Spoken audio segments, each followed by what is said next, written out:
Oh, well, let's try all that again, shall we? Hello? Happy time zone, everybody.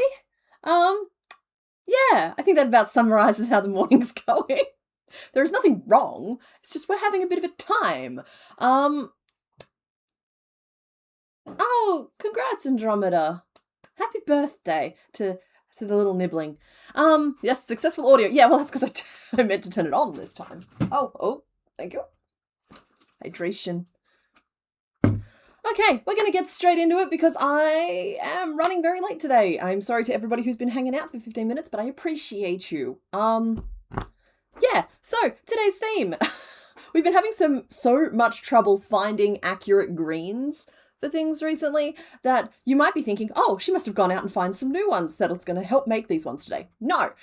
In fact, I forgot all about the fact that we've been having a hard time finding new greens until this morning. But the theme for today is that we've been doing some gardening and some of my plants aren't behaving the way I would expect plants to behave. Yeah, so some of my plants are just not behaving the way I would expect them to behave, and these 4 seem to be the main culprits, and I'm hoping you can help me identify them.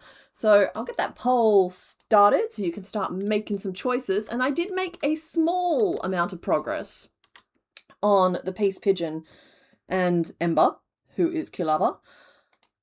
But I'll show you that in a second. They're not done yet, but I have made enough progress that you'll be able to look at it and be like, oh, okay, there's been progress. Okay, the poll has been started. We're doing great. We're catching up as we speak. As long as I can keep the blah blah to a minimum, we'll be fine. I'll move that off to one side for you so that I can show you the progress. I am so sorry about what this footage looks like. It's just, I'm not going to touch it. Okay, that's why we're late. It's because it was bright yellow and now it looks like this. And we're overexposed and I'm not sure why. I'm going to have to touch it and turn the exposure down. I am. I thought, hey, I'll set up a new light. It'll be fine. It was not fine. So that's what Ember currently looks like. And that is where I'm currently up to with the Peace Pigeon. Get some purple in the background so you can see him. No, I hate it. Maybe if I just turn that light off, we'll be fine. Oh, that's kind of not fine either. I lied. I am apparently going to fuss with this while you guys make your choice. So the light all the way turned down. Maybe that's workable for today.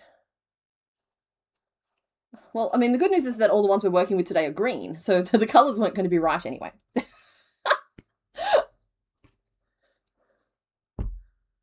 Yeah.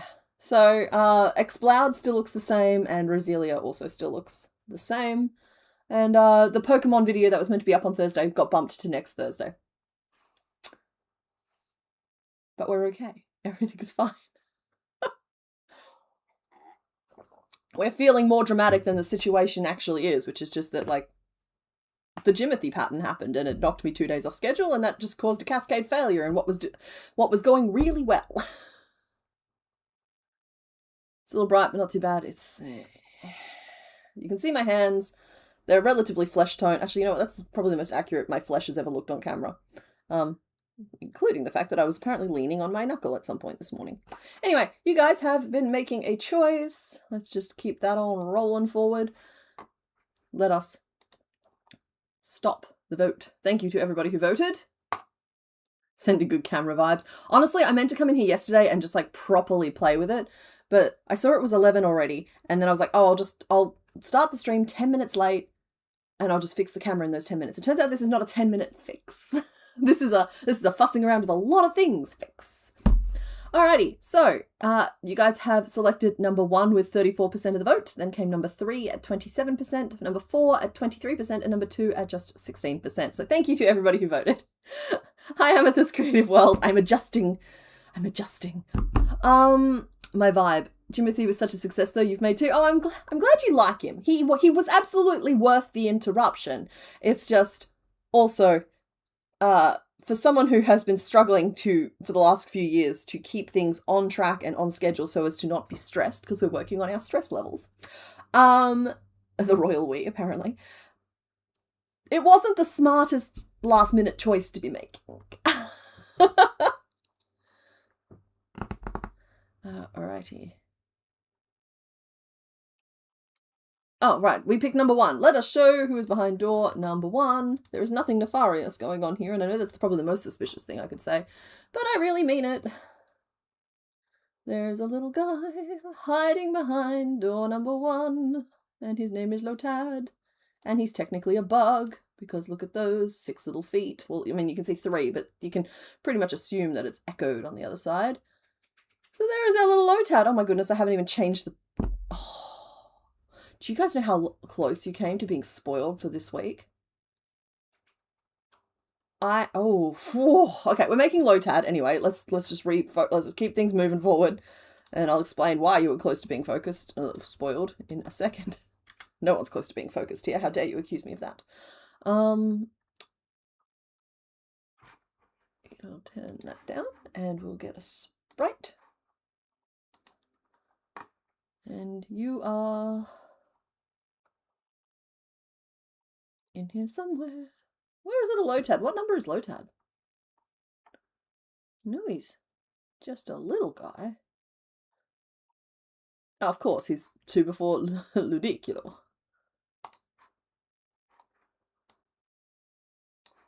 Okay, what happens if I turn that on? Oh, we end the stream. Fantastic.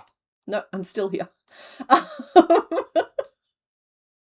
Alright, so put Lotad on the screen. Yeah, this page very, very, very, very easily could have been set to the Pokemon for Thursday's episode. So thankfully it wasn't.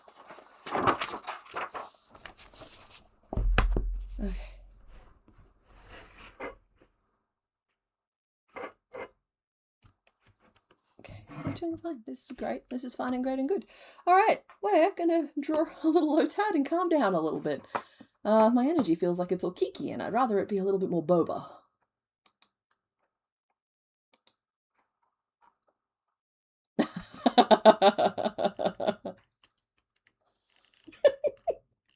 I'm sorry, I'm laughing at the Discord and all the pics you guys are sending through of Lotad.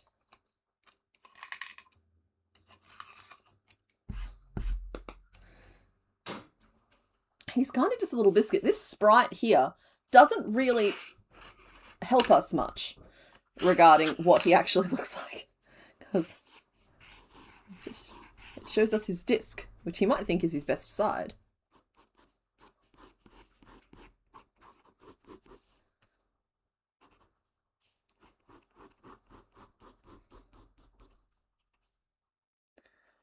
That doesn't go all the way into the middle either, that little slice.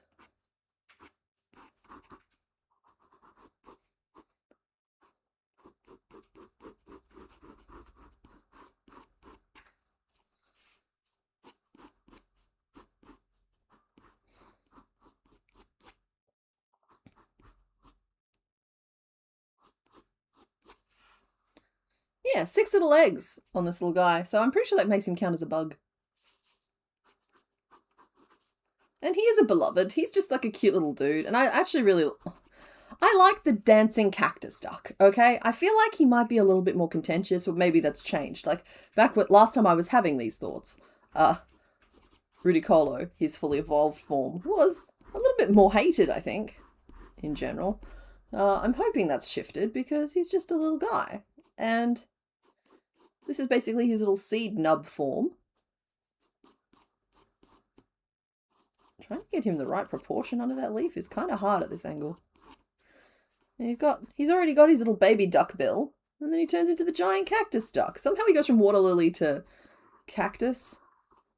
But it's Pokemon. We don't make the rules. Oh, I've just made him look very nefarious. That's kind of sticking out the back there. Oh, good. Pencil may as well be invisible to you guys. That's annoying. Alright, let's get this inked.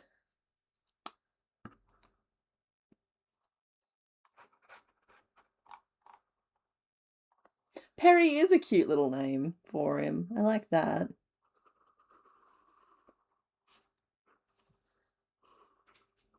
Because I feel like we've discussed this before, but I'm pretty sure there isn't a platypus.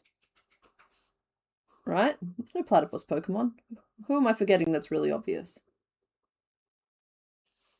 Because there's literally Kamala, who is a canonical koala. And there's a couple that could be mistaken for kangaroos.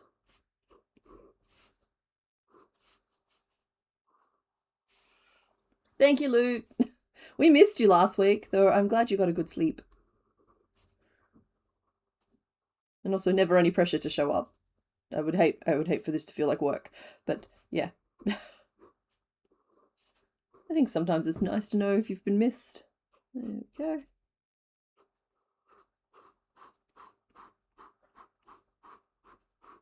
There we go.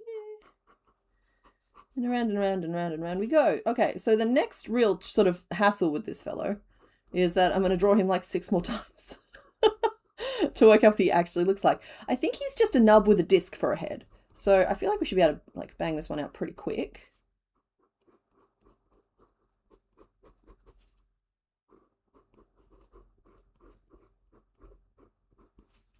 For the record, I know I can get a thicker pen, but it doesn't come out looking as good as if I draw the thicker outline myself. I like the variation we get this way. It allows me to like neaten some stuff up.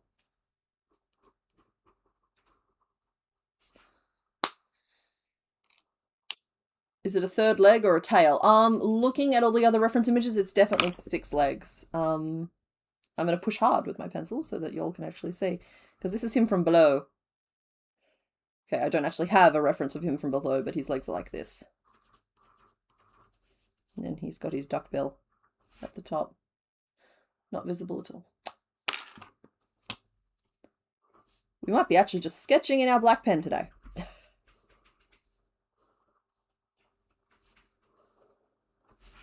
Yeah, okay. Let's see. So, from the front, we have a little sombrero duck. There we go.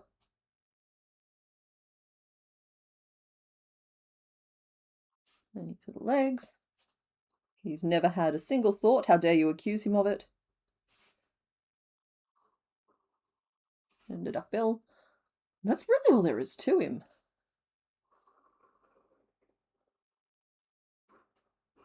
The pizza slice out of his back, I think, is the thing that's going to give us the most trouble here.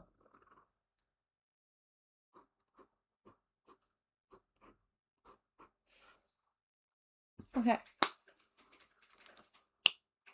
You think he's a little DJ? You know what? I'm looking at that sprite and I think I've nailed it. Let's do the check. I'm going to shrink him a little bit.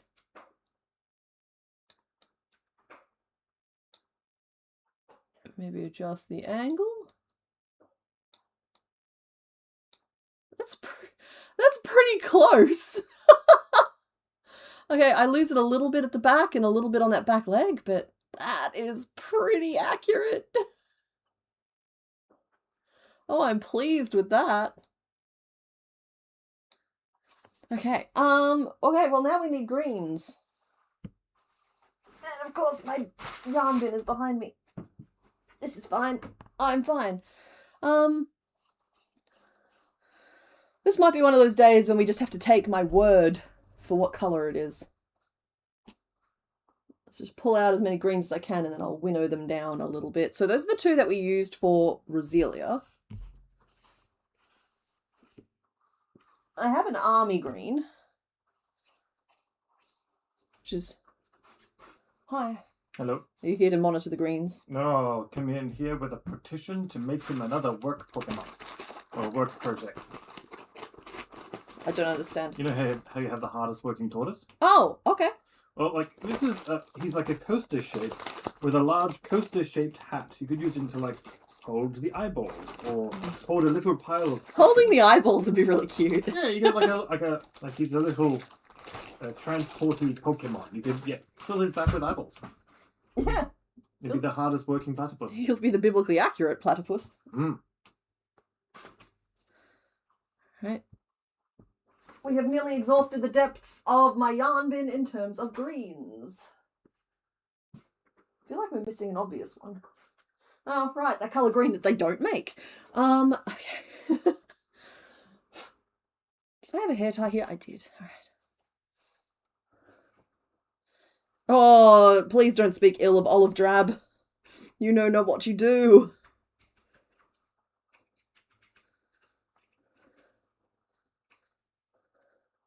Okay.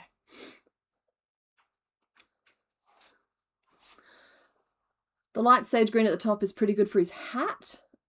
It's grayer than it looks on camera.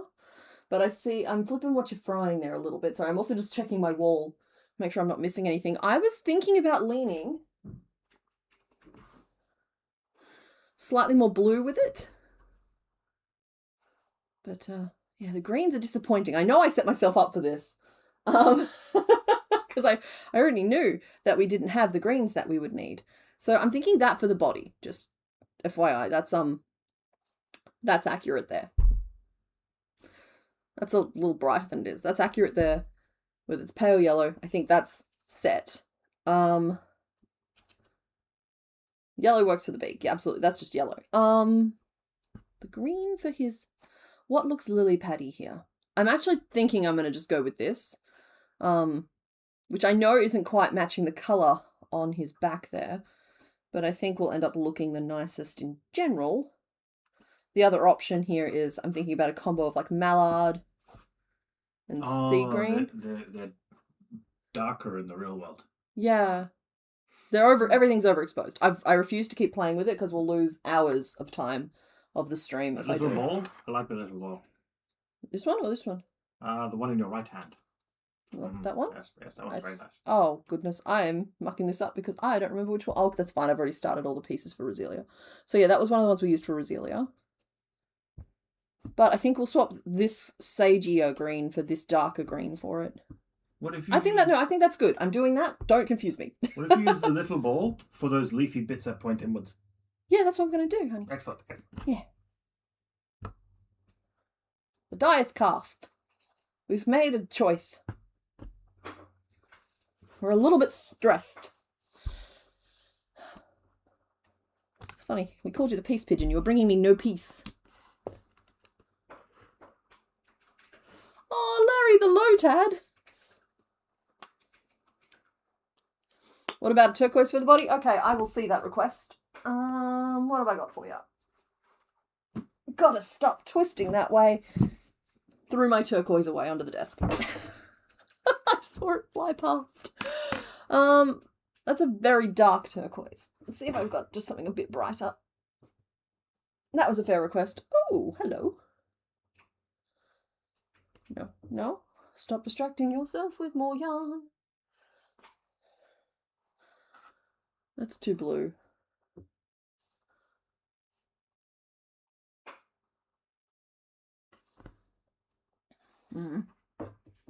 He's not an iceberg.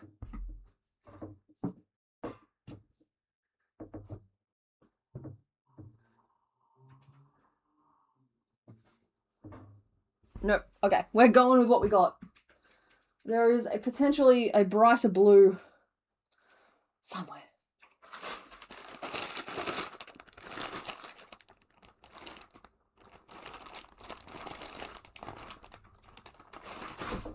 Dang it. Hold on.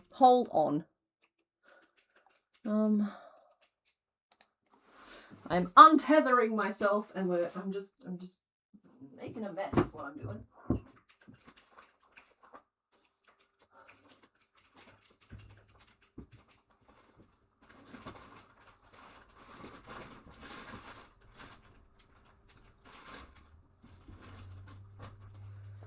How about that? Oh, that looks wrong on camera. Of course it does. Hold on. I'm going to just do one more thing. It'll be worth it. Turn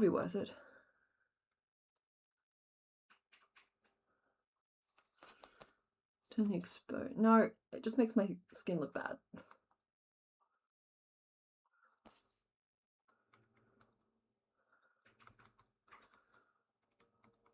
Playing with camera settings again. I knew this would be a mistake.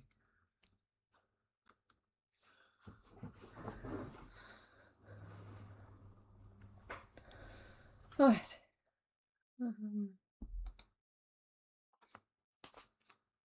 This is our other option for the little Lotad. But I think it would look wrong. So, no, we've got our course. I'm just going to go with it. I got to start thinking about how I'm building the pieces. So, I think,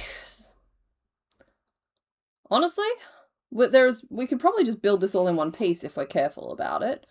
We're starting in the middle of his back. Work out a flat disc as much as possible. I'll make those little triangle pieces to sew on.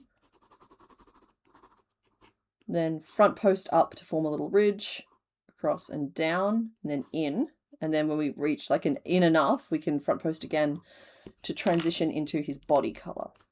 So even if the colours are wrong, we'll know we made a good attempt. I'm okay. I'm sorry. I know that we're a little bit all over the place this morning. Not much has gone to plan this week, which means that I don't have any real like fun stories or anything like that to share with folk. Honey, do you even remember what we got up to this week? Because I sure don't. I think it's because of the Pokemon editing, if I'm honest. Basically, what happens is those videos, like I know I was working like 12 to 15 hour days, back to back to back to back to back, and that doesn't leave a lot of room for much else. And then it didn't get done anyway. So it's kind of like a snowball versus avalanche theory. I really should have done some snowball theory so that I would have had some little things finished and gotten the payoff for doing that. But instead I did avalanche theory. I've got nothing really to show for it. What's up? Hi. We made tacos. We made tacos. Why? We did. We love tacos. Apple crumble. I did make apple crumble. We did laundry. Took time to feed. And dishes. Yeah, that's true. Yeah. We did some of the basic people things. We did food shopping. You did. I did food shopping. You did food shopping. We would have starved to death if we were waiting for me to be able to go food shopping. I made characters for D&D sessions that aren't happening. Oh, honey. Mr. Bones is also experiencing a little whiplash this week. I sent you a picture. Did you? Yeah. Oh. Yeah.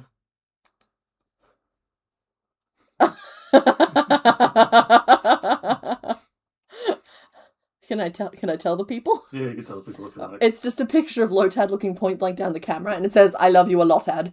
Which I think is very cute.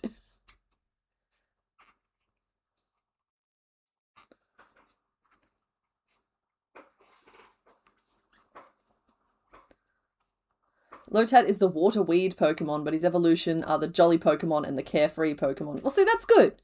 This is perfect, because currently we're in the weeds, and I want to be jolly and carefree. So we're on our way. 1, 2, 3, 4, 5, 6, 7, 8, 9, 10, 11, 12. Fact. Hold on 1 second.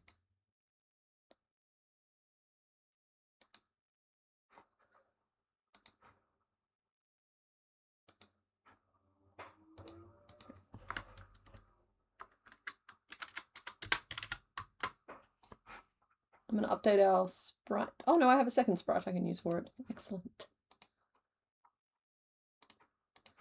Here we go.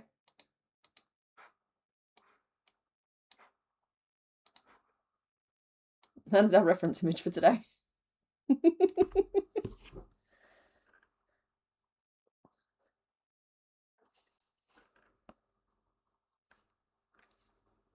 Oh, Devil, I'm so sorry. You know what happens afterwards, just to catch anybody up who's not reading the chat. Devil, in the details, dropped a bottle of coconut cream on the concrete floor yesterday and it exploded, and they keep finding sticky patches no matter how many times they mop. Yeah, the bad news will be after you stop finding sticky patches and there's just a vague, lingering funk in the air.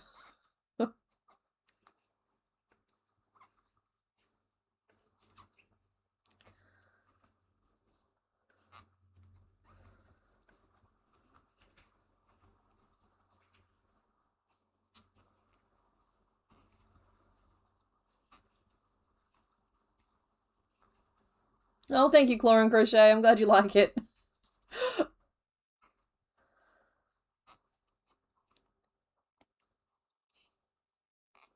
Bunny Badger is in the weeds because of the weeds, and she's tired of it. Fair enough.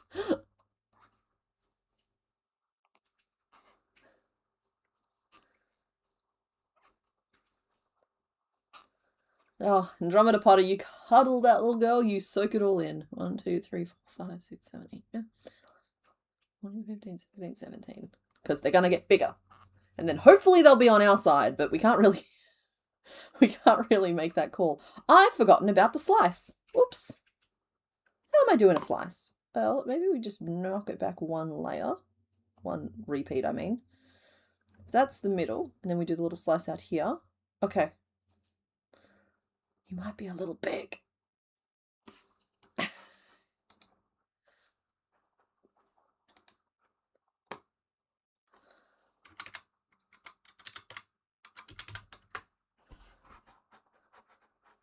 Just doing a little swapsy.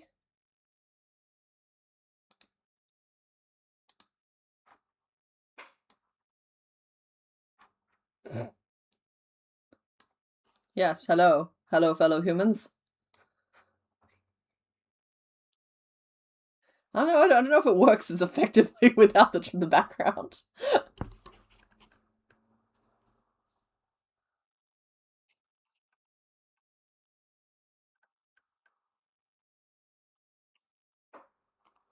Okay, so we're on 2, 3, 4, 5, 6, 7, 8, 9, 10, 11, 12, 13, 14, 15, 16.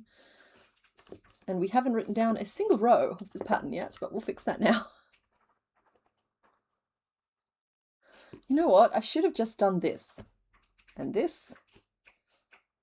And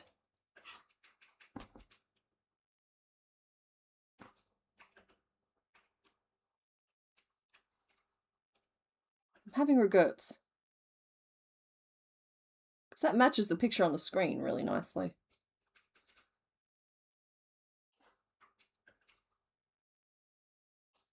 Guys, I'm changing the colours. Given that I'm having to frog right now anyway, I'm changing the colours. I've made a decision. We're doing it. Chaos, chaos, chaos, chaos. We all just need a little bit more chaos, a little bit more jubilance. Wish this desk was slightly shorter. All are valid in the eyes of Lotad. Your youngest cousin starts high school in September and now you feel like you're 1,000 years old. Yeah. My godson's starting school next year. He's no longer little. I mean, he was never little. He's a big kid, but like, oh.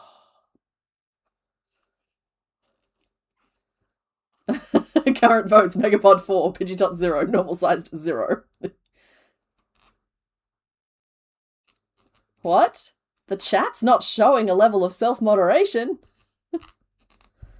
I don't mean that as in like channel mods, I mean, anyway. He's not a pupil blinker, hooray and huzzah, and I'm assuming there is no toe beans to speak of. Are there any belly spots or toe beans that I need to know about?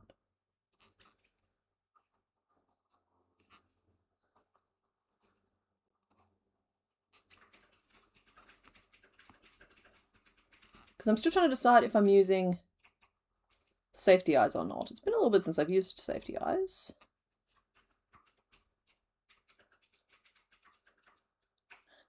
Well, cool, we're at 12.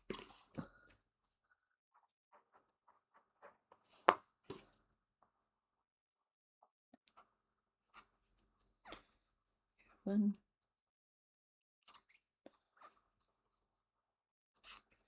We need to take just one slice out of the pizza. 3. Well, they might be little suction cups. They, like, I mean, we'd call them toe beans, but they might just be little suction-y cuppy things.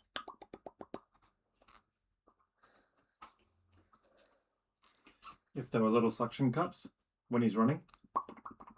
I hope the mic was picking that up. Oh, that was a glorious sound. Ah, no spots or beans or ridges or lumps. Smooth brain, smooth.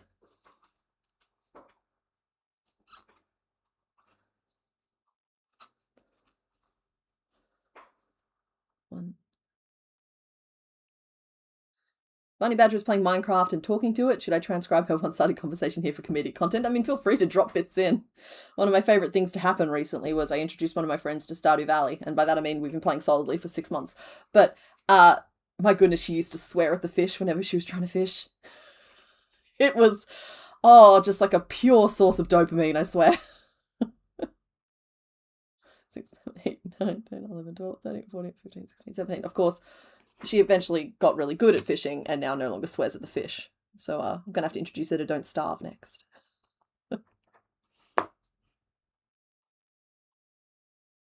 Okay, and now I'm going to turn. I'm going to do that tricky thing, that thing I do, where I work my hook from the other side. So that all my stitches still face the same way, because I'm feeling that right now. It's harder to do invisible stitches, so I'm not going to bother. Just focus on the fact that I have been practicing this on every project it's come up on, so that I can do it a little bit more smoothly.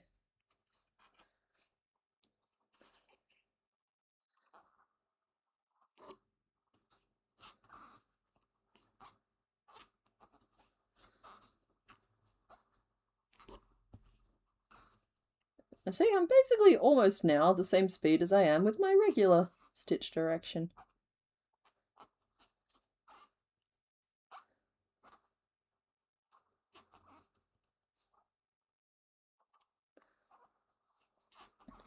On the shiny form of Lotad, the body turns dark red and the lily pad turns mint green. That's incredible. So what I'm saying is I'm bullying my friend via virtual fishing. Oh no, she's having a good time. Don't you worry about that. She's good at it now. It's a little bit of stress relief. Sometimes swearing at a fish is exactly what you need at the end of a long day. And I'm happy to provide fish that don't mind being sworn at. He is maroon and quite lovely. Aw, just a little bean.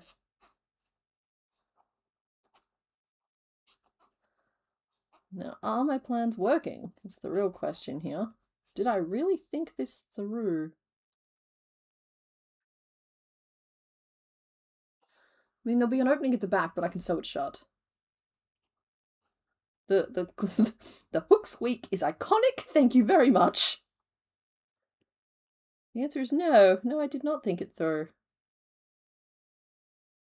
Back we go. It's a rough one to have to frog because obviously I just worked all those lovely backward stitches.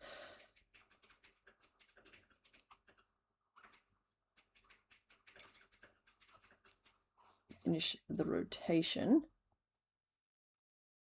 Then we turn.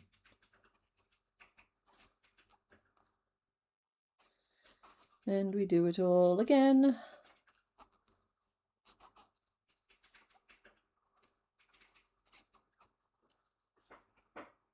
The two evolutions have different shinies. They're not red, but they're still nice. Yeah. It feels like there's a massive departure for me, always has, between Lotad and Lombre. Like, I feel like they've gone for a pretty heavy-handed sombrero reference, right? I think that's what those hats are called. And so, like, I feel like it should be Lombre as, like, ombre, right? It's right? I don't think that's... Someone stop me if I'm offending someone, please. I'm not trying to. She's like a little hobbit with large feet, slightly pointed ears. I love that I'm still getting like trickles of baby description. It's joy. It is just pure joy.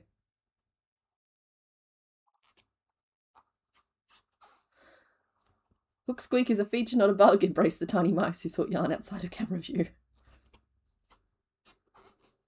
It's the problem with having a sentient weapon. It judges you as you work it.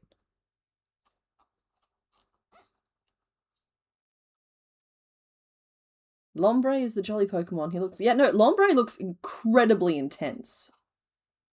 And still kind of looks like a lily pad. Whereas, like, I'm really not sure... I know that Ludicolo is meant to be still having that, like, thing on his head. The lily pad on his head. But also, my go-to internal reference for him is he now looks like a cactus. But there's already Cacturn and Cacnea in this gen. So they've already got a cactus. So why did they make their lily pad evolve into a cactus duck?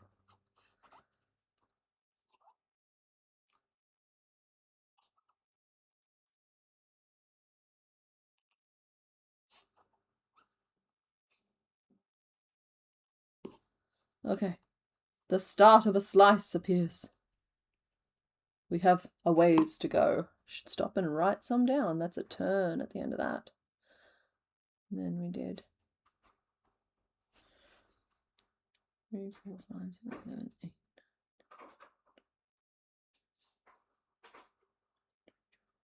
Okay, so that's still 24.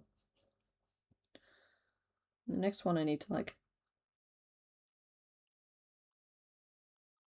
Is that going to form enough of a slice if I keep increasing the way I am? Or do I need to not increase? I suppose we'll find out in the next row. We'll turn.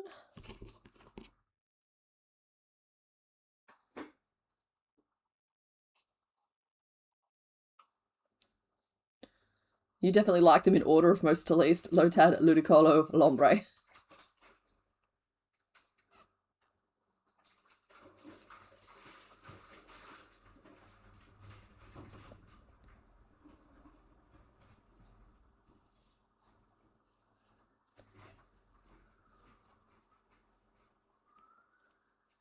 Two, 3, 4, and then we'll start the increases.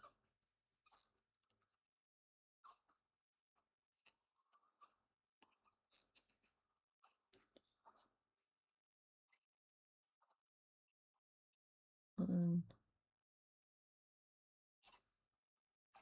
2, 3, 4. Current name list: Perry, Patrick, DJ Lottie D, and Larry the Lotad. Wait, so if we vote for Larry the Lotad, do I have to call him Larry the Lotad the Lotad?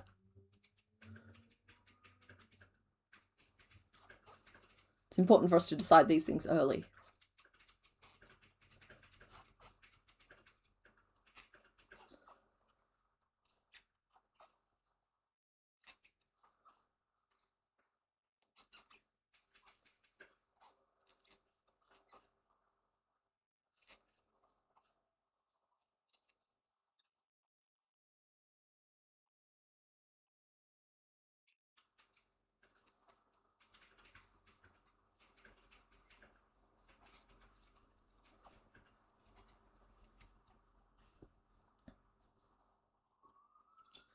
Afraid this little guy is only going to have a little slice out of him, because I only want to go like one more row bigger. I'm a little nervous that it's already not kind of forming the shape that I wanted. Let's see, we did 4 single crochet and 4 repeats of 1, 2, and then 4 more, bringing us up to, it should be 28. And then we'll work our way back. Once again with 4 and 4 repeats. And then 4 to bring us to 32. Larry the Lotad the third. Oh.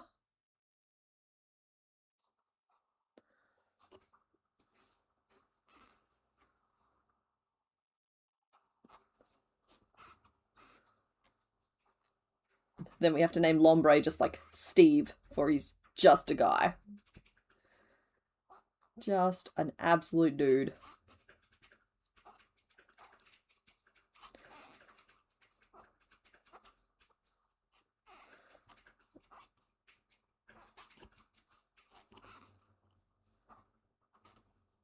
I think I might be avoiding megapotting him.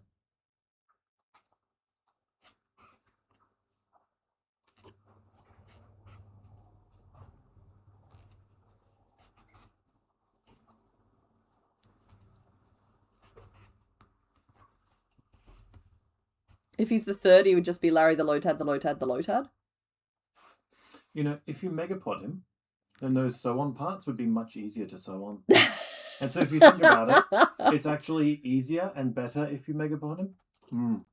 You'll be just reducing the workload for yourself, yeah. Oh, I see. Mm-hmm, mm-hmm.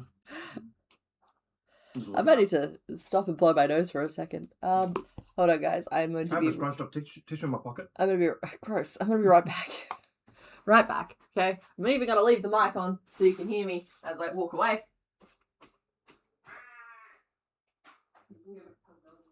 Is the screen Yes. Oh.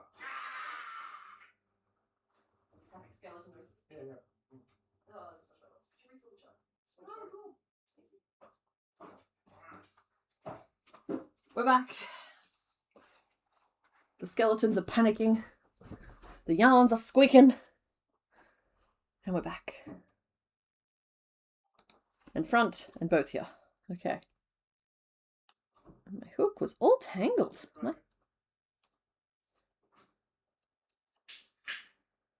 Increase. 1, 2, 3, 4. Increase. 1. Oh. Want a big sip? Thank you. Or 2, or 3. Or a can. Fizzy.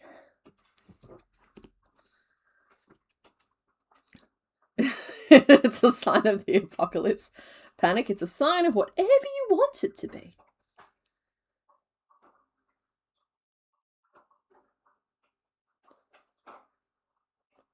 Alright. Sorry, I'm recalibrated as to where I was in my rotation now.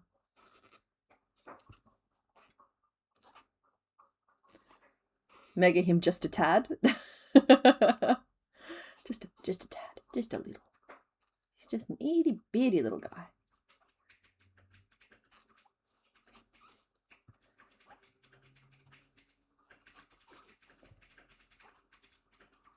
Well, you know he gets at least 1 more row. Oh, no, that's not true. I was going to say, it's because I'm on the wrong side of the work at the moment. So it does have to flip back the other way, but if I'm doing front post, it means I have to either do 2 more rows or no more rows.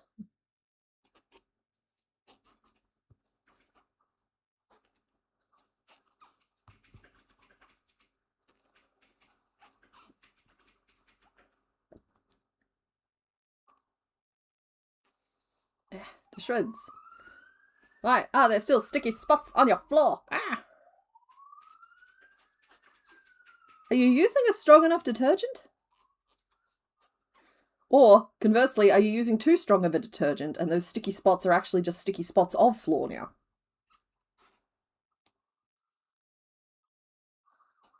If you have any peppermint oil, sometimes that can, depending on what surface your floor is, peppermint oil can be quite... Oh, sorry. Maybe I'm thinking about eucalyptus oil. I am! Don't use peppermint oil. Eucalyptus oil can be good at getting sticky stuff off of other stuff, but only if it's safe to use on both materials.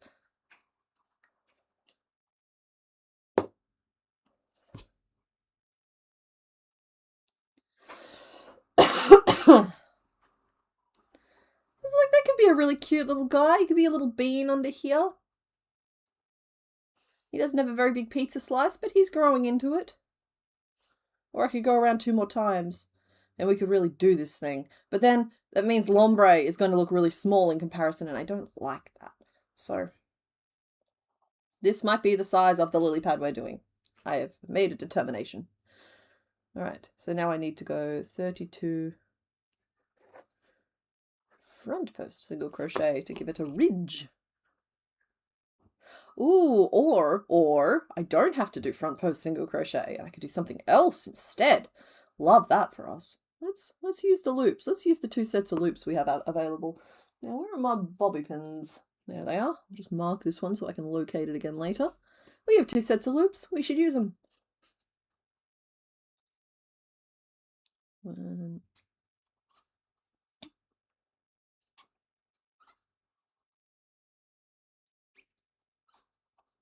4, 5. Don't know where I'm counting like this. 6.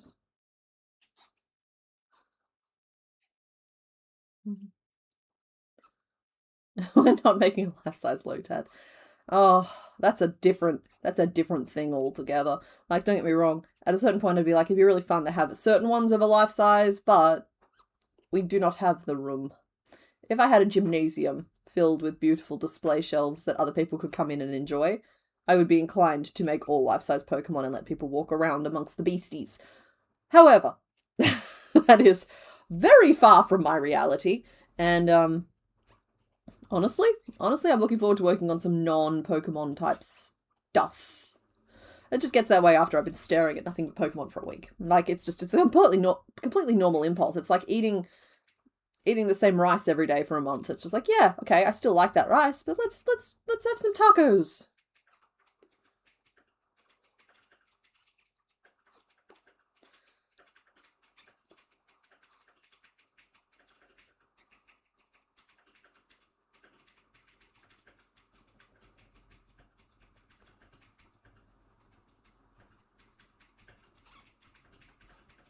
Oh, a life-size Joltik.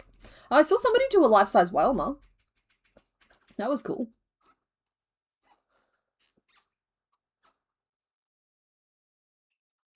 Oh, he's only a little guy. He's only 1/2 meter tall, so that's only like this. Yeah, that's about this. And he's only a couple of kilos. That's doable. That's totally doable.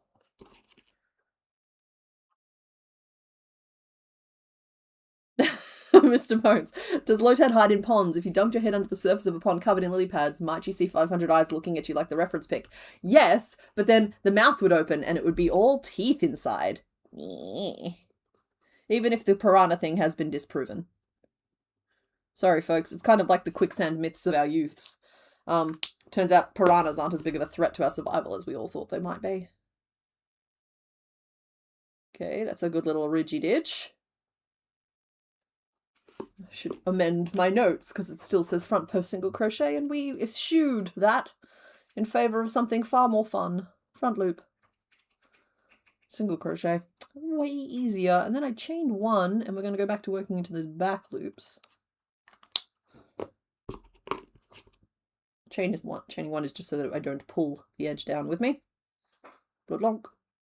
Oh, and we are technically turning as well. There we go.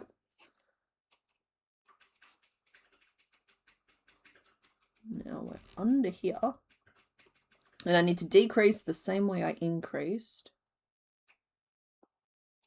Oh, wait, except now the wrong side is showing.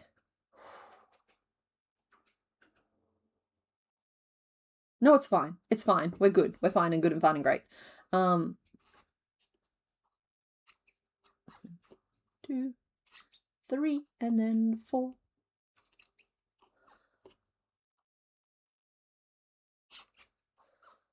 5, 6, 7, and then a whole bunch more.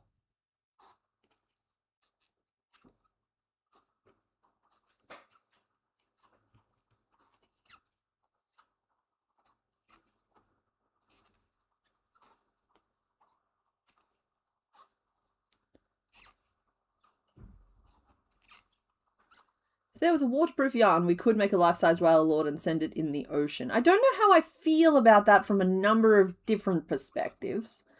But I like that energy, all right? I like the energy. Let's try and channel that towards something a little bit more good. See, immediate self-correction. I appreciate you, Breeze. There's someone crocheting lifestyle Pokemon. She just did a Snorlax or Mosslax. Oh, I hadn't seen that one there. There's a few people out there doing it now. In fact, I actually even... Forgive my hubris here. I kind of low-key feel like I invented the term Crochetdex. I know I didn't. I just never encountered anybody else using it. But like recently I've encountered a few people using it and I think that's really cool. So it's just like I'm very quietly in my own little corner of the internet pretending like I invented that term, even though like I know that it's almost definitely was already a thing, you know?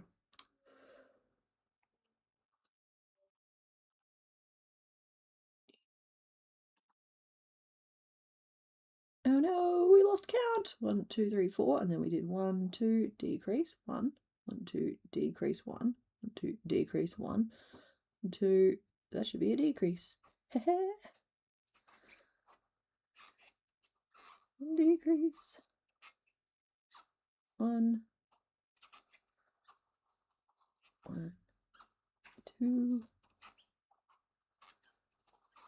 decrease 1. And then it should be 4 to the end, but I'm only seeing 3, so we'll do a count. Maybe I just lost count along the way. It's not the end of the world if I just lost count along the way, as long as I have the right number of stitches now.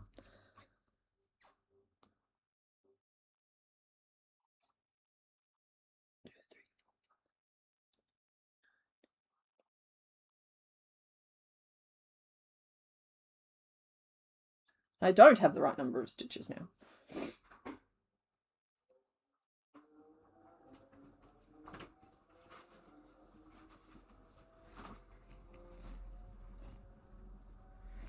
That is a lie. That is not how far the camera is over. That's how far the camera is over. That's the safe spot. Hi. Hello. Please remove your flesh appendages from the stream. The camera is doing a thing, so I was just coming in to watch the camera for a sec, see if it was... What's it doing? Is it overheating? Because the back is closed. No. It was as you were crocheting. I'm not sure if it was the autofocus. Or... It'll be because I messed with aperture priority versus shutter priority. Everything's fine. It would look like it was going up and down. Oh. And that could be from focus or like a zoom or something.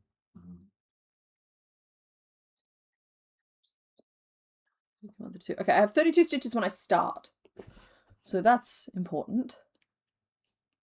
You need to hang out now until I actually crochet something, don't you? No. Oh, yeah, probably. Hang on, I need to blow my nose again. Ah. Want to borrow my tissue? No.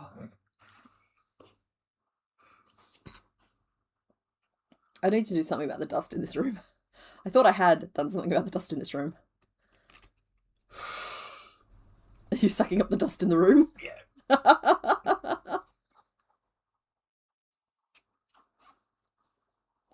Oh, that's been. Bone stealing chat's flesh.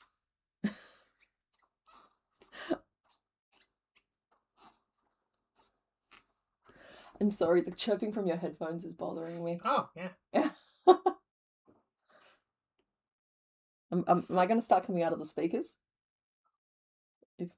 Oh, I thought you were turning them off. Oh, no, I'm muffling them. You're muffling.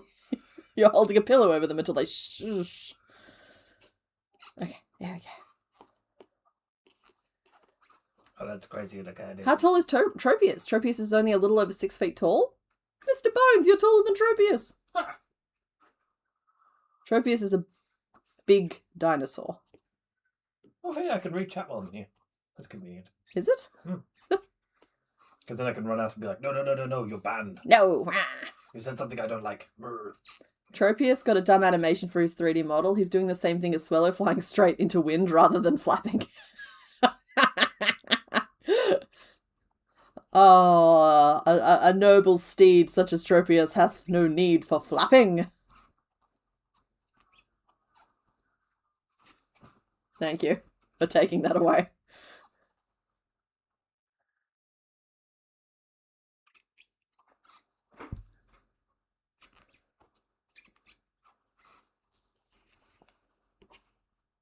Night, Amy. Thanks for hanging out.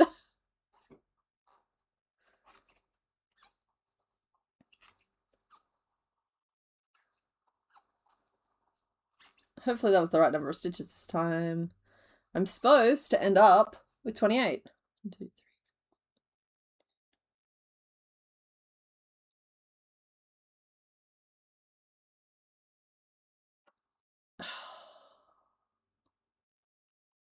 I don't know what's going wrong here, but it's driving me a little batty.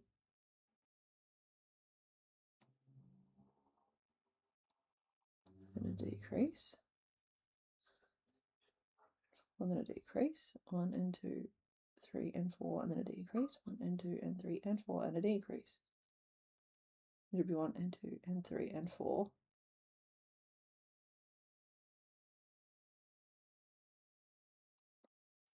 You know what? That's a stitch.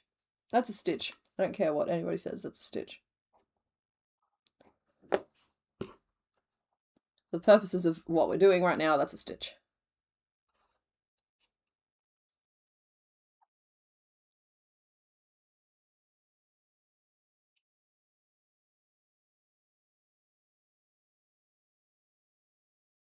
Oh.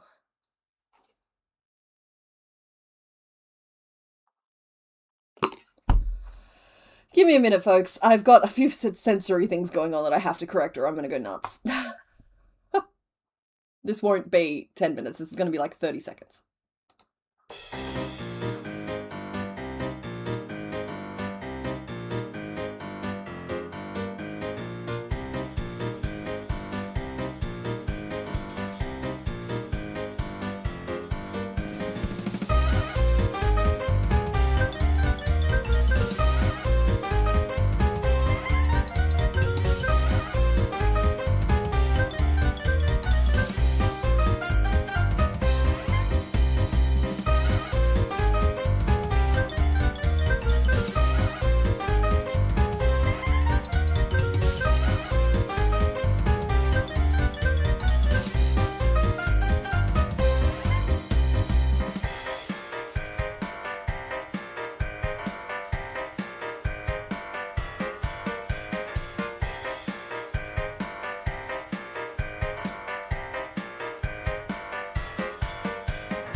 I'm okay.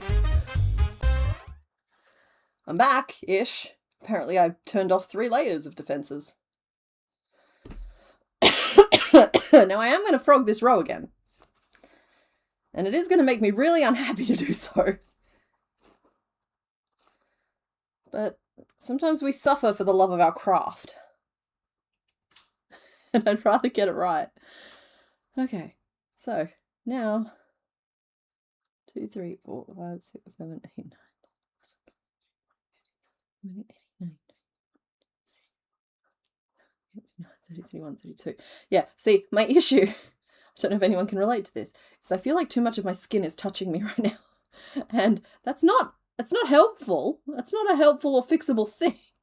Though, as Mr. Bones said, he's a skeleton. How could he possibly relate? Nevertheless, it is where I'm living right now. So, if anybody has anything soft or fluffy or cuddly or lovely, give it a pat or a cuddle or some sort of some sort of like appropriate touch for me right now, because my goodness, I am having a hard time today.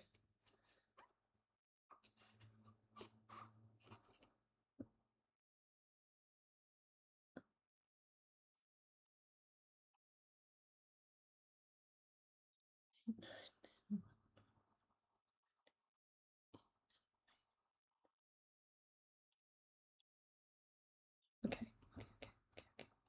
Cool. All right. We're on track. We're counting. Our stitches are facing the right way. So far, so good. Thank you for bearing with us during these hard times. And just do 1, 2, 3, and 4. We'll do another little decrease. You get that feeling every time the weather gets over 39 degrees. Can't even blame that. Weather is perfectly mild here today. It's still technically winter, even though it's already decided to be spring, hence the running of my nose. It's like Pamplona every year. Like clockwork, the running of my nose. You can look at Swallow flying into a hurricane in the Discord if I want. I do want! Oh, I'm set to the wrong thing. No wonder, I'm still set to Mr. Bones' message. Oh, I've been missing out on so many things! I'm gonna click it. Oh, what a good little airliner he is. He goes zoom. His ancestors are proud of him. Also, the fact that he's the fruit Pokemon just is the silliest thing I've ever heard in a world where Cherrim exists. Cherim's just sitting there like, am I a joke to you? I hope it's Cherrim that I'm thinking of. The one that is a literal berry. But no. Oh, what's his name? Tropius. Tropius is the fruit Pokemon. Yes.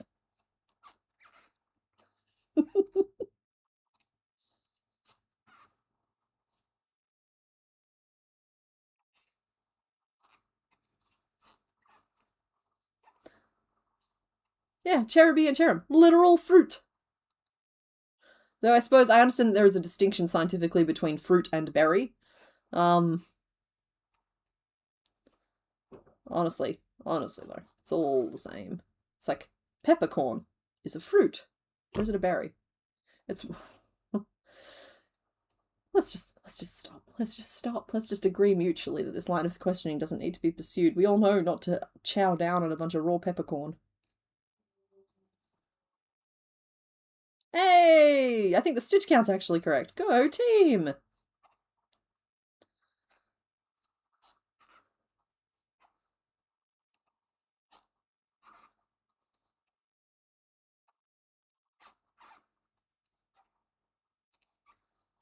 Okay, 5 and 6, and we turn. Oh, huzzah and good tidings to us all. I might have to decrease a little bit more aggressively than this. I don't know if it's really coming together. But I can do that in this row. We're down to 28 stitches, as it should be. And then in the previous round, oh, I think I have to do the thing again, 4 single crochet and then 4 repeats. And then we'll be okay, because then we'll be back to just regular increasey rounds where nothing can hurt us. Mr. Bones, why are you going to be mean to Lotad?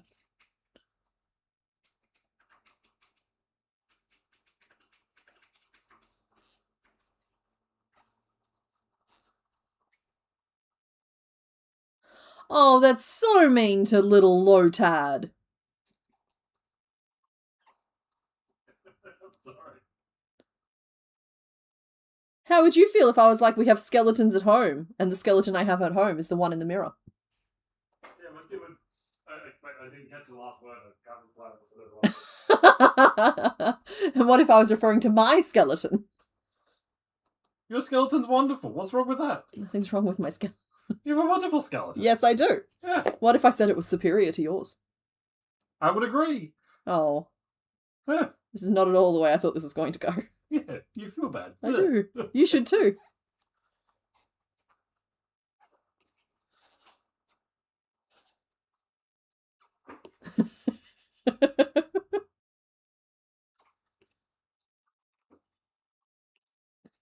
That's exactly it. We have skeletons at home. Mr. Bones. Eh?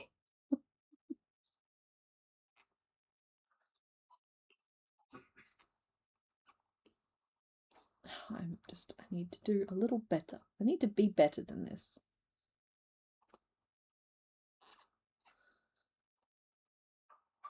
And 2, then 1. Decrease. And 1, and 2. Yeah, but it's part water type, so it's cool. Also, it's just a little guy. Can we not make fun of the little guy? There has never been a more true form of punching down than there would be to harass this little guy who's just a little water bug.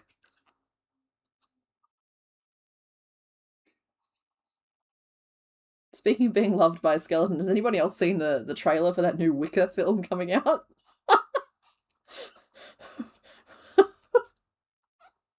I mean, it's Alexander Skarsgård, so okay, but also, what? That is not an appropriate use for Wicca. Leave the Wicca alone. Romantic skeleton wedding vows. Your skeleton's more lovely than mine.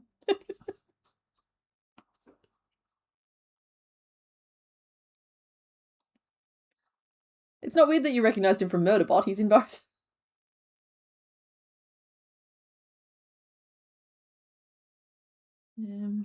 Do I do it again? Little is good, more must be better? How far in? I really need a view from below this fellow. Let us check. Oh, there we go. Of course we have one. He is rocketing to the moon with a zoom. Yeah, I do think we have to come in at least a little bit more. Yeah, because we need a foundation to build the blue off of. So that means the next row we did was that one, so we'll do that one, but in reverse. It's like a reverse hollow, but not. And we turn it. And around we go again.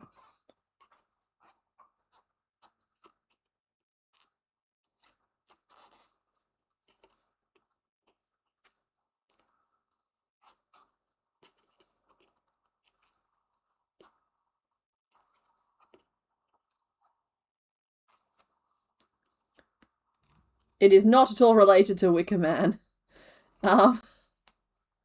It's to do with the Wicker husband. It was a short story.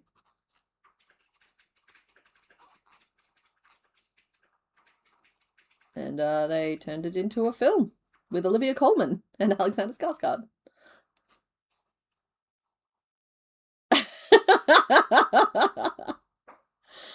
Yeah, I suppose this is kind of a risky topic to bring up on stream.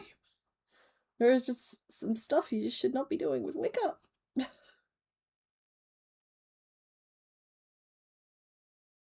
I've lost track of what I was doing.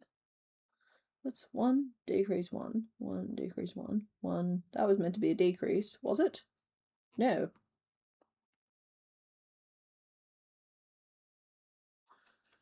Not a well, it's hard to tell. I don't think it's ostensibly a horror story. I think they might have made it a comedy, but it's kind of a sassy comedy. But then I also don't know if they're going to delve into the darker themes that I believe are present in the short story, which is dealing with, like, jealousy.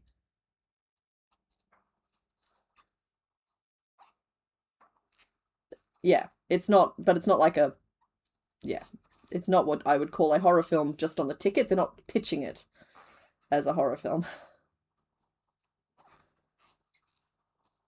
It's got Peter Dinklage in it too. Yeah, Freaky Weird Romance sounds about right. I'm very live and let live about a lot of stuff, but there is just some plot, like Wicker, no.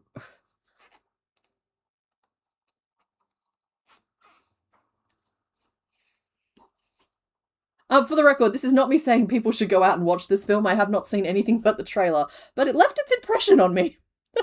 1, 2, 3, 4, 5, 6, 13, 14, 15, 16, 17, 18. Okay, cool. So I don't know where I lost count, but the count itself was in fact lost.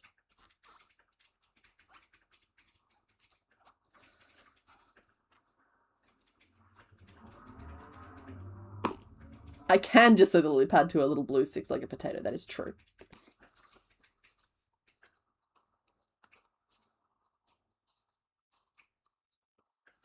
I have a very good little lily pad right now. Oh, a very exposed little lily pad. Oh, gosh darn it. Oh, why is that up?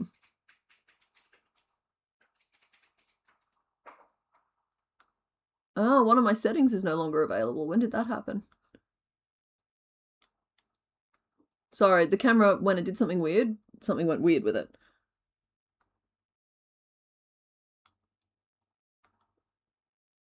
Sorry, let me just build in a, go to the backup settings.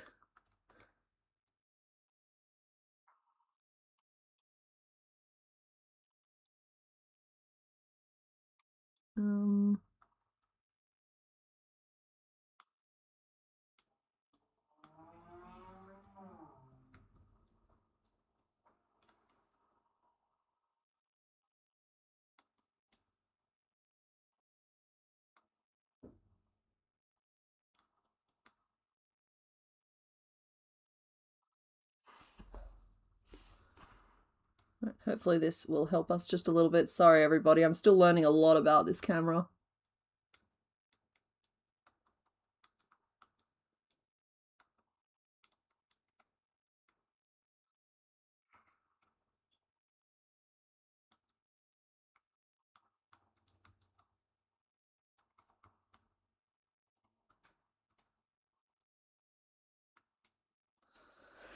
We'll try that. So we have our little pizza slice, we have our little ridge. Now I'm going to swap to blue and do our little guy. Now there is this opening at the back that we will just sew shut at the end. Nobody will know.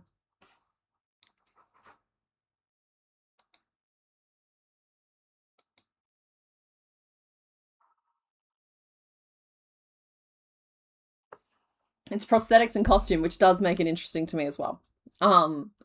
Just because, like, that texture all over, fascinating. You could go watch Wicker and then make a crochet flatmate. No, I already have a skeleton. I can't go around making friends whenever I want. It's a good way to end up with a very full house very quickly. So we did that, and we're down to 18, and I'm going to change to blue and work 18 front post. All right, we're on the final approach with this guy, believe it or not. The lily pad was the tricky bit.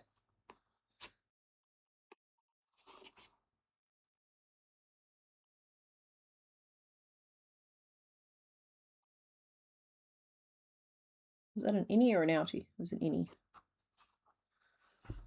And new ball of yarn. New yarn.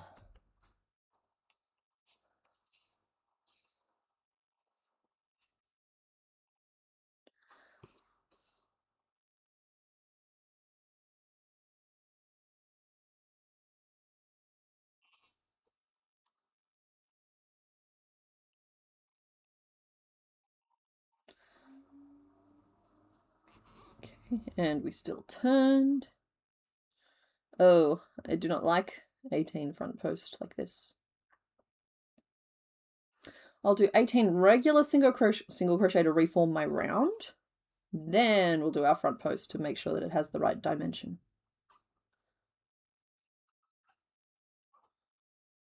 The other blue is still probably more accurate, but oh, I want to reassure you guys, this is not the color blue. The color that you're seeing on screen. Oh my goodness, my flesh looks purple. This is the color blue that we're using. We're just having a little bit of a time today with the technology. If anybody mentions it, I'm probably going to cry.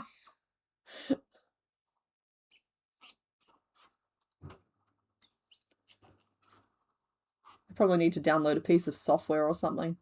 Tends to always be what this ends up being.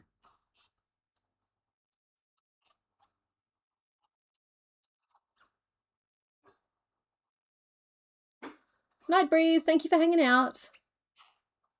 Thank you to all of you for hanging out. And that goes to the replay gang as well. I appreciate you all showing up.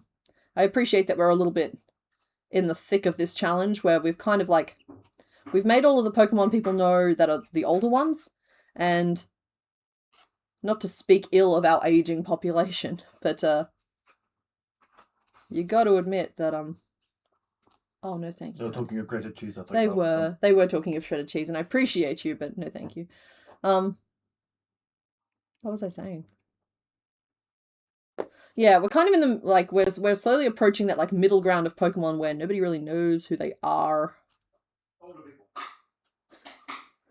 Yes, thank you, Mr. Bones. The older people.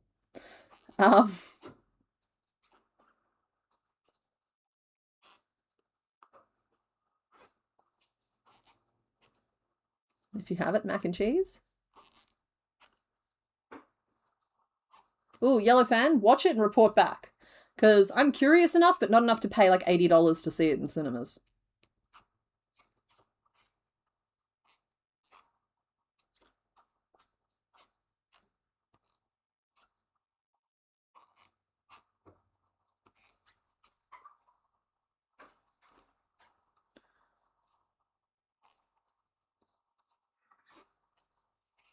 It reminds me that sometimes you just don't want to be perceived. Yeah.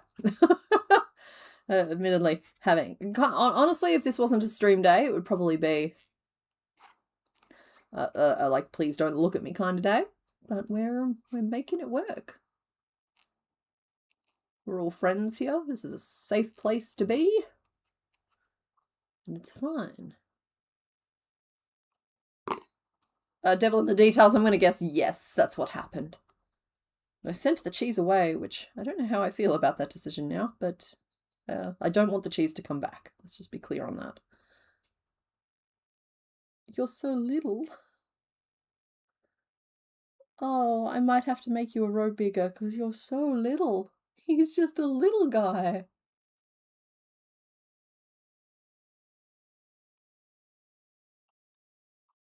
He's gonna get bigger. Maybe he'll be on our side?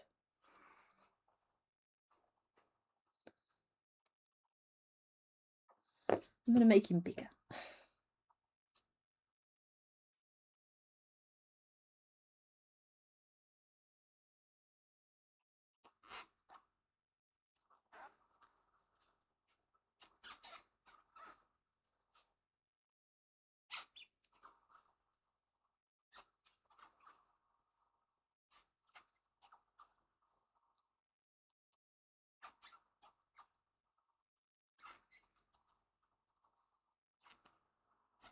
I know some of the latest gen through Pokemon Bot on Discord. Oh, okay, cool. Yeah, I knew more than I thought I did. Which will probably surprise no one, but I was recently looking at gens, like distinctly gens 3, 4, 5, and 6. And I realized that I didn't actually stop playing until a Gen 6 game. And I didn't stop playing because I didn't have the game. I stopped playing because the game was so terrible I couldn't continue. Which I know is definitely just throwing some gasoline around, but I tried so many times to get through Pokemon Sun and I just couldn't do it. Too much, like, I could never seem to quite get deep enough in that I didn't feel like I was so restricted in what I could do and not do, and I couldn't do any of the things that I wanted to do. Which is run around and catch stuff. I'm a collector at heart, you see. So, but turns out that was a Gen 6 game, not a Gen 5 game, which makes sense because what, Black and White was Gen 6. Heck, was Sun even a Gen 7 game? My point is that I got deeper in than I thought I had. So I have like a passing recognition. I never got up to Ultra Beasts, whether they were in the game I was playing or not.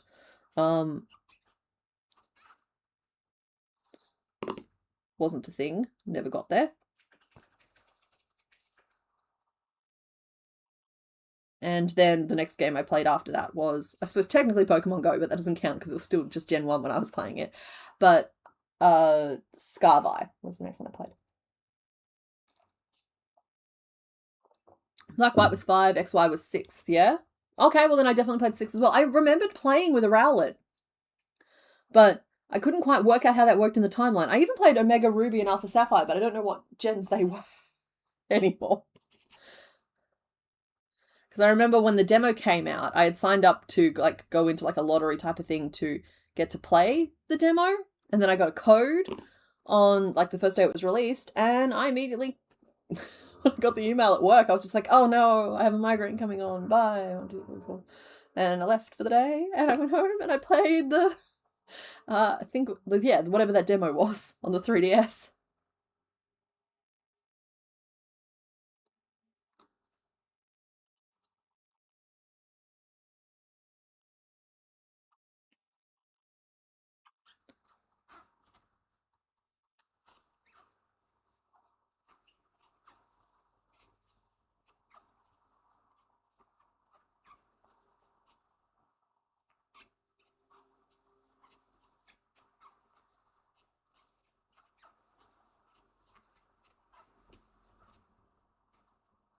Ultra Beasts are in Sun and Moon. Yeah, okay, cool. So that's the game I stopped playing in. Just got back from a Bunnings run. Ooh, what plants did you get? And you should quarantine those plants before you incorporate them into your garden, because the number of times I've brought back some nasty little fly or mold or something from there. Not good. It's not good.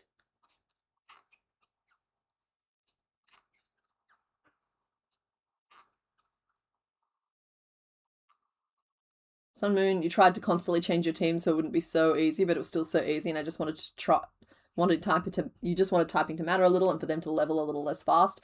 Yeah, it was almost like watching a really long, boring movie that I hadn't asked to watch because, yeah. Honestly, I wish they'd bring back the national decks because the collecting is what I like doing. But then, like with Scarvi, I was a little bit, oh my goodness, look how horrid this looks. In Scarvi, I was surprised to find how much they'd minimized most of what I would consider to be the Pokemon play experience, where like I don't remember having a single battle anywhere in Scarlet or Violet. It just sort of happened on its own, like off to one side. And I guess that was more of a collecty experience, but then there wasn't a national dex anyway, so who cares? Yeah, I don't think they really quite got that balance right. Okay, so this is what our boy currently looks like, and it's not correct. We've got too much of a dip and then a dip, and so like I will be sewing that down to his lid a little bit. Oh, see, now I think he's too... Oh my goodness, this is taking a very long time and we're not making good progress and I'm not having a good day. We're going to go 24 around again. We're just going to double down. If I have to make it again off screen, so be it. There is not currently a vote going on. What vote were you expecting to see, Fluffy Chomper? Sorry. Just to calibrate me so I know what I've started talking about. Y'all are really putting Mr. Bones to work at the moment. If we could tone down the Odyssey talk, at least until most of us have seen it, that'd be great. Another game I finished was Ultra Moon. Omega Sapphire and Crystal just didn't hook you. Fair enough. Oh, you were very far behind. I understand.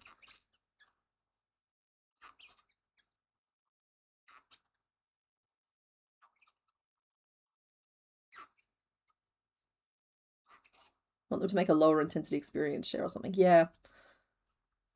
It's just like either the challenge should be in solving the puzzle that is battle, which I think they've been trying to do. I was watching a little bit of playthrough for ZA, and it looks like they've changed up the battle mechanic a little bit to try and make it a little bit more of a game that you play.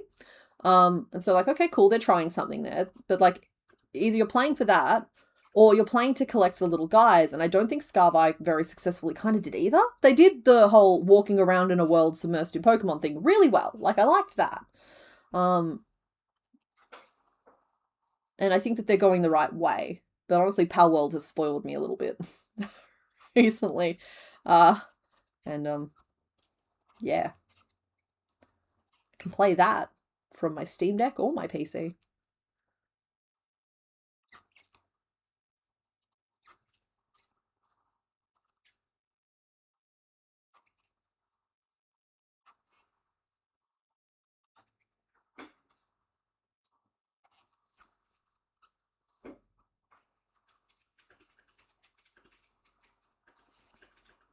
Yeah, Loot. I played it before it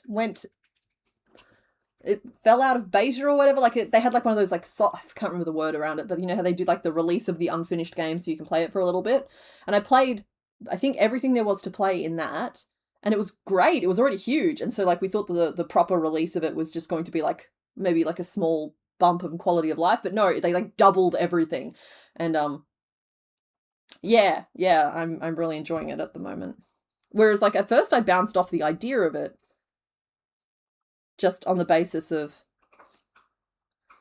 they've like, I looked at it and I was just like, this is just Pokemon. They've ripped it off. But yeah, it's better. It's more fun to me than the most recent Pokemon game I played was. It wasn't a demo because it was a paid thing. It was like beta. I think it's beta. I get confused between alpha and beta.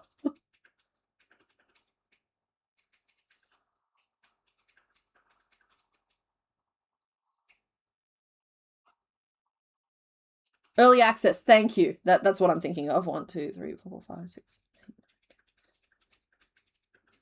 Okay. This is where it all went wrong.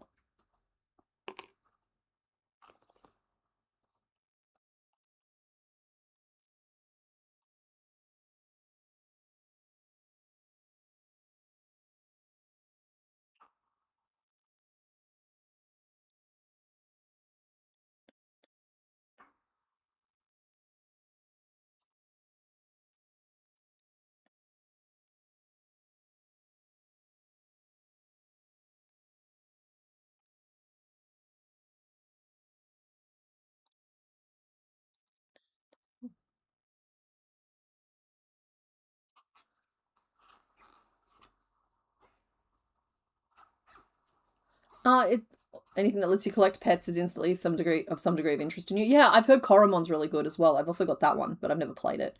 With this one here, they drop you straight into it, and like one of the first things that you do is make a ball and catch someone.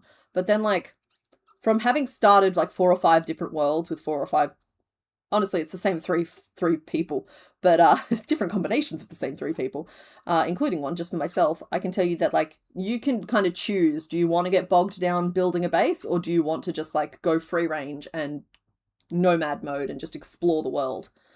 It does kind of give you the option of both. Not that I'm out here shilling for anyone who isn't paying me, or anyone at all, because nobody pays me.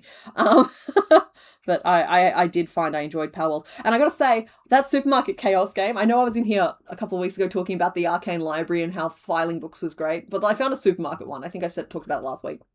And then they upgraded it like a week ago with multiplayer mode, and then in like a week they've got a massive version of it coming out. So like currently they've got like one with 6,000 items and one with just 2,000 items, and they've released their multiplayer, which I played with Mr. Bones and we had a good time with it. But I'm really excited for their giant 10,000 item map that they've released, because they've labeled it warning, not recommended for solo play, like recommended for like 2 to 4 players. And I'm just like, if they think I'm not going to file that whole shopping center by myself, they're wrong. Oh, we're talking, yeah.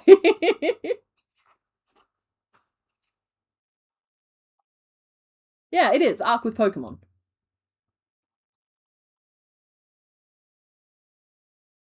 Yeah, and Mr. Bones is playing an old man. I think his name's Winston.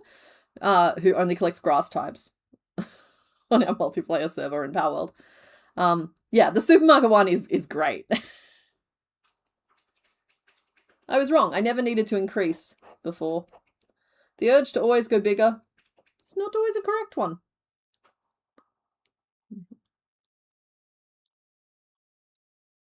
Okay, cool. I do have to start making some decisions around beak and feet and eyes. I think we try and build the feet in, but the eyes, I think we'll just do little white magic rings for those.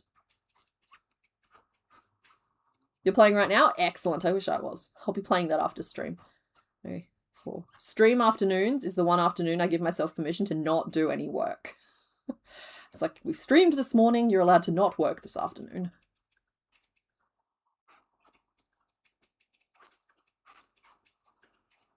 You love Supermarket Chaos, you don't have anyone else to play it with though? Well, we'll check the security settings, then maybe we can reach out on the Discord. Because it's fun. You can see the other person moving around the shop, but you just, like, there aren't very many, like, things, and so you can choose to be either, like, the person in the giant ferret suit, or the guy in the orange jumper, or, Windstone Plantsman, my apologies.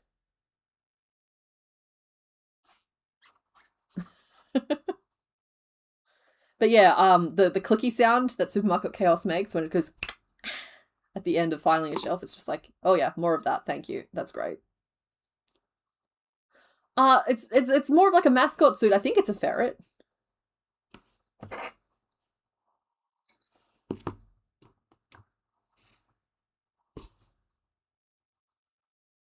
Oh yeah, got to explore with a little herbal so he can do CPR when I inevitably die. Because I've poked something I shouldn't have poked. I have the same problem in Don't Starve, by the way. #1 cause of death for me in that game is poking things I really shouldn't. Having recognised I probably shouldn't, and poking them anyway. Oh, you're just a little guy. You're just the smallest, ittiest, bittiest thing. Oh, there are a few streamers you follow with a community server for viewers or subs you've been playing a ton with together with others. Awesome.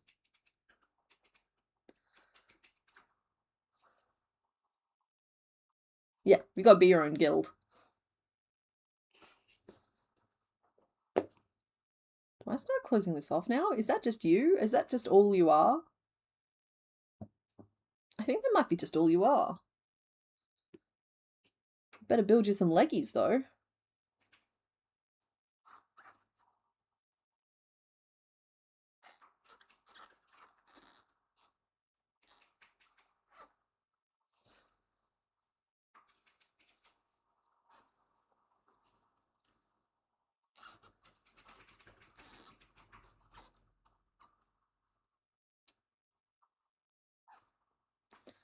No, it's been a good time. Though, that said, I started playing Power World just on my Steam Deck because circumstances didn't allow me to play it on my PC at the time. And now I can't play it on my PC because I only know where all the controls are on my Steam Deck. Oh, if they're not just the perfect little leggings you've ever seen. Look at you go, buddy. I better swap back to the other sprite, honestly. There we go. You think 2/3 of your deaths in Don't Starve are right after you think, yeah, I can kill this beefalo. No. You must not. You must resist the urge. Beefalo are friend, not food.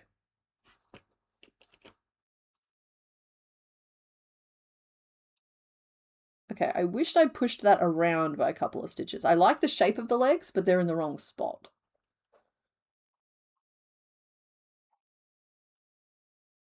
I'm just going to crochet, and then 3 more. Look at that. So let's push.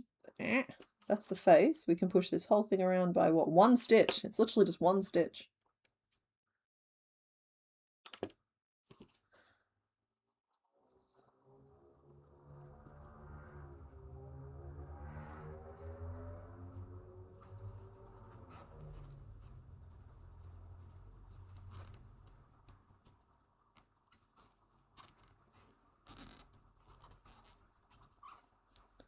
Beastie Ball. It's a volleyball Pokemon. I've not played that one there.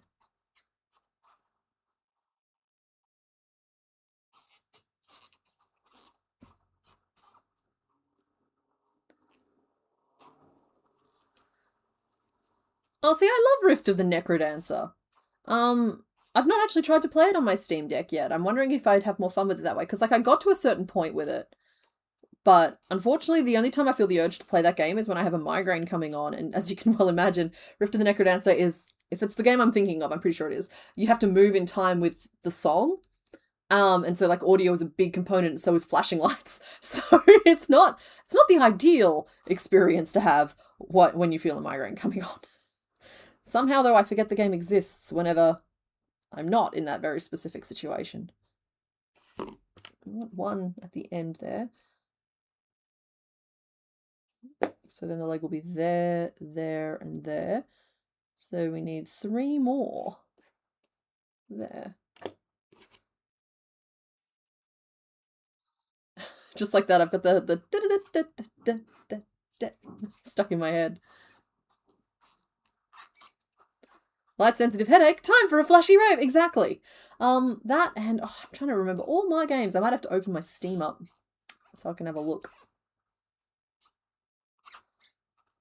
I love me a dungeon crawler, and I like a turn-based dungeon crawler, which makes it a bit tricky sometimes to find good ones, because I think the world is headed in the direction of everything being real-time strategy, which is fine. I've had to adapt. Palworld is the first like open world of that nature that I've really played. Tried to play Enshrouded just before that, but it didn't really hit with me.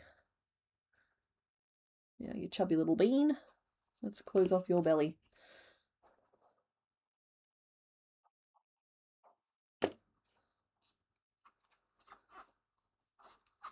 Alright, I'm closing off this piece, and then we will do a naming. So, I hope you guys have been keeping your name suggestions flooding in. We'll see what Mr. Bones has to say about it.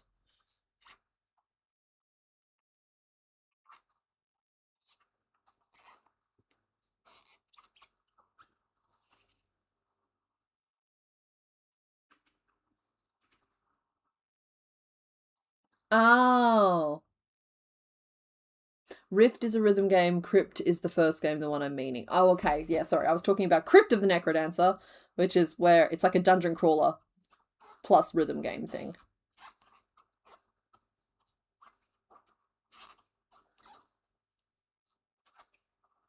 Current name list is Perry, Patrick, DJ Lottie D, and Larry the Loadhad. So if you have any other names you would like suggested for the little bug, speak now.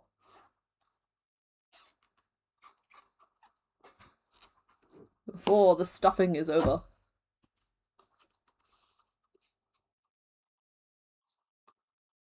And I need some more. I've been doing good recently on finishing sewing stuff together and frogging stuff that was just not needed, which is why I have, like, for example, a bunch of like small balls in a couple of colors on my desk.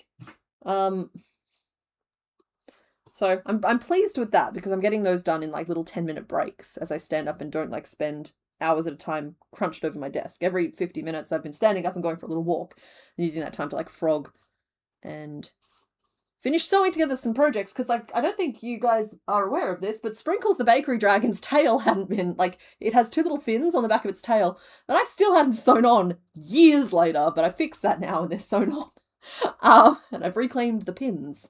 There was a few like that just like lurking around where it would, like, they were complete enough that it was too mean to dismantle them, but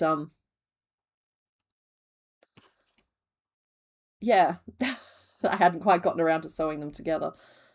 So we've been chipping away at that stuff as well. So that is a few little bits and pieces getting done. This room is still in as much chaos as it was last week, and as you can see, I've mucked up something with the camera. Maybe I'll just turn that light off altogether. Seems dark in here to me now, but maybe it's better. Maybe we need another work on our whips day. Maybe. I'm tempted to make the second Pokemon of today a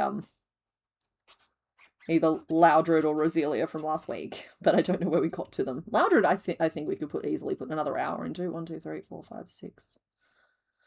But I'm quite excited about working on some other ideas that I have, but I know as soon as I sit down to work on them, the excitement will flee. It's once I have permission to work on them, the interest can go away quite rapidly. You can see where I've rummaged like a hungry bear through my yarn at the start there, and I haven't put the cube away. This is your favourite so far, this gen? He's got little feet. Alrighty. Reclaimed pins, exactly. Still need to go through my pins and just get rid of any that are too, like, blunt. Or any that are just actively crumbling. But I know that as soon as I go through and do that, I'll do something like the honkening and need every pin I have. And there won't be enough.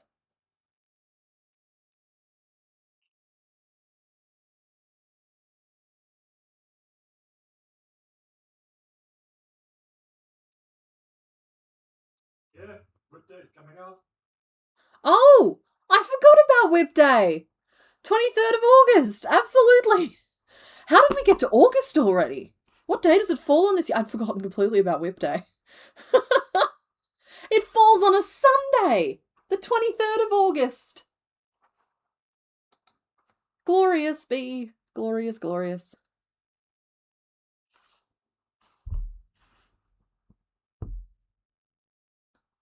Camera's overexposed, but at least it can focus. So that's the little weird butthole that we have to sew shut at the back. But not like that, like this. So that it's flat. Needs some little triangle pieces for his hat. And he needs a little duck bill, which we might embroider on even. And he needs a couple little eyes. He is way more saturated in person. It's like, that's a closer representation of his colours. I've turned the light that I had on off because I don't know if it was doing a very good job. What is Whip Day? Whip Day is something we accidentally kind of started last year where the idea was that like we were all getting stressed about not finishing off all of our projects. And so I was like, that's fine. We'll just schedule a day where we deal with all that. And then the rest of the year, you don't have to worry about it. So we designated Whip Day as a day far off in the distant future, which I picked the 23rd of August at the time. And then last year we did Whip Day on the 23rd of August. And it's almost the 23rd of August again. And I've been working on my whips outside of it, which is kind of a problem. That's fine. There's always more whips to be had. Your calendar was like, oh, I remember this from last year and auto-filled it. That's great. So yeah, Whip Day is coming up. Thank you for that reminder. I'd actually completely forgotten. Anyway, that's him. I'm going to start the poll. Okay, we had Larry the Lotad. I've got caps lock on. Nobody panic. Lily. We had Perry and Patrick. I'm going to do them all in caps just so that nobody feels left out.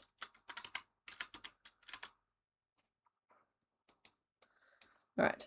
Larry the Lotad, Lily, Perry, and Patrick. You may vote.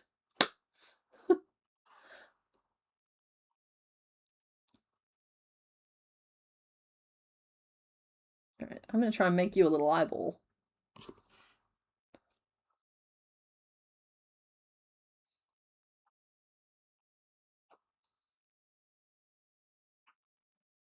Did I mistype one of them? Why is everyone saying Purdy? I did. Okay, Purdy is meant to be Perry.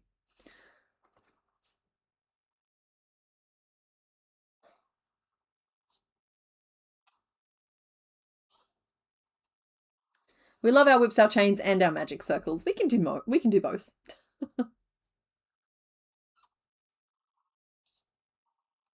So what is Whip Day? Is that asking about the date? The 23rd. Oh, sorry. If you're asking about like what happens on that day, it's kind of nothing. Honestly, we'll have stream that day as per usual, and I will remind everybody to work on their whips.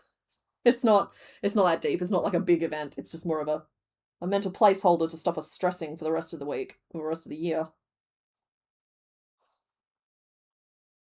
An excuse to dust off an old project.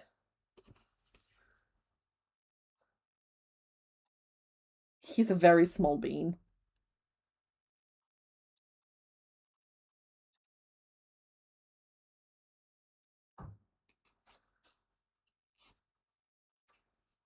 The type of made you change your vote. I'm so sorry. Gonna finish the scarf for your dog and a sweater for your cat. Okay, as long as they consent. I had a dog who used to love his little jacket. Who would just like run up and stand all like chest puffed out as we put it on him, and then like the little hook on the front of it would jingle, jingle, jingle, jingle, jingle. He was just a little guy, and the weather got a bit cold for him.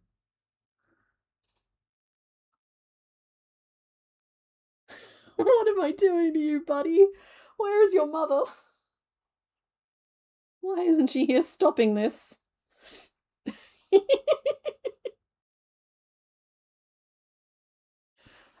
I'm gonna turn that light off when I go on break. Eyes are just a magic ring of 4. And we just need a little beak. I had yellow. I lost yellow. Found yellow. Roll credits.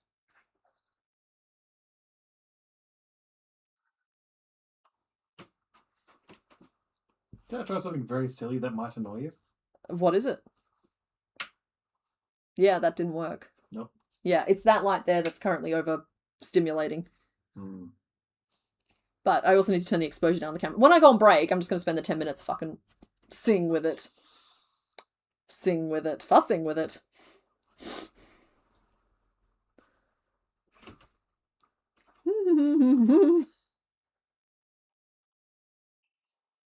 Okay, everybody's unclenched. Okay, good. You have too many whips, you'll have decision paralysis that day. Well, Jackie, all you do is you take a bag and you put all of the stuff in the bag and then you just pull stuff out one at a time. Be like, oh, okay, I'm working on this one. Or work out which one's going to take you the least amount of time to finish and just start there. Absolutely pitching snowball method for whip day. Get through as many of the little things as you can. Sew those horns on your Highland cow. Finish making Sprinkle's tail.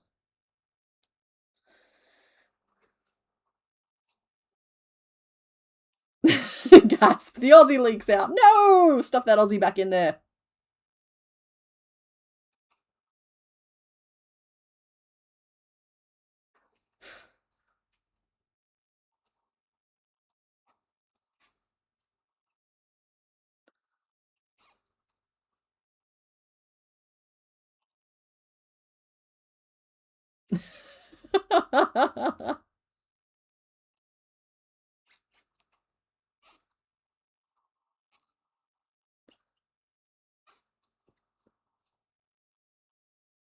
Oh, there's Pocopia DLC coming out. I still haven't quite...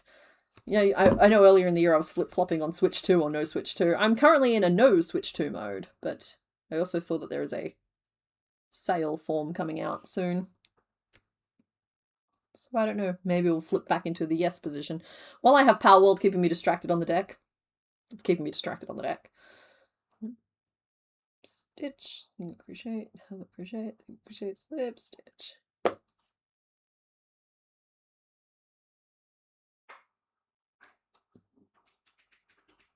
There's just nothing I can do that's going to make this face not look like the goofiest thing ever. So we're just embracing the goof.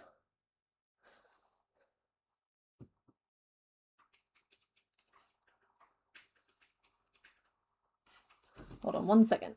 Yeah. We're trying something. Well, you guys finish voting on the name. We're okay.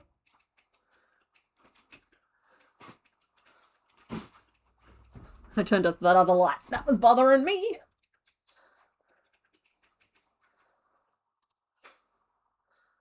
Okay, and now we do this.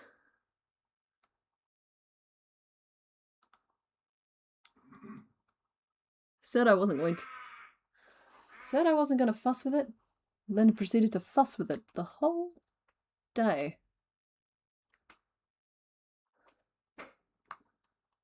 Whoa. I think we're getting closer though. I think we're getting better, slowly. I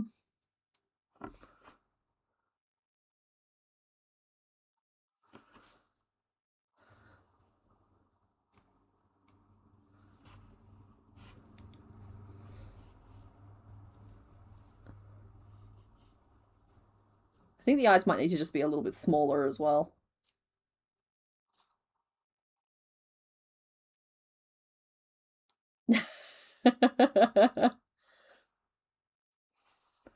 He's a ducky boy in a ducky world. He's not this colour.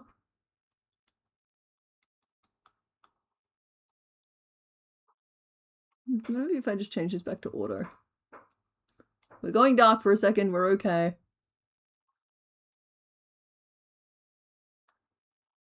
Alright. That's workable, I think. Oh, I forgot I have auto zoom. Fucked with so many settings today that I forgot. That is actually a pretty accurate representation of the colours I'm using.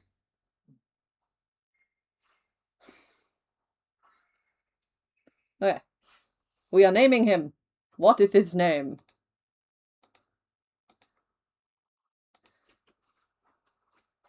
Oh, night, Pam. Thanks for hanging out. Alrighty, so we have officially named this little guy Larry the Lotad the Lotad with 57% of the vote. Then came Lily at 21%, Purdy at 16%, and Patrick at 6%. Thank you for your votes. I will endeavour to remember that he's Larry the Lotad the Lotad. I will get that now. I will not find that later. Okay. Oh, are y'all feeling the struggle yet?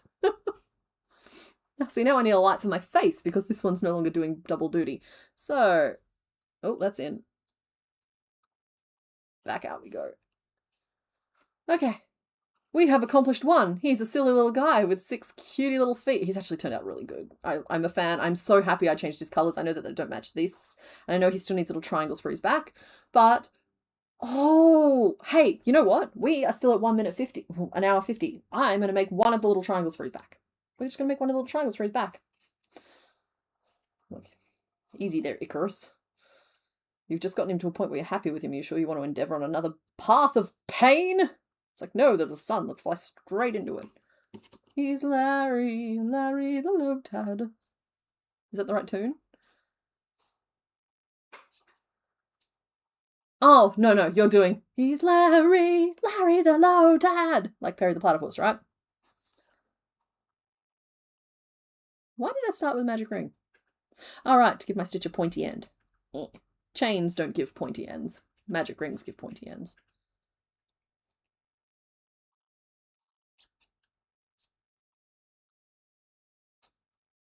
And 2.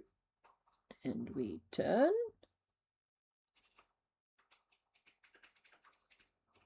And we 1. And we 2.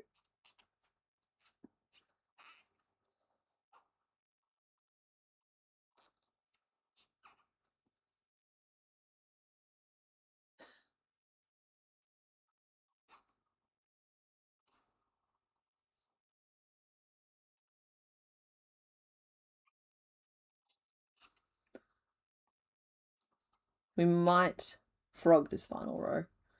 But there is our cute little pizza slice. Look how triangle. Oh my goodness. Something I've done has made me a lot happier with how things are looking on camera. So I'm glad I stopped and did that.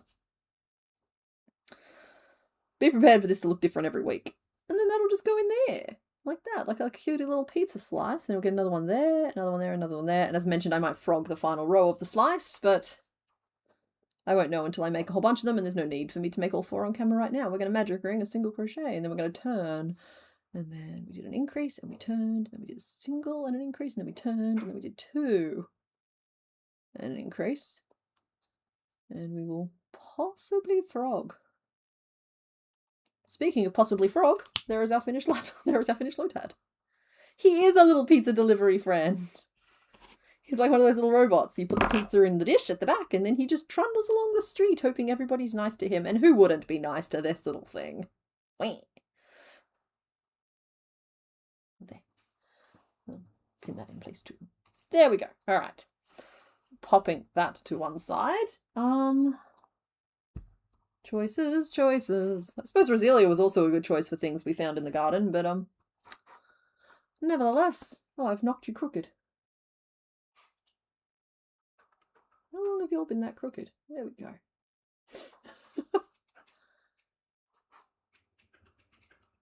Mr. Bones, that's who wouldn't be nice to that thing. Yeah. Yeah.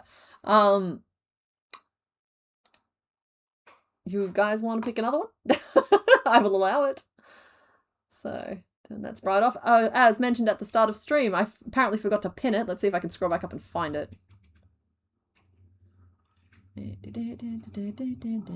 That's a copyright song right now. Let's be careful not to sing it. Nope, that's... It stopped loading, unfortunately. I did have the theme in chat, but I forgot to pin it. So, our theme is that we were doing some gardening and some of the plants are just not acting quite right. So, these are the culprits on the screen right now. Y'all can pick between 2, 3, and 4, and I'm going on break to try and, like, defuzz my brain a little bit. But I'll be back, and we'll make another. For some reason I thought that button was going to make everything else turn off and on the way it was supposed to. That's fine, it didn't. Betrayal! Alright, I'll see you guys soon. It's there. It's there. It's a good thing I like streaming. Today is being a struggle.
Fluffy Chomper, I see you there.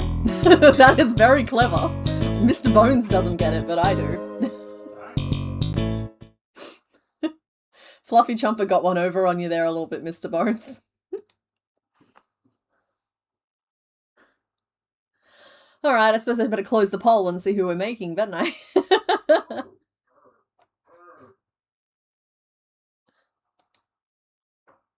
Yeah, sorry about the caps lock. I keep whacking it. It's just a bad keyboard. It's just a bad keyboard. And so, it's not as responsive as I'm used to. I closed the poll. I'm just waiting for the results.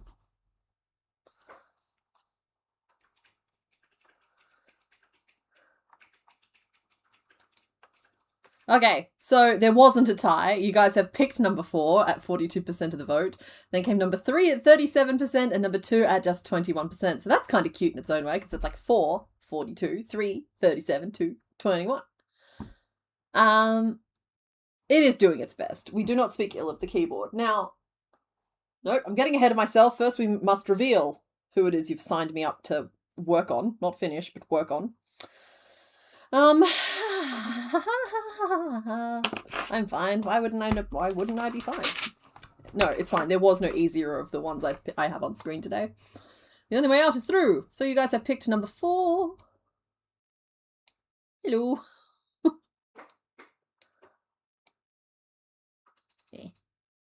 There we go.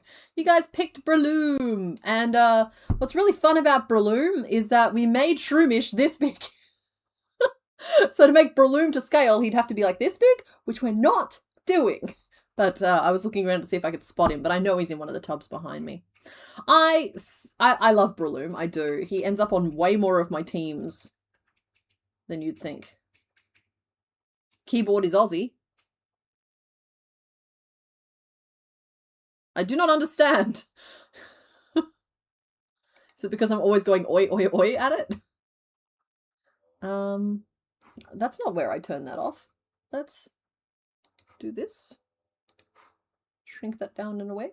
And let's take the Sprite and turn it into everybody's favorite little mushroom kangaroo who learns wonderful fighting moves and is very helpful in general in team composition. I like him. I'm a big fan of Breloom. I just think he's great. Boing, boing, boing, boing, boing, boing, boing. Boing, boing, boing, boing, boing. Nope, he doesn't like us anymore. He left. Boop, hello. Focusing, we're fine. And he will be our 38th Pokemon of Gen 2. Yeah.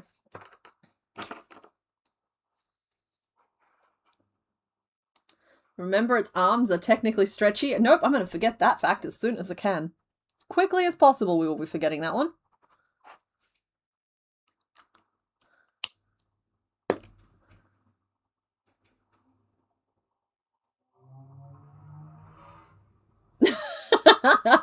Sorry, Devil. I feel for you, I do. What did we call Shroomish? That's an excellent question, because he is early Soul Silver days. Do I have the Pokédex open? I do. Details. Oh my goodness, we're all the way through Gen 2, and we're now in Gen 3. Shroomish doth not have a name. I might actually have to dig him out so that you guys can get a better look. I think he's in this box. Oh, finding some wonderful old friends in here. Technically, with how this works, everywhere I look, I should be able to see nothing but Shroomish. Ah, there he is! He's huge. He's a baseball. Carnivine, what are you doing?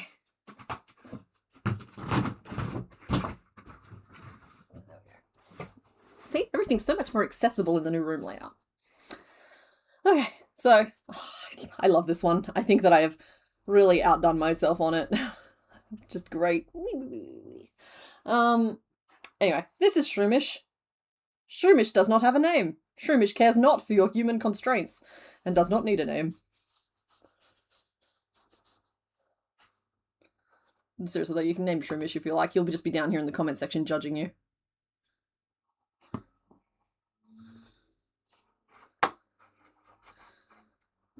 Shrink.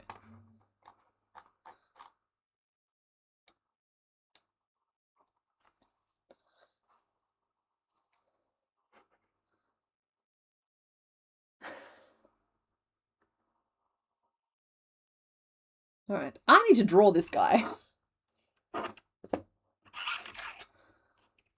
I'm not sure how that's going to go. We're going to do our best.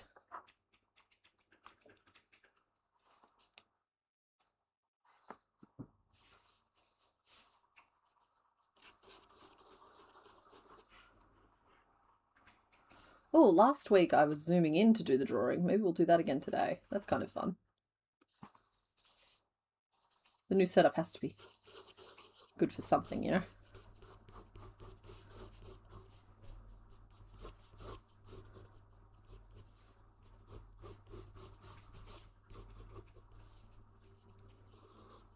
Not one, not two, not three, but 4 balls on the end of that tail. We've got one chunky thigh, another chunky thigh.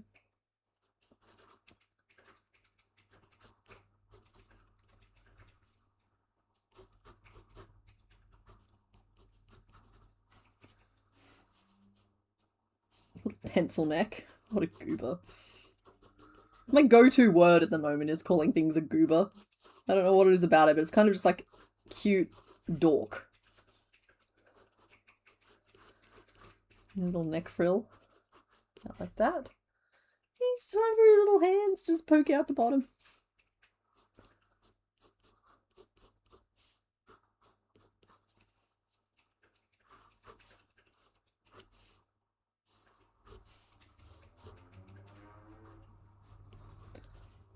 Okay, so as per usual with anything this complicated, we're going to need details of things like, okay, how many petals does the thing around his neck have? Is it 8 or is it 10?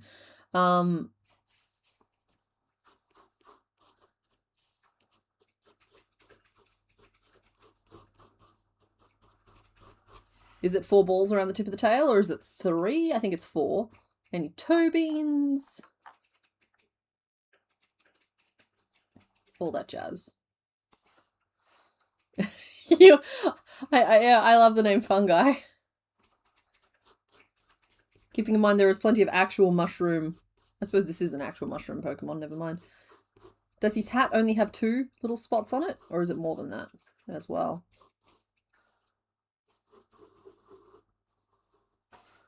And I think this is a call for safety eyes if I've ever seen one. Which immediately establishes the scale we'll be making this guy on. How am I doing so far?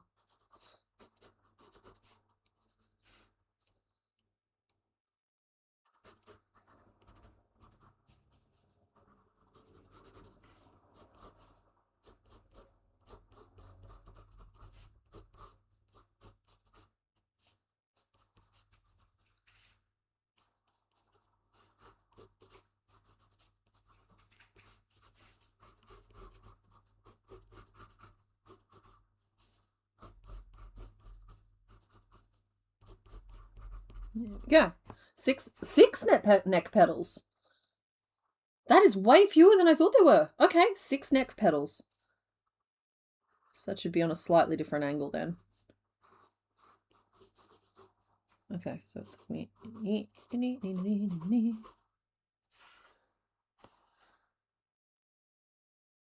yeah, lots of details. I'm wondering if I'm missing any at the back as well.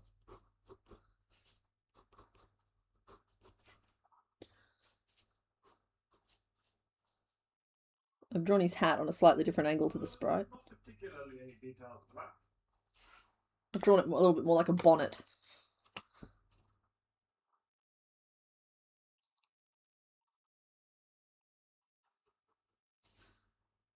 Okay, it goes around. And around.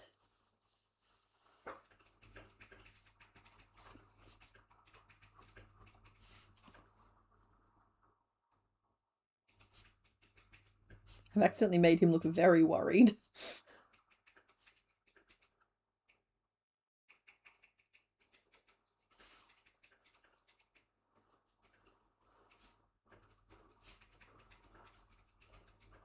Okay, let's, just because I know how much work is going to go into this guy, let's name the Shroomish first. So, Shroomish is here. Still judging you. in the corner. But we're going to name Shroomish first. So if any of you guys have name suggestions for Shroomish, that'd be great.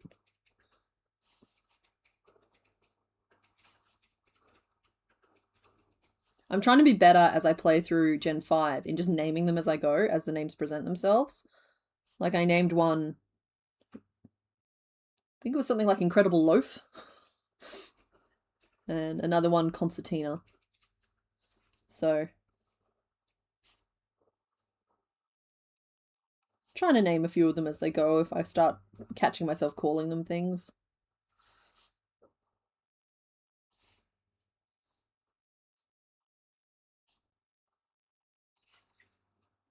Yes.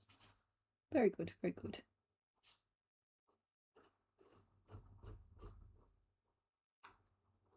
And we only need one green for this guy, so it's less of an issue.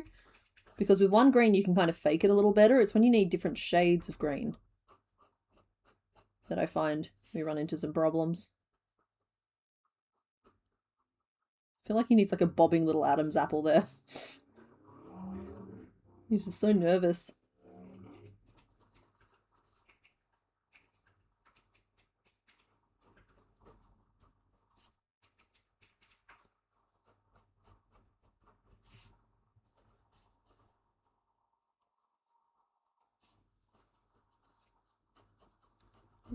Okay.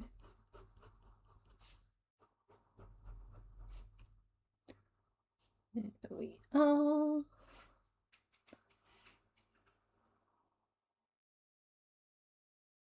He has 2 of the red things on his hat and no sneaky toe beans. Alright, thank you very much. That's helpful.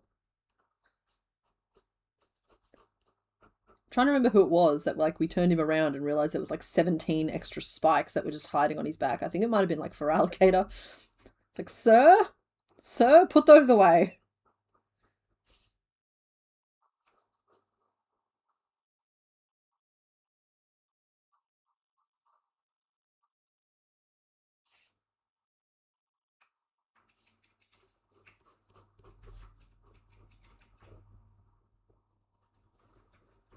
Nearly done.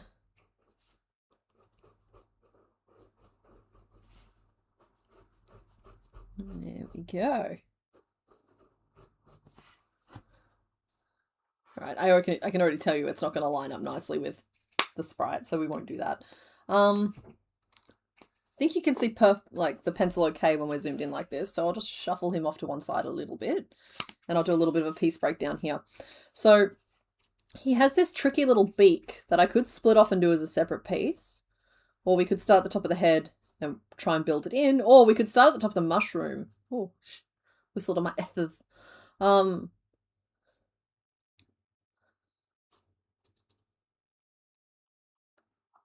The names for the Gen 5 mons for the ones in episode 4 or for the previous episodes? Yes. Shroom Boy. Shroom Boy. Breloom does always look like it's one mean word away from bursting into tears. It does. So, I'm tempted... The hat needs to be at such an angle, though. I'm tempted to do it as like a separate piece, but I'm worried that's going to make it way harder. Because it is technically meant to be like anchored, I think, further down on his noggin than this. Because it could go... like a mushroom cap. And then just like...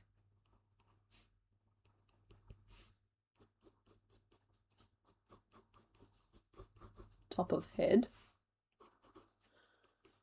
Down into neck.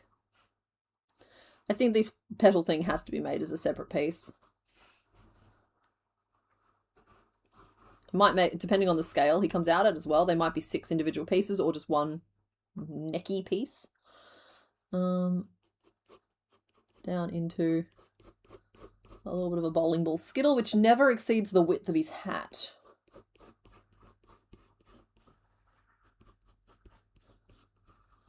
But does change to green there.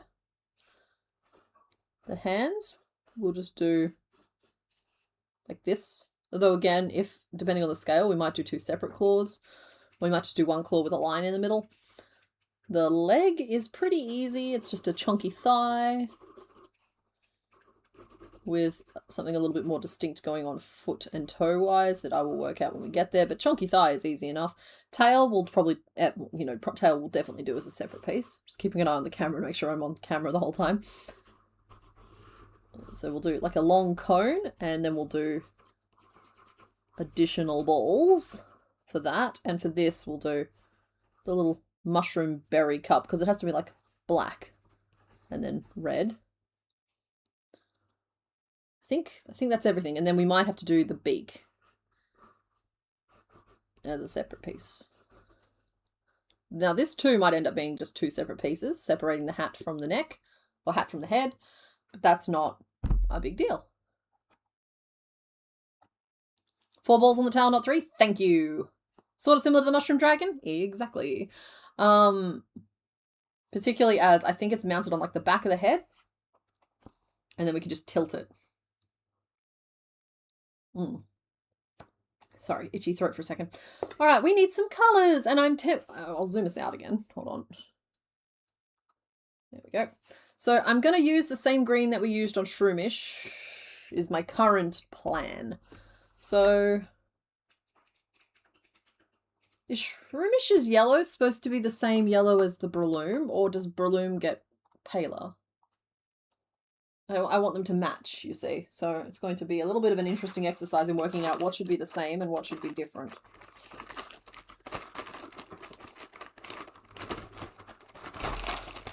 Rummage, rummage. That's the pink. That's the pink we're looking for. It is not quite that. My shame. This bucket just is incapable of staying neat and organized. It's okay. So that is this color here. As you can see, it's a little bit more toned down than it is currently appearing on the neon camera. They're different yellows. Excellent, because I was going to use cream for Breloom. And we have already fished all of our greens out, so I can just pick from an assortment of those. Torty, why are you involving yourself in so many other people's business? You should just mind your own, Torty. And I think this is the green. It's not the same green that we used on this guy. No. This is the green we used on this guy. No, we're using the same green. I like it. The real question here is whether or not we're using cream or yellow for the rest of the kangaroo. That's the cream. That's the yellow. I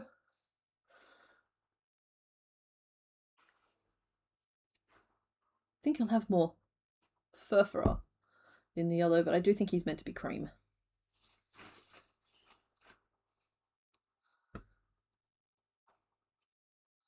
So the greens will match between them, but he got paler as he grew bigger. I think that's the plan. Beetroot, lovely colour. Could it be this gen's Outback? It might be. We don't really know yet. Honestly, I think green, a shade of green would be this gen's Outback if I could just find the right shade of green. Because this gen has a lot of bugs and a lot of plants. There's a heavy plant presence in this gen. They're very present. Sort of, yeah. What am I doing? What am I saying? We're going to start at the top of the head, which means we're going to start in our green.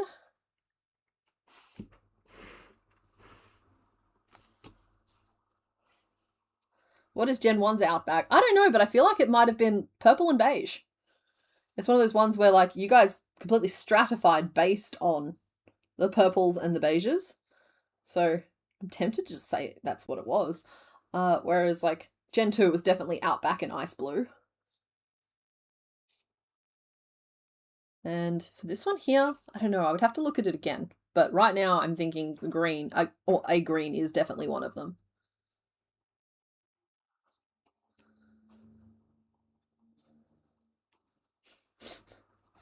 Yes, we did name him Spud Lightyear.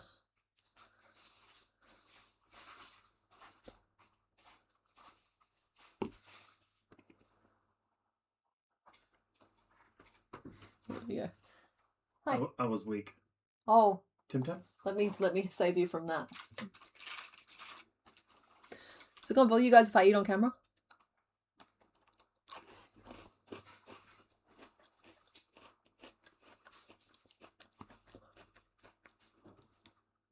On Whip Day, can we name some Soul Silver Pokemon? Sure. We've named all of the Gen 1s and Gen 2s. But yeah, I think that there's a backlog of Gen 3 ones we haven't named yet. Let me look them up while I eat my Tim Tam.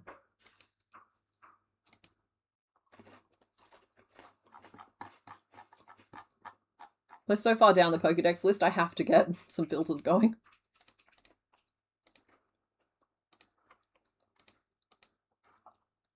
Okay, wow, there's a lot we haven't named.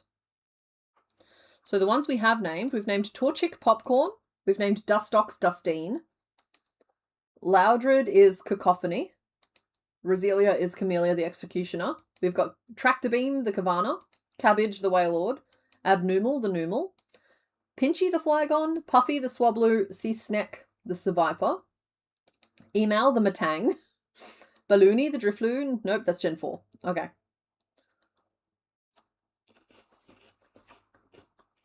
And that's it. So we have a lot that we haven't named.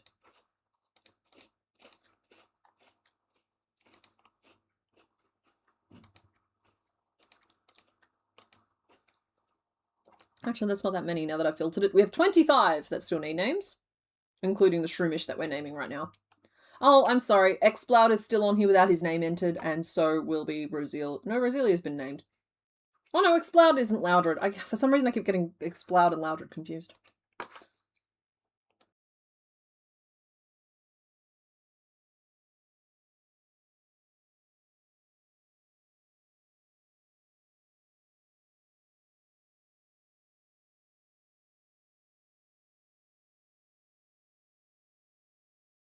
I wish yarn teleportation was a thing too. I'm just turning the mic on enough so I don't chew straight at you guys, sorry.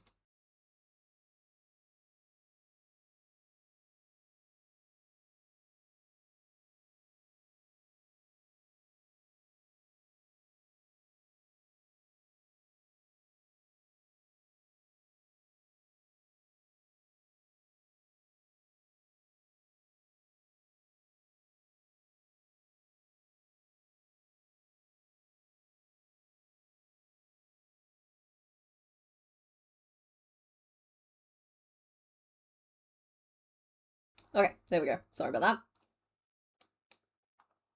Some choices were made. Great, go to sleep.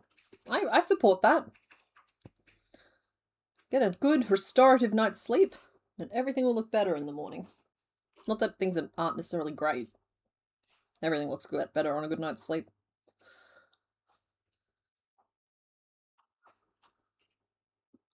Honestly, I need to go back into the market, so to speak, and find a yarn with a better range of greens, even if it's just supplemental.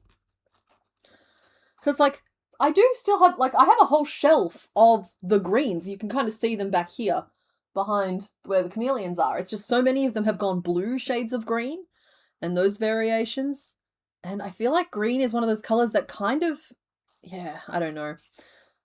There's only 2 real yellow greens, which are the ones that I'm kind of using.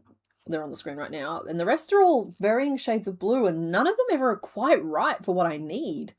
There's no good fresh planty colors, at least the way I use them. Yeah, now is a good time to go refill your gallon-sized water bottle. Wait, yeah, it's meant to be green. It's meant to be a blue or green. It's meant to be a blue or green.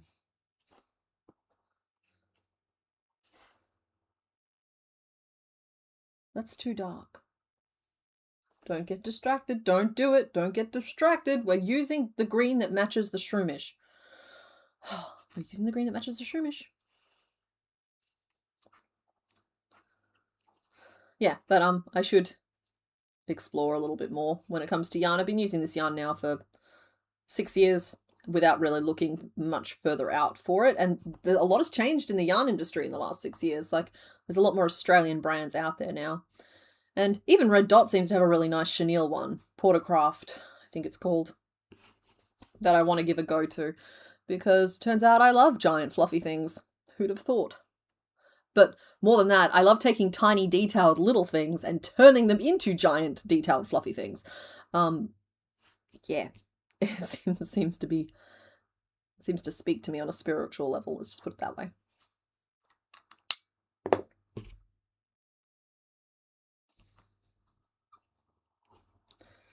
So, working up the cap of the mushroom. This is going to dictate the size of every other piece. So I do have to be quite generous with it.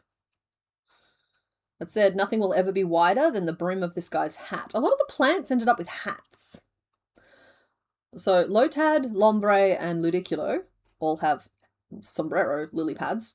Breloom has his mushroom cap. I suppose they're plants that are naturally, like, lending themselves towards hattedness. Roselia does have a hat. It's just kind of leafy. Cacturn has one as well. He's got his little pointy dark green point of a leaf. Is it Septile? It's Groivel. I'm thinking about Groivel. Groivel has his hat too. 1, 2, 3, 4, 11, 12, 13, 14, 15, 18. Yeah. So, like, just lots of hats. Lots of hats going around. Even Tropius has a hat. He does have kind of wide hips, but they're... I'd still say that they are within the brim of his hat. So, like, this is the body picture I drew here. And so, like, the hips will stick out a little bit when attached. But it shouldn't... Like, his hat should still be at least still roughly even with them. They might stick out slightly further, but that doesn't change the brim of the overall hat.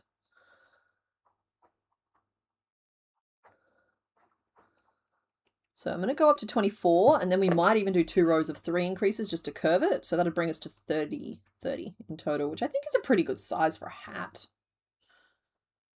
Don't know why I keep slowing down when I say the word hat. Oh yeah, Ralts has totally got a hat. So does Gardevoir. Curlier, you could argue it's her hair. I suppose Gardevoir you could as well.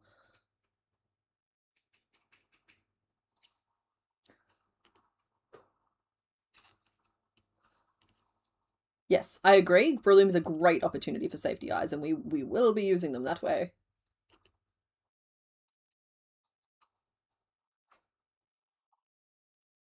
Oh, okay, cool. What were the suggestions for Shroomis's name? I'll start the vote right now.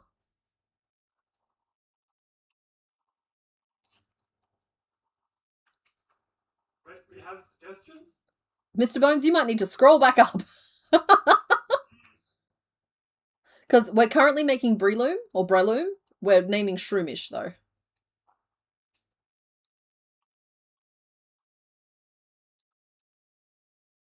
C-Dot does have a hat. Yes, yeah, I'll accept Spoink as an entry into the Hat Club. This was originally just an examination of the plants, but no, we can broaden that definition.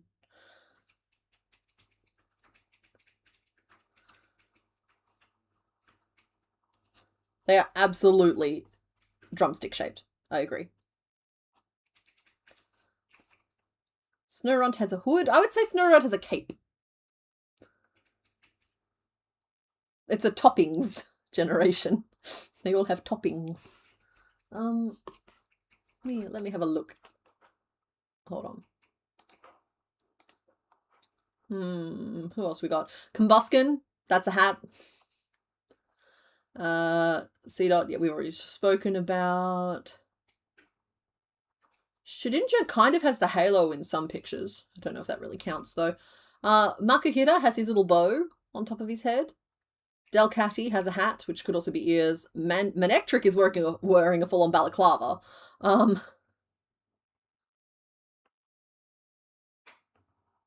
Honestly, a lot of them are wearing hats, guys. I'm seeing a lot of hats as I scroll through. Oh, Cacnea has his little crown. That counts as a hat.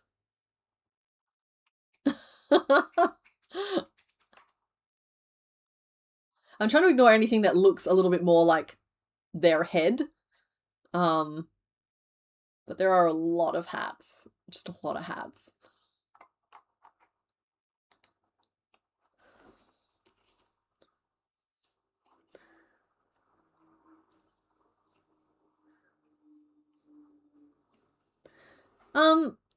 Meowth's coin, I think, is more of a diadem. It's just like one of those like little things that just like dangles in the middle of the forehead.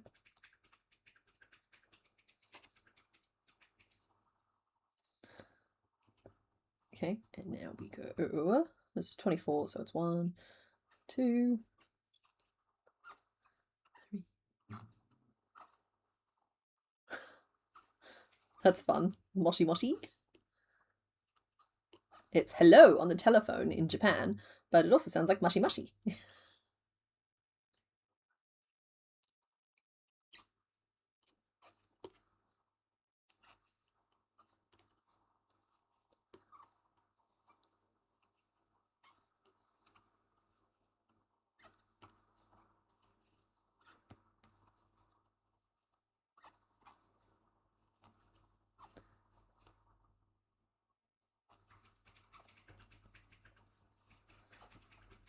That's true, there is a difference between a hat and a head accessory.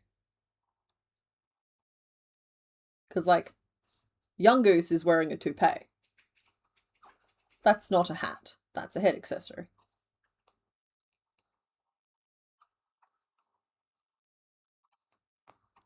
And also not this gen.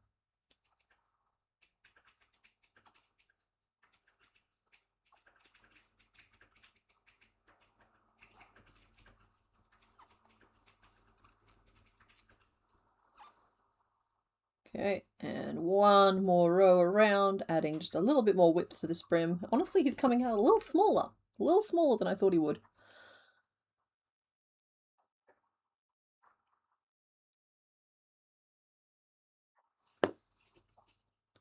Yeah, I don't think you missed any shenanigans, Purple Dolphin Studios. We are just trying to name the mushroom.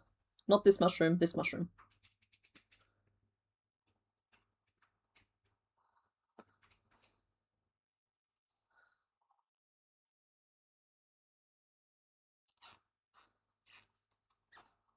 There we go. Current shroomish names. Panic skeleton noises, confusion. People saying Pokemon names and Breloom names and hat types, and I haven't got enough coffee and I'm not fine. Mr. Bones, I'm so sorry.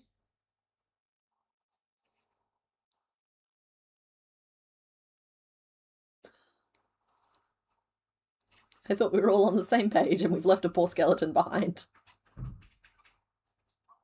I'm not Pidgeotting it on purpose.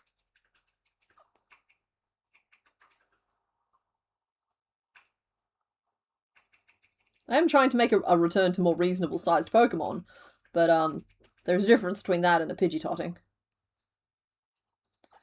I have surprisingly little control over how big and small something is turning out, given that I'm the one turning it out.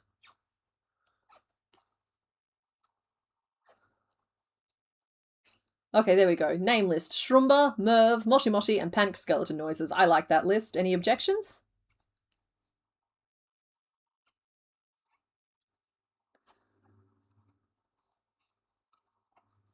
Shroomba and Merv were names for the Breloom. Oh. And so was Moshi Moshi. Oh, okay. What's the Breloom name list? Maybe we start there. This is the Breloom name list. Okay. So, the current Breloom name list is Moshi Moshi, Reishi, Shroomba, and Merv. So that would mean the remaining names are Shroomish names, which would make them just panicked skeleton noises.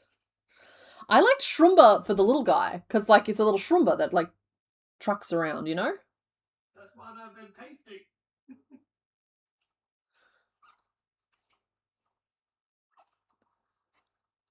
Okay, I'm making the decision here, then, that Shroomba is officially one of the name options for the little guy.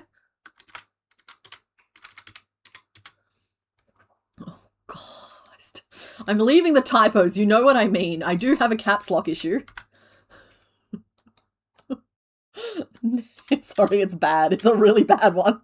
Name Shroomish. Okay, so we've got Shroomba. And we have panicked skeleton noises. Seems an odd time to deploy that one, but I get it. Not panic skeleton deploy. Panic skeleton noises. PNS. PSN? Hopefully that's not an acronym for anything. He's short like Roomba, but he's strong like Bull. What are we doing? Moshi Moshi for Shroomish too? Moshi Moshi?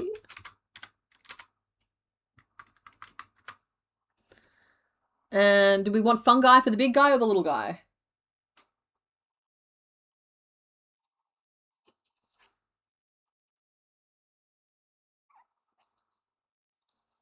Because fungi feels more like a Breloom name to me.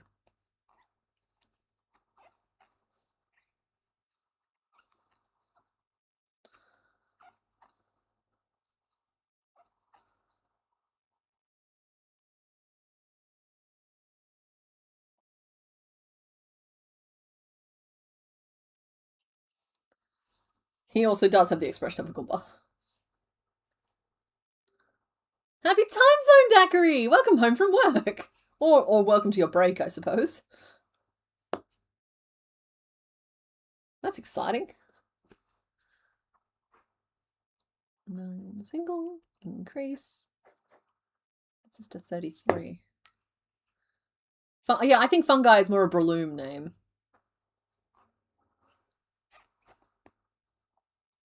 Andy, I got you. I understand what you mean.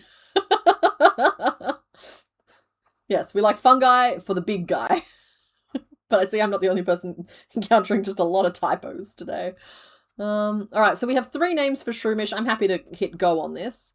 We've got Shroomba, Panic Skeleton Noises, and Moshi Moshi. We are naming this.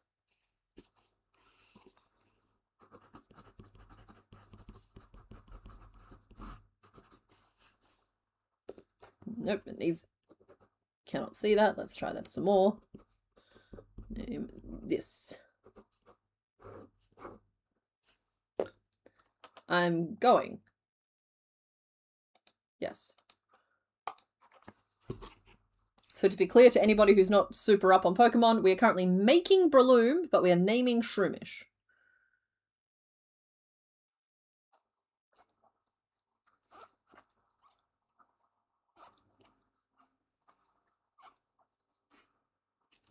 I like Shroomba. I think it's a good name.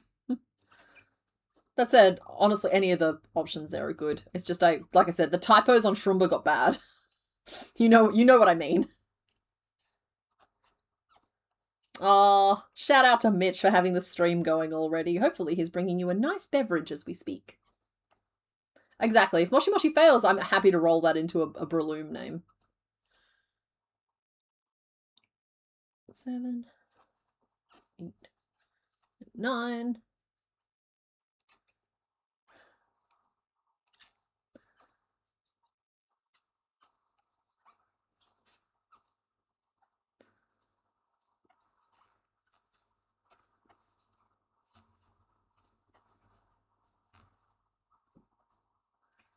We need to name one caps lock. Honestly, I think it's just going to become my new default excuse in life. It's just like, sorry, I'm late, caps lock. Oh, we can't have eggs, caps lock. No, caps lock. Sorry, caps lock.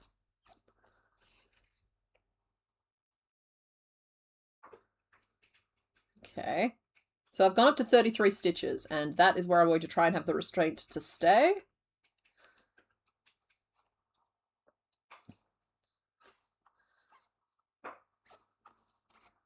There we go.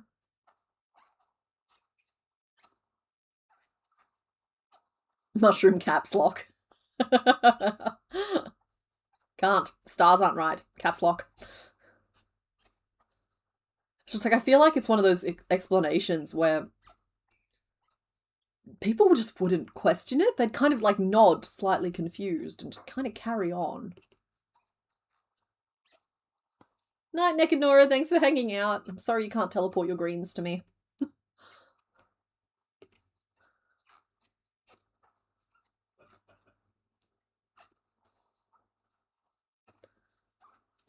Around and around and around and around we go. Okay, so now the real question is, do I have to keep spelling it Shroomba? or are we going for Shroomba? I've been working on the Pokemon cross-stitch lately while watching your uni lectures, and it's developing. Ooh, that's exciting. I've been slowly chipping away at mine as well. I'd say I'm approaching about 10% of the way through the first one. I've learned a lot.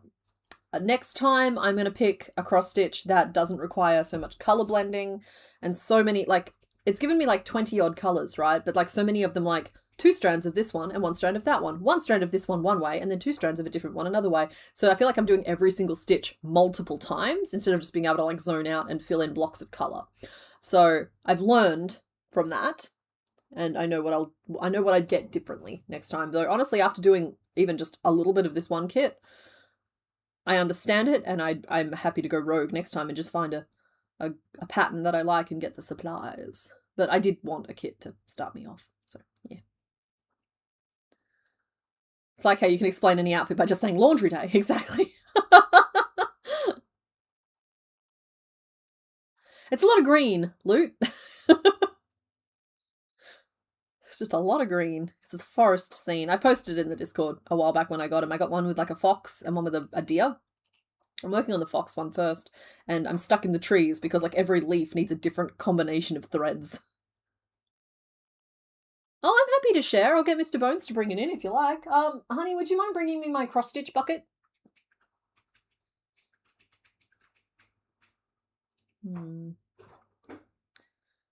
This is good. This is good.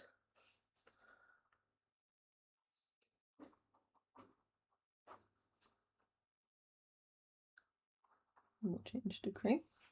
Do you know where it is, love? I know cross-stitch and embroidery are two different things. They are very different things. I recently saw a trailer for a game where all of the graphics were done with embroidery. Oh yeah, I saw that. It's been served to me like 17,000 times. They think I'm interested in it. I'm not interested in it, but like they've shown it to me so many times I'm not interested in it currently. That's how much I have done so far. I got lazy with mapping out the actual squares. And so I only did the horizontal ones because it gave me enough of an impression. It's big. But you guys want to see my shame? Look away if this is going to bother you. I'm going to show you the backs. It's not good. Look at that. But I have been doing my best. And I think I'm doing okay for someone who hasn't really cross-stitched in 20 years. I'm picking it back up. So yeah, that's one of the two that I have. Hang on, I'll see if I can find a picture of the finished thing. I've been very good about staying organized with it. There we are. That's what this one looks like. That's the one I'm doing. So you see I've just finished the top corner. Sorry, I'm just juggling a bunch of stuff. That's the top corner of it. Yeah, and so I got that one and I got a second one at the same time. That is a deer in a similar setting. I did read the size of them before I started, and yet somehow it didn't really compute to me how big that actually was. So I'm tempted just to take my like ring and cordon off just the section around the critter and just do the little bit around the deer on the second one. There we go. All packed away. But I'm trying to be very disciplined with it, like very like neat and orderly, and it stays in its bucket and all that jazz. You actually think it's pretty good? Excellent. Show me your shame.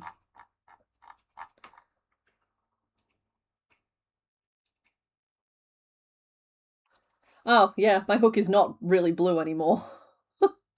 It's hanging onto a little bit at the tail. But, like, that's why it's squeaking so much. It's because the colour is just completely rubbed off the top of it. That's why I already have a backup for this one here in case it wears out completely. I use my hooks.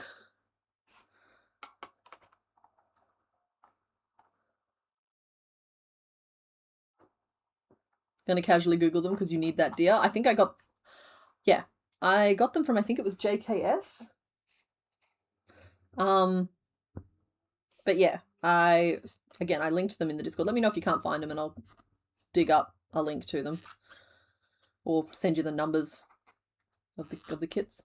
But they're pretty, and I wanted some foresty ones to go with like the overall like magical forest art wall I'm slowly putting together in my head. I don't have a wall to put it on, but I'm slowly putting together a magical wall with like dark forest themes. And so like a couple little forest animals coming out of some sunbeams was perfect in theory.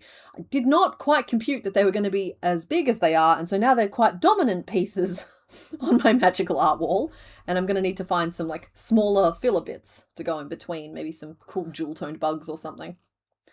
Because like I've got a lot of really big pieces now, and I need some like little ones to make the gallery wall what I want it to be. But I don't know.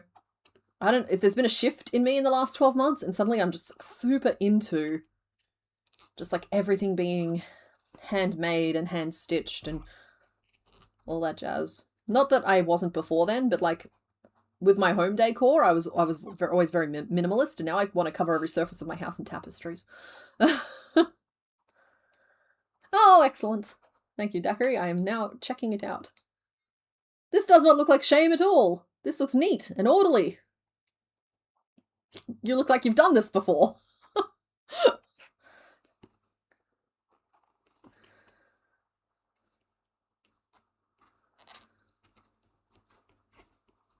Video game sprites? Yeah, I'd be interested in doing some William Morris prints or something. Like something that has like solid color blocks, I think would be quite therapeutic, because you could just like see where the colors go.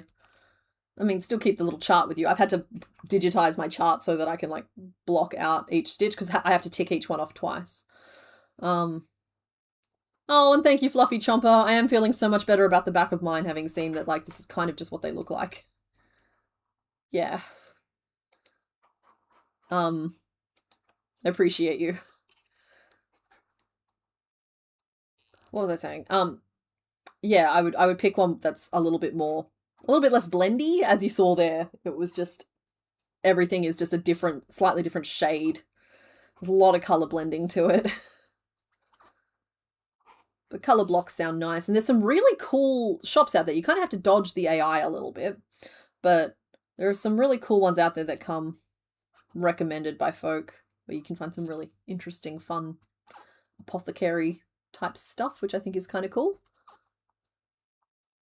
Your mum once did like 100 cross-stitch ornaments for the Christmas tree. They're very cute, but only like 6 square centimeters, including the frame. See, that's adorable. I love that. I want to go back to, let's see. I've already sworn twice this stream. I do not wish to swear again. But let's say Crabby. I want to go back to Crabby 90s Christmas, where none of the papers match, the lights are all wonky, but there's a warm, lovely glow to everything, and the decorations clearly look like they've been hodgepodged together over the course of generations, and nothing is manicured or curated or belongs in any magazines or Instagram posts. That's what I want this year for Christmas. I want it to be messy and warm and wonderful. So I don't want anything to match. If anything matches, we're doing it wrong. But I also don't want to go out and shop for things that don't match. That's not the point. So I've been feeling a type of way, and I need a little bit of nostalgia core to ground me, I think. The ferals will forever be immortalized in the cross stitches. Their fur is a defining factor in the fibers. I'm trying so carefully to, like, you know, like I said, keep my hair out of it. Hands are very clean, and I've got my needle on its needle minder, and I put it back at the end of every session so I don't lose it, and everything has its dedicated tub, and it, like, even now I've put everything that I showed you back in its tub, and the tub can move around, but nothing moves away from the tub.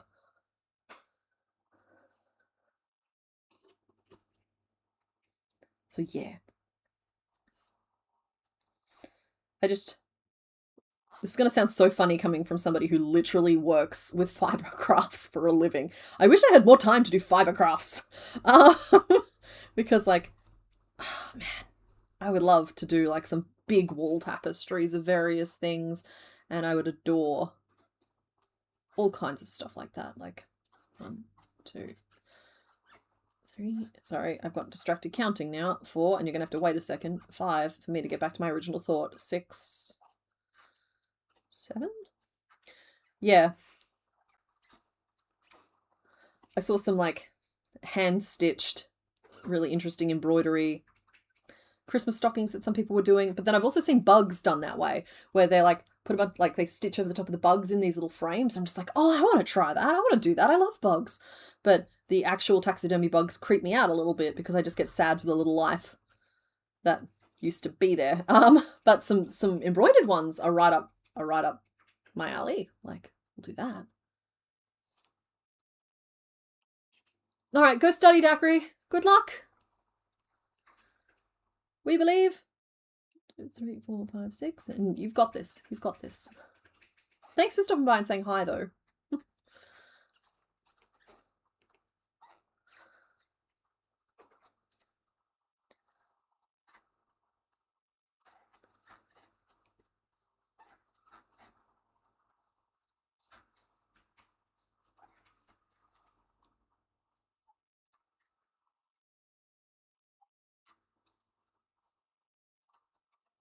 That was weird. Oh, I know what happened. Dang.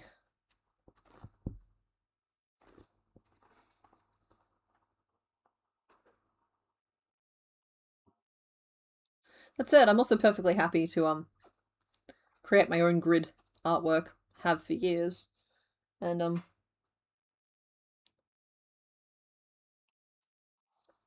that'll be easy enough to turn into cross stitch as well. There's plenty of tools out there that can scan coloured photos or whatever and do it. Offer a Christmas ornament to people on your family and friends, asking them for an old one they don't care about to give away in return. I love that, Andy! Oh, that's really lovely. I like that. Of course, it would require me to have family and friends, but, like, love it in theory. Maybe I'll reach out to some folk. 1, 2, 3, 4, 5, 6, and see if we want to do it that way. You're getting to the point of... Sorry? I got barked at by Mr. Bones. I'm getting to the point of being tired where you go from sleepy to supervillains. I'm going to try and head to bed. Go to bed, devil in the details. Hopefully you have no homework due tomorrow.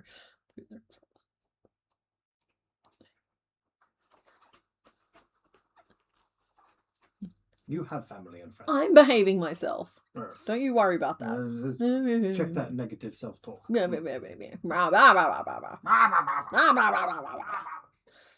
We've been doing this recently. It's impersonations of pugs. It's a pug. We're pugging.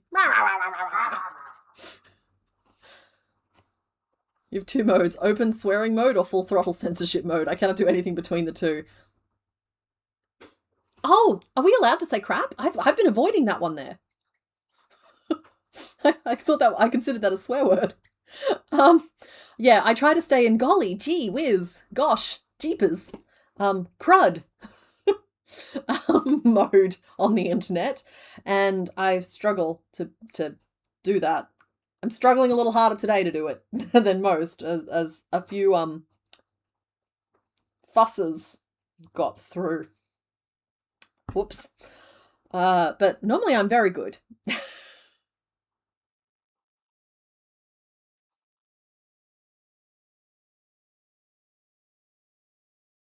It's fine, devil in the details. I've seen you do incredible things in short amounts of time. Your sleep will better serve you now than the homework will. I have decreed it. Go sleep.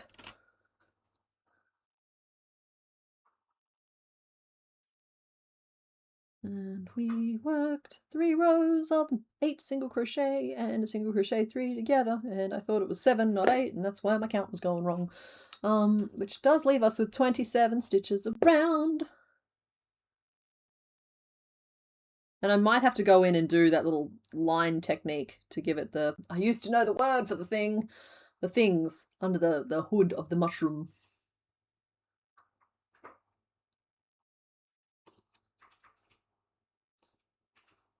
Andy, I believe it's registered nurse.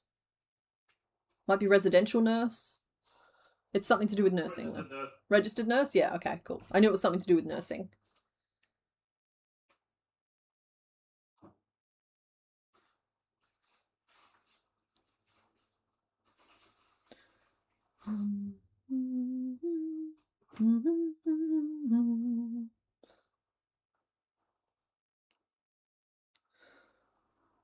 I want to go down to 24. And we'll do it like that. Then they can't stop me.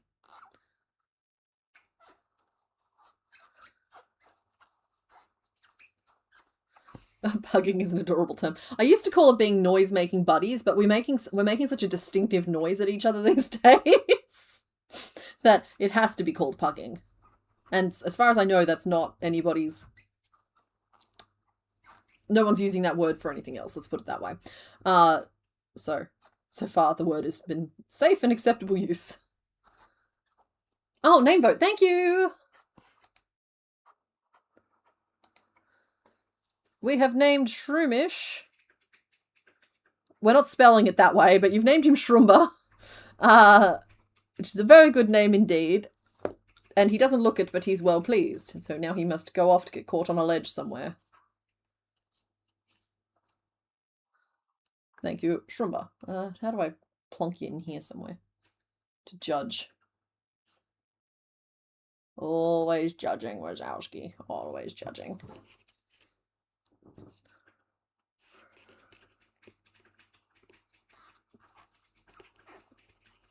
Oh yeah, sorry. Shroomba won with 68% of the vote, then came Moshi Mosha at 18% and Panic Skeleton Noises at 14%. Thank you very much to everybody who voted. So the next vote we do will be for Breloom.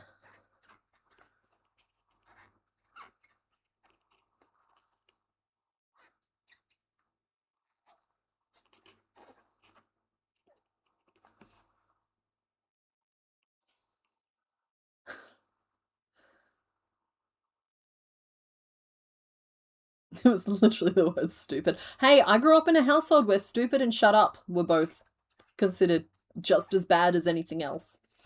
So you can tell I've healed as a person from that by the fact that I can censor myself now.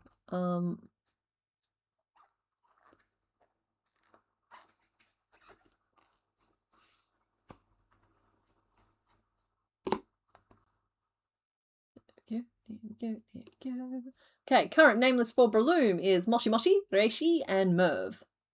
I think Fungi is on that list as well.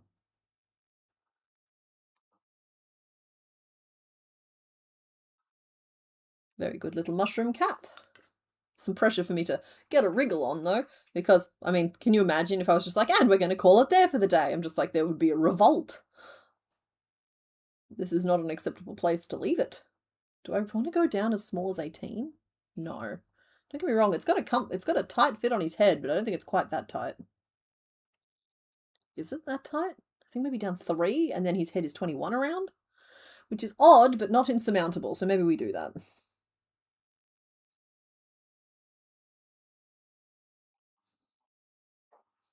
Okay.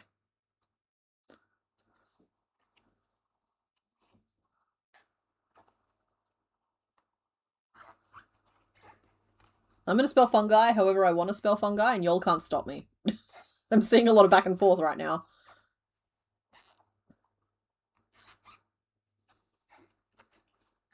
I think you have all the names we need. Yeah, I also think so, but there's such a long way to go that I want to, like, let's just leave it for a little bit. Mr. Bones will keep track of that list.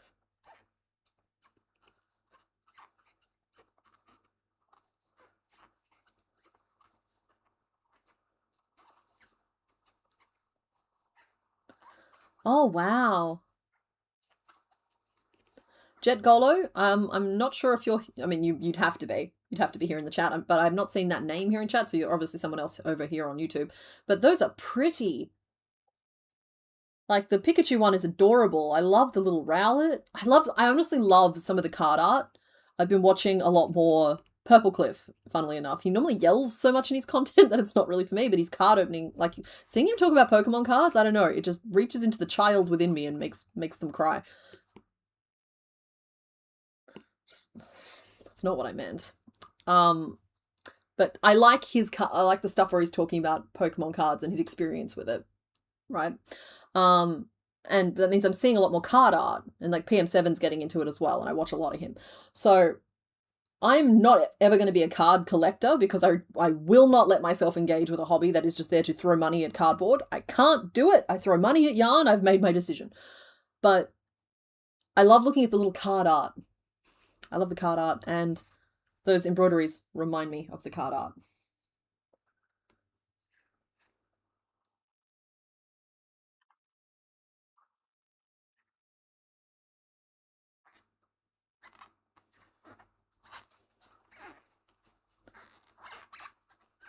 I'm on the Discord, and I'm on the live streams channel. There we go, Ace Baby, Jet Golo, that's who I'm talking about. Yeah, some of the card art is just so stunning, and it's only getting better, and like, It makes me sad that you can't buy like full print version of any of it. And even if you look up the artists, a lot of them are kind of very exclusive to Nintendo, because why wouldn't you be? And Nintendo has like very strict rules clearly about how that all works. But some of the card art is just so stunning. And I love it when they've like cut up what's clearly a bigger piece into like little tiny pieces, but then like they're this big. Just like, no, I want to see that. I want to look at it. But no, it's beautiful. Beautiful stuff. I like looking at other people's binders.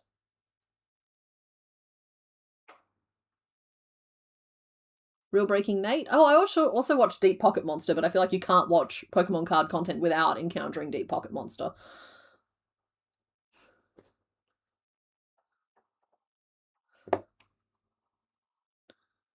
Umbraloom? I actually really like Umbraloom.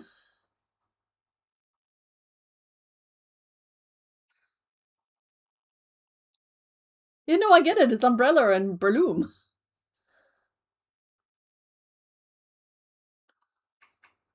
Yeah, the artificial inflation of the value of the cards, I think, is hurting just everybody. And there is an obvious solution to that, in my 2 cents. It's just Nintendo should just print a lot of it, and then the scalpers won't make money from it, and they'll be gone within a single generation. But, yeah. I've seen... I mean, I've mentioned the creators that I've I've mentioned the creators that I've watched talk about this, and they're all pretty unified on the fact that, like, it's doing nothing but hurting the people who actually want to play, and it sucks. It also makes it really hard for kids to get into it too, and so, like, there won't be a next generation coming up because you can't afford the Pokemon cards.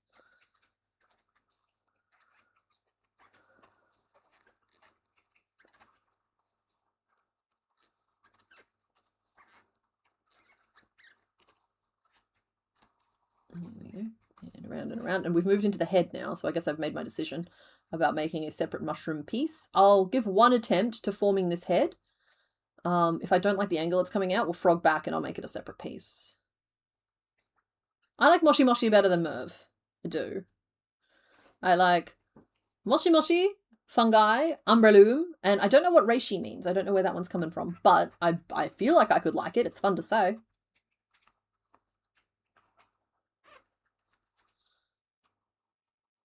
Reishi is like a mushroom extract that you use as like a vitamin.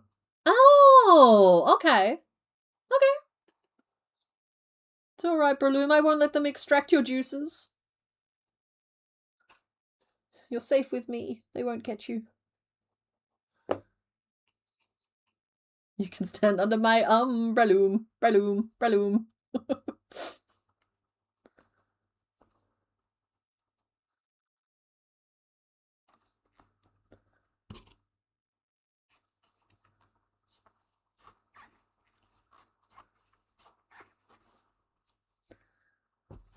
Yeah, Luke, you've mentioned that before, the fact that you get to actually, like, sort the individual Pokemon cards. I'm just like, there are so many cute little guys on those cards. I was thinking about this casually, about, like, if I was putting together a Pokemon card binder, if I was going to be a collector of sorts, what would I collect? And my thoughts came down to either bats or bugs. Though, I think it's really cool when people do things like they collect all of the ones that have apples on them or in them somewhere in the art, or... you know, things like that, or like the sleeping Pokemon. I think that's really cute. You just have a sleeping binder. But yeah, I am perpetually on a mission. Sometimes I'll look it up, but every single time I find the same thing. But like, if I like the card art, I'll try and work out who the original artist is, and then I'll try and locate them. Not in a creepy way, just as in like an online shop kind of way. But so far, I've tried it maybe half a dozen times, and every single time has ended the same way, where they don't sell prints. They work on like they definitely don't sell, not even just prints of that particular thing. A lot of them don't sell art prints at all. They are working artists, not print sellers who are also working artists. I don't know where I was going with that sentence. You know what I mean? They are contracted artists, I guess.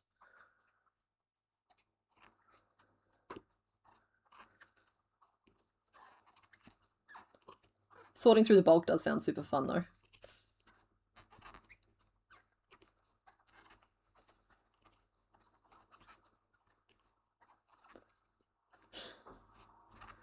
Crochet looking ones are interesting cards. Yeah, Yeah, I've seen I think I've seen a couple of their crochet ones. I like the little clay ones as well. And Jazza did a bunch of like 3D printed ones, which I thought were kind of cool as a concept.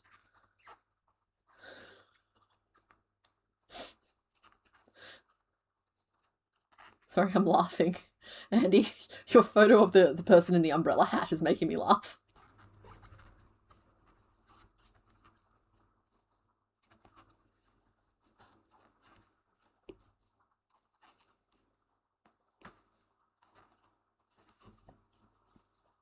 We go around and around.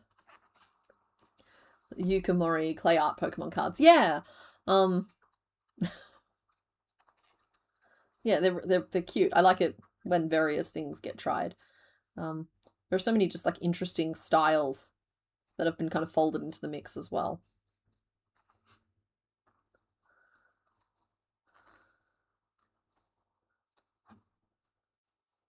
I think Lego is doing a card art as well. Not like on a card, but like a Lego kit that's like a buildable card as part of their whole Pokemon thing, which I'm sorry, I was so excited about when it happened, like when it was announced, but I don't know, it just does not seem to be a collection for me. And I do not wish to speak ill of them. Not Lego the company or whatever, but just like the kits themselves, a lot of them came out looking so boxy, and I know that not Pokemon, I know Lego is capable of getting such refined shapes. It's been weird to me that so many of their Pokemon have come out looking weirdly boxy. Even Mega Bricks had nicer shaping on some of their Pokemon. Because like I'm dying for like a Magikarp or a Gyarados, right? And I missed out on the Mega Brick one when they were happening, and I'm a little bummed by that. But I thought Lego would be able to do it, but now having seen how they've done things like even Gengar or even their Charizards, it's just like their Pikachu is kind of boxy and weird looking. Everything's kind of boxy and weird looking. It's like they specifically made a choice to not make them look right. And I don't know. It's just they probably did the best that they could with the brick budget that they had. So I'm possibly just being a little harsh. I'm going to frog this back. This is too big.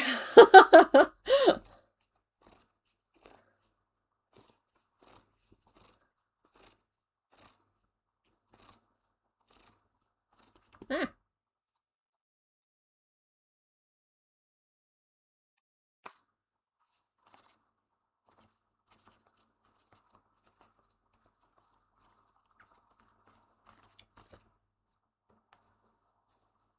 No. I frogged too far.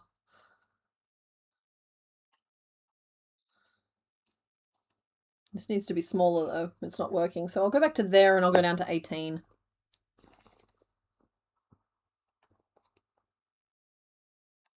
There we go. So at this point, this should be 24. 1, 2, 3, 13, 14, 15, 16, 17, 18, 19, 20, 21, 22, 23, 24.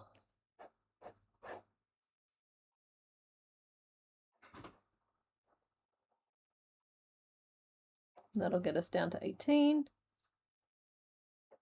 And I'll do 18 front post, and then we'll do 18. Because 21 was too big, and so we'll take it down to 18. It's only 3 extra stitches.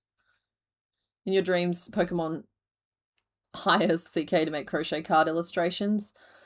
Don't get me wrong, the amount of...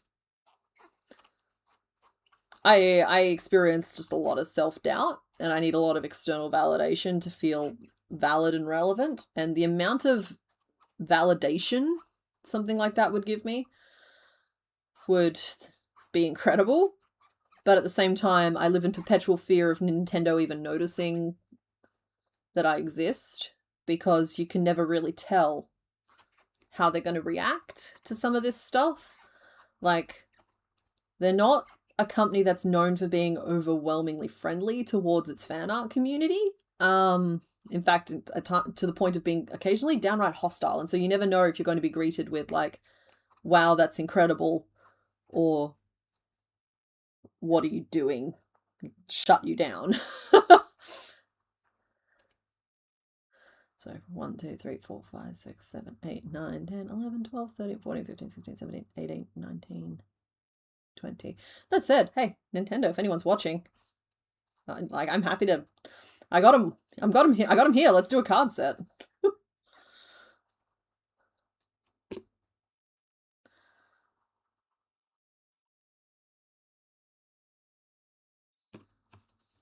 But in general, flying under the radar is the safer option.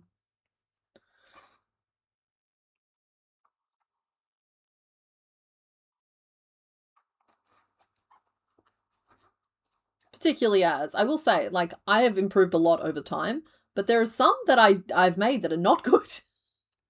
I'm looking at the Eevee I made bothers me, particularly having made the Zorua recently. And same thing with Golbat, bothers me, particularly having made Loudred recently. It's like, so a lot of them would need to be reworked. Do not perceive us. It does look like a word search, but I do understand what it says. I could read it quite easily. I appreciate that.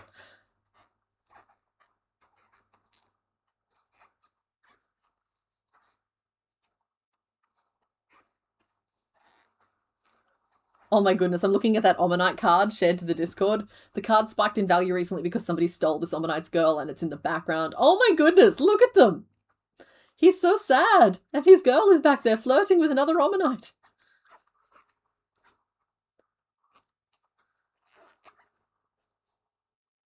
I hadn't heard specifically about that one, Andy, but like I said, it's just one of those things where you can never really tell how they're going to react to it. And, I would be sad to have to let go of this challenge at this point now that we've put as much in as we have. Because having reached a third of the way through, I know that Wind and Waves is coming, alright? Don't think I'm not aware of it looming on the horizon ready to knock me back down to only 25% or something. But for now, I can claim that we are past 1/3 of the way through. And it should just be really cool to, like, at least finish the first 5 gens, right? I understand that there's probably going to be a point where I have to stop, but it'd be cool to, like, make a really good way through before having to stop. No, Daiquiri, you have to focus. You promised. You promised past you, future you, you promised us. If you're tired, by all means take breaks. I've adopted a bastardization of the Pomodoro method personally, where I focus for 50 minutes and then do 10 minutes somewhere else. And I have to be, like, not at my desk. So, you could watch us for 10 minutes of every hour. You want to cross-stitch and or play Animal Crossing's New Horizons? Well, cross-stitch for 10 minutes and then go back to studying.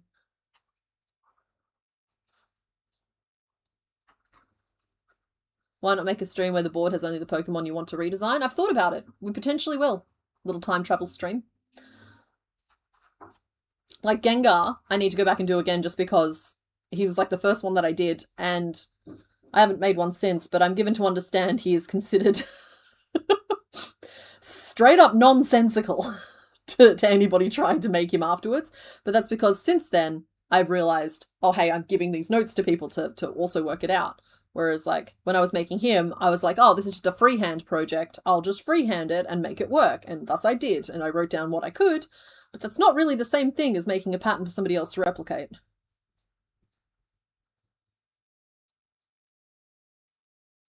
But I also don't want any of them to go away feeling like they are ugly or unloved. So I I empathize a little bit too much with them. Plus, I've already got my Crochetdex printed. It's on the wall. That said, it's not printed well. I always muck up the settings for getting it printed. If anyone knows anything about printing, at some point I need to talk to you. Because I'm not happy with how the settings I chose to get that printed.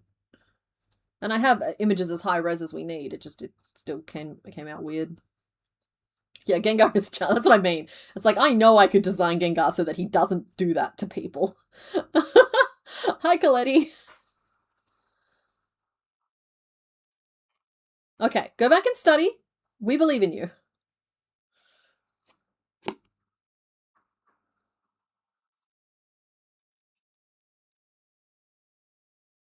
Imagine if we never stop while we have Pokemon to make. We'll be 90 years old crocheting and saying nonsense in the chat. Still, we will be a community forged through the fire of acrylic yarn friction on our poor, twisted, elderly hands. Arthritis runs in my family in a heck of a way, so I understand that my stopping point will probably have to be well before 90. It's very much a case of appreciate it while you got it, folks. Your hat is quite small, sir. Or is your head quite large? He screams, for he does not know. I'm gonna pop some little eyeballs in and see how we feel about it.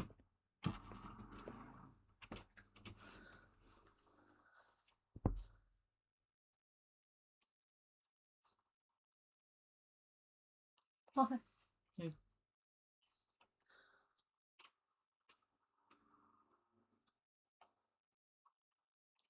Mr. Bones has just reminded me about something.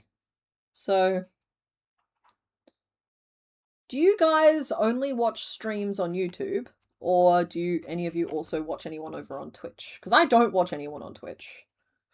But it's a question I have been examining recently. Hat is small, it is.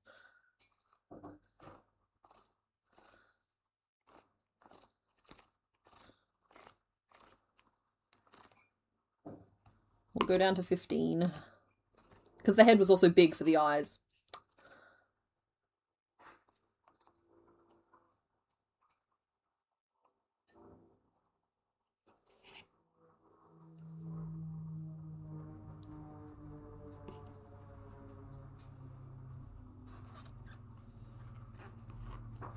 On the YouTube? Yeah, it's easy to make the head smaller, for sure, for sure. Oh, this stream only exists on YouTube. I was just curious about it, if anybody who happens to watch on Twitch, what are the main differences you have in your experience between the two? There is a potential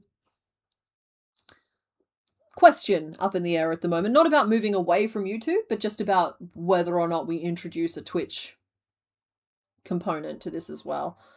That I'm exploring like right now. It's not something I was thinking about, but I got an email. It's just a whole thing. This is the only stream you watch. Okay. Yeah, fair enough. I am honored.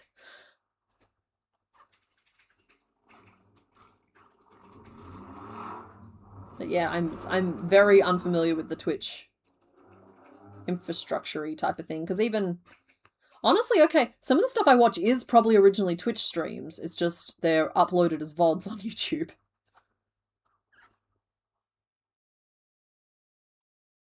Unskippable ads on Twitch that last minutes. Okay, that's gross. Don't like that.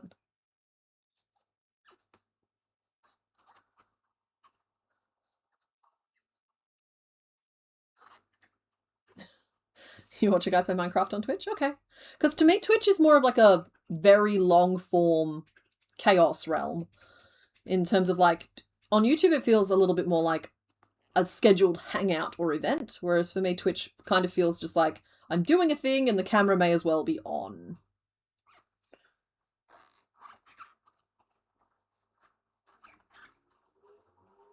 Okay. Alright.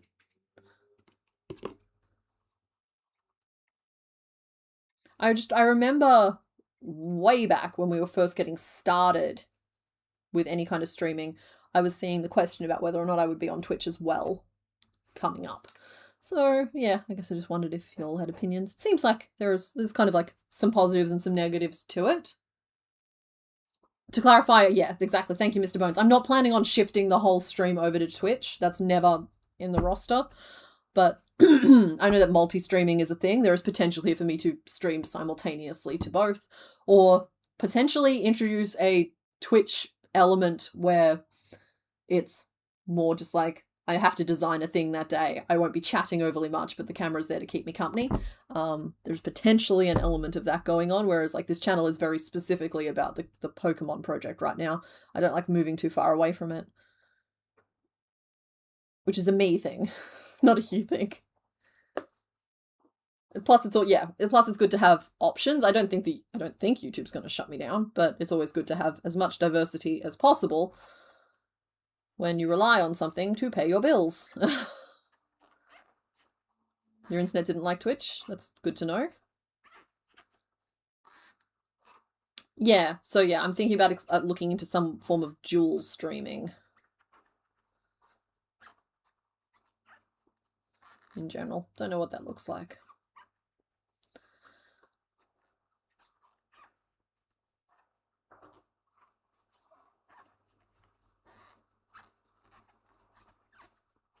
You can't store streams for longer than 3 months on Twitch, though? Yeah, I believe that I can download them, though. And just upload them as VODs, whatever. And they can just be in a separate playlist on the Complicated Streams channel. That doesn't seem like a big deal. I could also just get them edited down. As though, like, for 3 years, I've been wanting to edit down my Pokemon streams into shorts content. And for 3 years, it hasn't happened. So, like I say, oh, I'll just get them edited down. They're not getting edited down. They are what they are. Do the chats merge? Apparently there are ways to get everything into one chat, or I could have one on the screen, or whatever. 2 on the screen. I could have chat not on the screen at all anymore, because frankly it makes it really hard to moderate.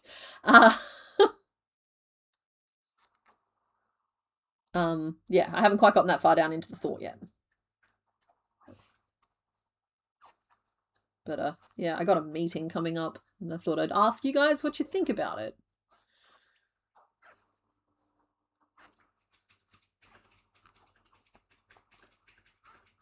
Hey, you stream your D&D game weekly on Twitch. That's cool.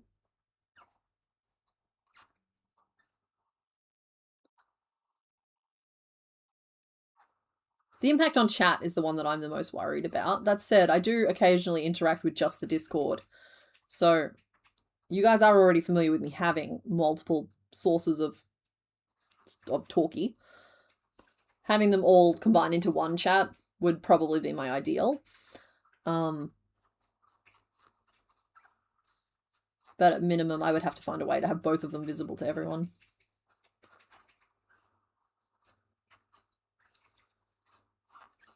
I agree. The chat is the most important part of my streams. I actually consider myself a guest here.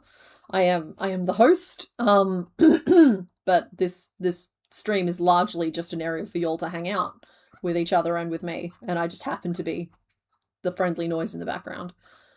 So my bug, I can tell you that my intention would be that nobody has to get any new accounts, and your experience wouldn't change. You can watch on YouTube the way it currently is.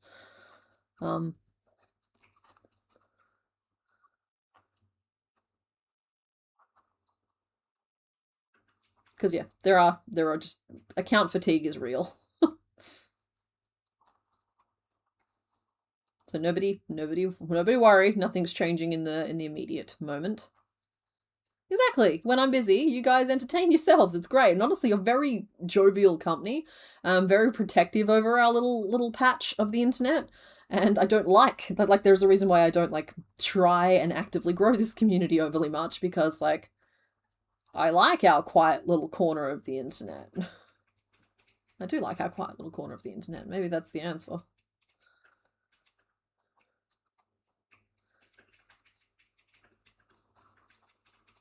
That said, we are dwindling over time, as is a natural rhythm of things, and so maybe I need to not be afraid of change.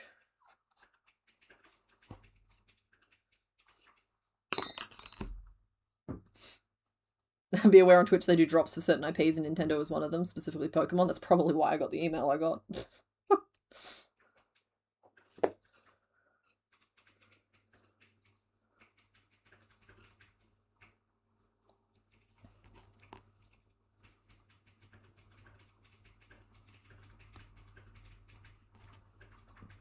I'm glad you also appreciate the drama-free corner of the internet, because shout out to Mr. Bones and Loot, who was also a mod here, for like keeping the drama out. Sometimes it does come knocking. It's hard when there's so many big things to think about to not talk about them, for both myself and for some of you guys as well. So it's good.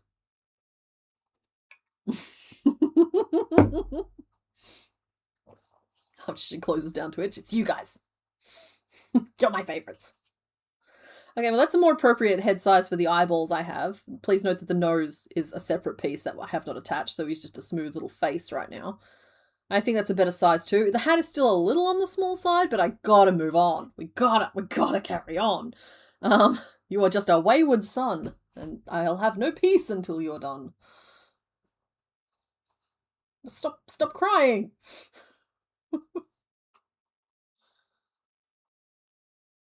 Is Breloom too humanoid to eat? Yes. Eating his mushroom would be the similar to eating somebody else's fingernail clippings. We're not going to do it.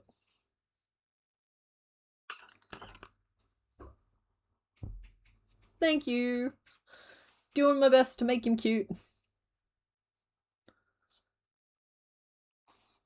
Your moderating task is mostly undoing weird YouTube auto bans. Yeah, that's fair. I really appreciate you doing it though.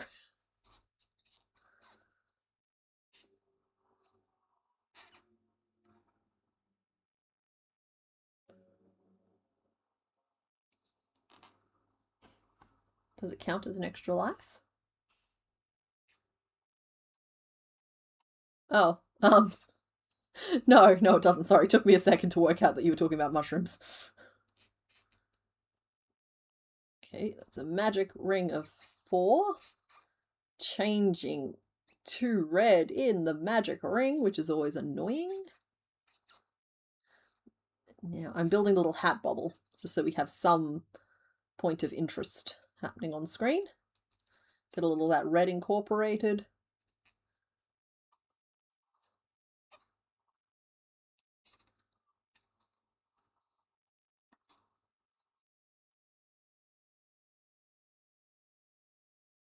Drops is something to do with games. I don't know enough about Twitch to know it, but I know that also just by watching the stream you accumulate bits, and I think you can spend those bits on like reactions and stuff or something. There's just a lot more chat interaction.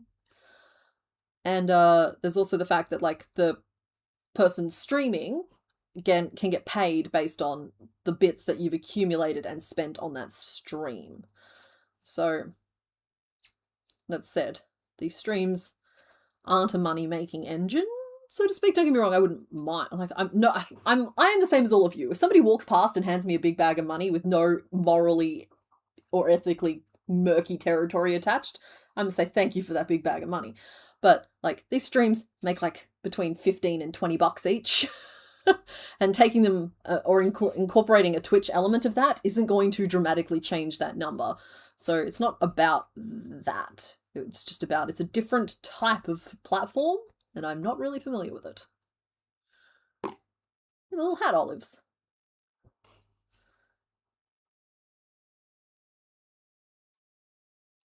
I think that's about the right size. I'm going to call that a hat. I'm going to go with berry, not hat olive, but same vibe. Different font.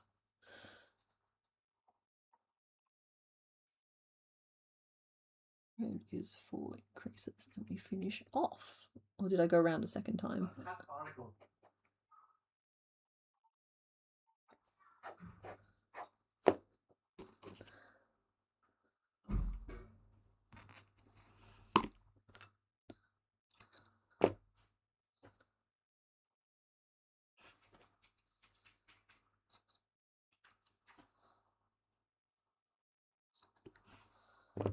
Oh, bits of purchase, but I'm getting confused between bits and channel points, so there you go. That changes my mind on things again. Because I don't love necessarily the fact that like to be a follower or subscriber over there is a paid thing, whereas I already don't do YouTube memberships because I don't think I offer... First of all, I don't think I offer any extra value, and second of all, I don't want to exclude people who are here for the free experience. You know, I'm like, everybody here is free to chat. This is a, like, you don't charge your friends for the right to talk to them. And I don't want to gatekeep this cool, lovely hangout space like that. So I don't love that element of it. But it just seems to be the atmosphere over there is that people don't really think twice about it. Yeah, yeah. A millinery barnacle. Oh, that's a great name for him. Can we name Breloom Millinery Barnacle?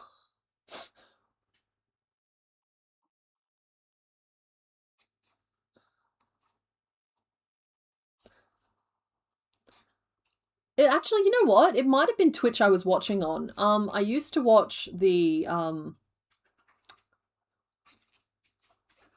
League of Legends. Their like championship and their like main games. Their league games. Because my brother was a coach for a couple of the teams over the years, and so I used to watch. He would show up on stream every so often, and that was cool. That might have been Twitch.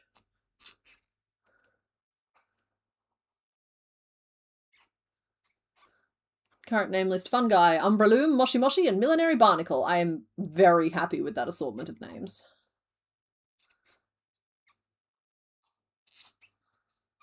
Okay, you can follow on Twitch without payment. Okay. So it just seems like I have a lot more research to do to make sure that no one's trying to milk y'all.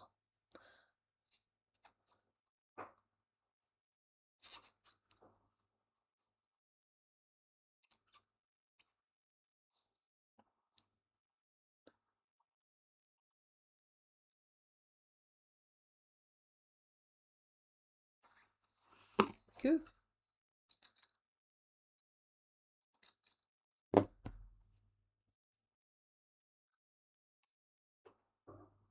Yeah, also that.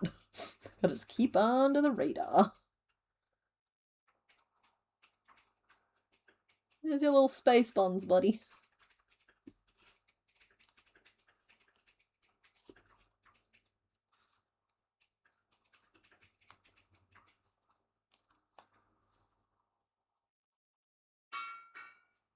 Yeah, you don't know. He might be a deep sea mushroom. Barnacle might be the perfect term for this guy.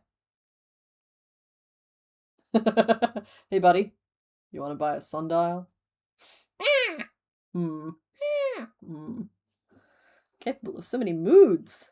Alright, I need to close off the front of this jaw now. Back over here. The barnacles was a nice refreshing change of pace though. So let's say I do 6 and 6, and then I can just do just like, here's the chinless wonder. So this is a very aggressive decrease strategy. Let's see if it pays off. Did I do more than one row of 15? Because I sure as heck didn't count if I did. Let's see, 1, 2, that's where the increase would be. Oh my. Oh, this is a mess. Ha! 1, 2, 3, 4, 5, 6, 7, 8, 9, 10, 11, 12, 13, 14, 15. I think that was 15 front post single crochet. And then we did the rows of 15. And then we're going to do this. Okay, I think I've got it worked out.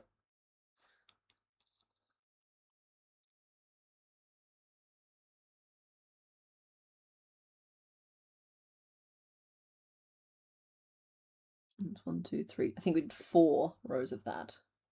Okay, cool. We're good. I have not snapped the back on the eyes. I am saying this out loud to acknowledge the hubris of man.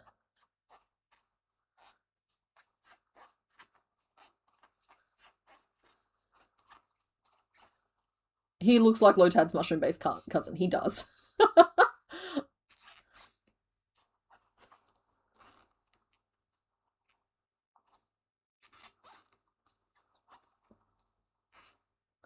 Thankfully, there's no designated like front and back to this yet, so if this turns out slightly wonky, I'll just move the eyes. That's why I haven't snapped them on yet.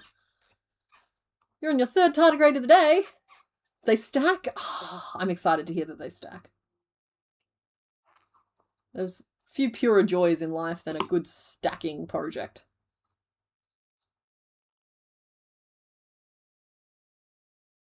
You know what? Your nose is almost built in there. So how this decreases Zara's just made like this little mouth dimple. You can kind of see it there.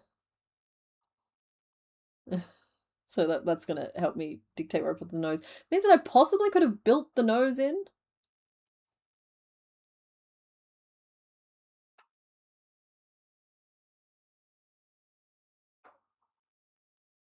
Go back. It's only one. No, we're not going back. We're going to build the nose separately at a later date. Focus. All right, we're going to snap the backs on these eyes. Going to stop flailing our hands around. I have no backs left in this bag of eyeballs. Oh, that's okay. I have a bag of nothing but eyeball backs. Didn't sort them, just apparently always pulled the eyes from one and the backs from another.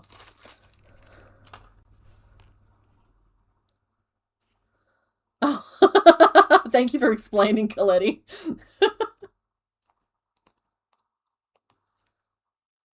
Okay, hopefully I'm happy with this eye positioning, because on go the backs. You are very zoomed in. Oh, I am very zoomed in. Excuse me while I unzoom.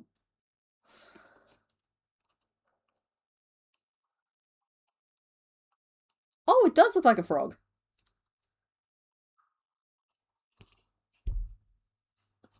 It's a busy frog. It's got places to be.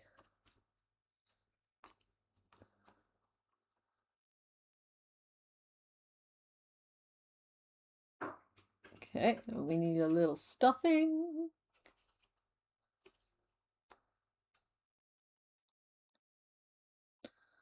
The number of times I quote that scene from, I'm pretty sure it's Hercules. You know that you want to buy a sundial? It's just like, I just go ahead and assume nobody knows that reference, but I'm seeing that reference get picked up. And I'm pleased. Yes, we have an optical zoom now. Sith Assassin, didn't you go to bed? Was that you? No, that was Devil in the Details. My bad. I'm sorry.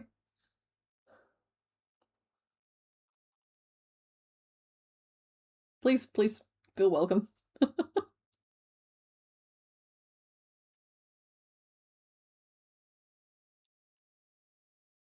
Oh yes, I will start the name poll. Just because I know that we will be finishing soon, even though we didn't get super far with this one. Sorry, that is me expressing my disappointment in myself. I will be working onto it right up to the bell. So we have Moshi Moshi. We have fungi that I will spell however I dang well please. Thank you very much. Everyone's got opinions and you're all wrong. Breloom. And yes, Millenary Barnacle. Millenary Simulator. Alright, you may name the Breloom. Well, I try and give it a neck.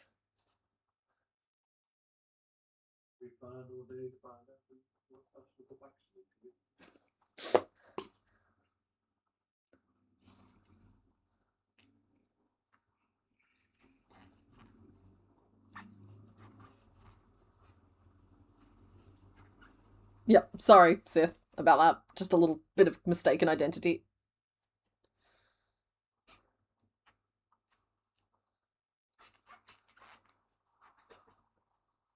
Okay, the neck is 7 stitches around, which is bigger than 6, but not as big as 8. This is the high quality content you guys signed up for.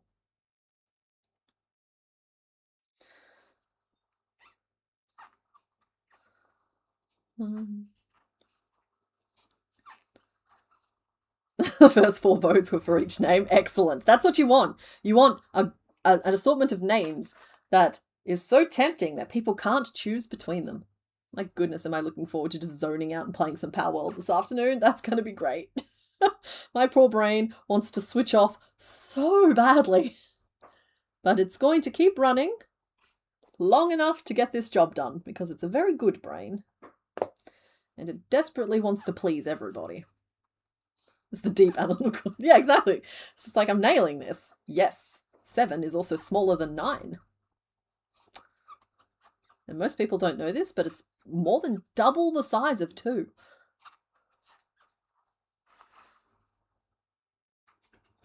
What do you reckon, buddy? You want to be an Umbreloom? Got a neck now. You're going to look so cute with your little schnoz.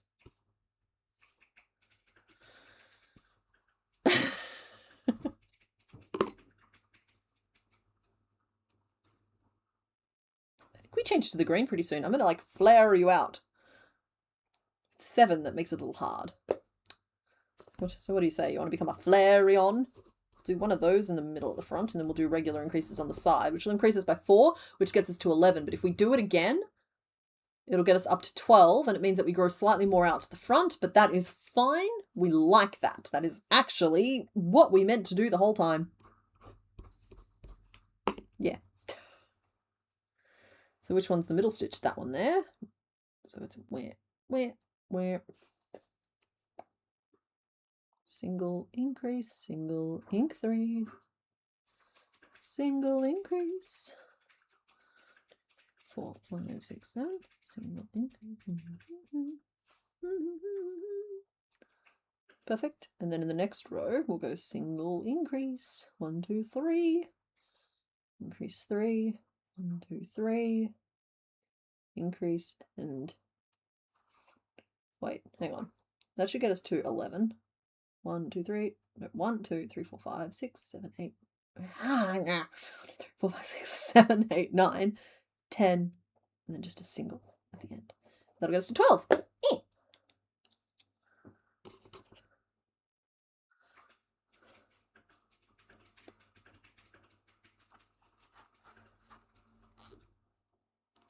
You're going to a medieval festival today? Oh, yeah, I hope you see some cool birds, and I hope that there is some cool stuff at the craft stalls as well.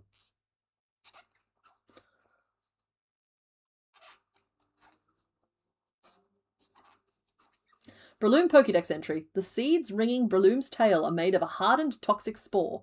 It is horrible to eat the seeds. Just taking a bite of this Pokemon's seed will cause your stomach to rumble. Stop eating the bipeds. Stop eating the bipeds. We don't eat bipeds. Chickens are bipeds. Do chickens count as bipeds? I eat a lot of chicken. Okay, we eat some of the bipeds. We do not eat this biped.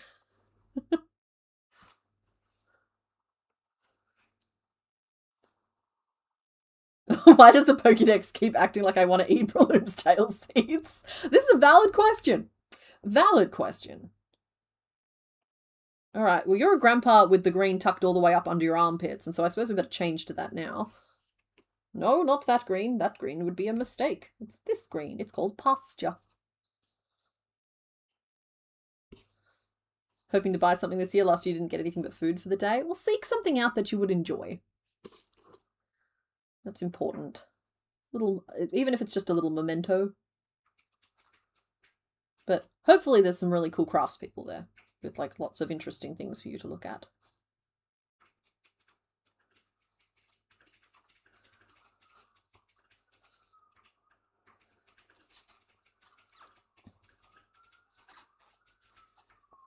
Once we're up to 12, I can flare out a little bit more dramatically. Pokédex mouth. Perfect shape for Slowpoke tail. Put Slowpoke tail in human mouth. Yes, exactly. I do not agree with eating featherless bipeds.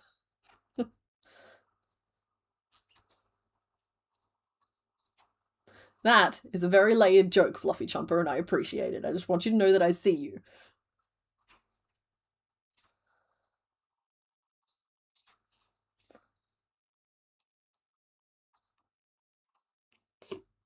Okay. Right, well now we're at 12. Let's just do a little round of 12 and see if we can't just smooth out this transition. It's happened a little bit dramatically. It's like, oh no, just because, oh no, this Pokemon is so delicious, it would be such a problem if people were to start eating it. Oh no. Oh no, oh no, if you ate it, it might taste really yummy. Oh no. That's the vibe. That's the vibe I'm getting from that Pokédex entry. As for we know you want to eat the seeds, don't eat the seeds, that's just striking me like those nature parks in America that are like desperately trying to convince people to not pat the bison or like try and take a cougar home. They're very entertaining. I can't remember which wildlife. It's like a wildlife park or something where they're like, the bison, leave them alone. They don't like you.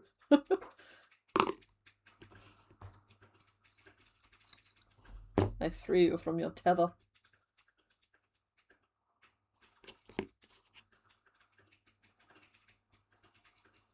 And like of all the tasty bits on Breloom, the seeds on the tip of the tail aren't the thing that look like the fruit you would pluck. These are.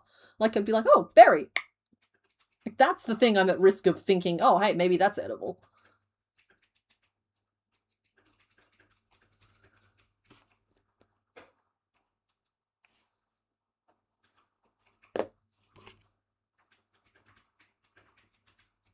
And move 12 around. And now we can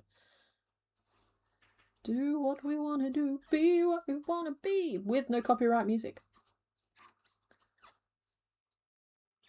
Is it Yellowstone? In Scotland, you saw a sign that reminded people that the Highland cattle are not pets and do not go into their pasture. Yeah, people be big dumb around stuff like that. My dad always had to padlock his gates.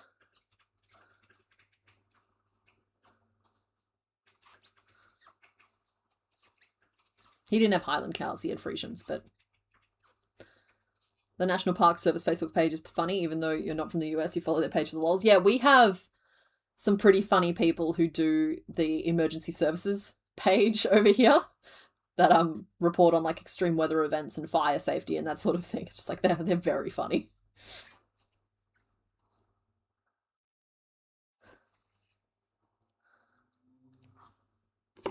Yeah, even with normal cattle, people just think, oh, that like they've seen too many cute videos of cows being cute and they don't understand that those are the ones that have been hand reared, and not all cows have been hand reared. Some of them are just feral out in the paddock and they will get you. There will be a yeeting. Now, thank you for pointing out that. No, we're not naming the turtle.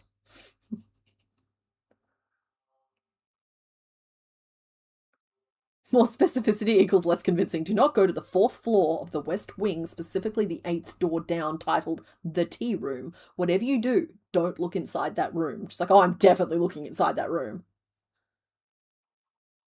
That is the room for looking inside, if I ever heard it. Did I just do a row of increases? I did. Brain, come on. Only a little bit more.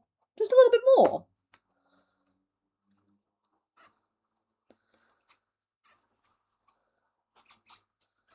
I've nearly reached the width that I'm going to make the bouquet.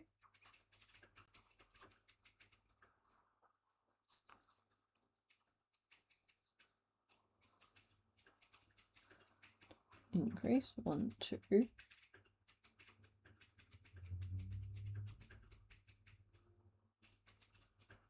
Huh? Tiny sound of confusion. That's okay. It's alright, little brain. You're fine. Peeks inside room. Exactly! You gotta look. That's the room you've been looking inside. Night Andromeda. Thanks for hanging out.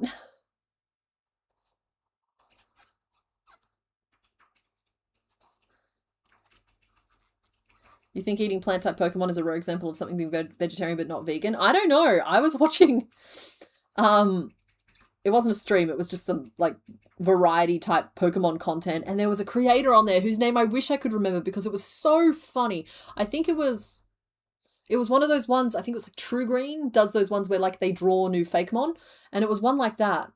No, maybe it was Drawfee. No, anyway, it was one of the art Pokemon variety content ones. And this one creator is apparently vegan and kept drawing the plant Pokemon as food, but, like, in a strangely aggressive way. It is the most entertainment I have ever gotten out of somebody pushing their vegan ideals. Because they were, like, you don't understand. This guy hungered for the plant Pokemon. It's very entertaining. What is my favourite pal in Pal World? Oh, that's hard. So, like, I like Elphadran because they're just a big old derp. I have a soft spot for a few of them, honestly. I like Jet Dragon as well because he's no drag, all gone. He is so speedy. Speedy boy. I have an Incineram in one playthrough that I'm very fond of because he's just so helpful and I got him so early. He formed the basis of my entire team. I named him Hephaestus. I had a giant alpha, I don't even know what they're actually called. Because mine was just called King. The Derposauruses, they're like, ooh, the Relaxosauruses, they're like this shape. They're friend-shaped. And they have like a big curly tail. from memory. Flippery fins and whatnot. So, like, I have one of those, named the King, in one of my first playthroughs. That was before the full release happened. And I have two little daydreams. Are they nightmares or daydreams? I think they're called daydreams. In another playthrough, because they're always out, and they're called Flotsam and Jetsam, because they're my backup dancers. So, like, I have a few favorites. I don't know if I found a favorite yet. I really like some of the new ones that have been released. I just don't know their names yet. So there we are. That is every possible variety of answer you can possibly want. Chillet is adorable. I flippin' love Chillet too. Yeah. But giving one of these a rocket launcher is just no notes. No notes. I never thought that, like, playing with projectile weapons would be my thing, but there is something about Power World that, yeah, it's fun. It's fun.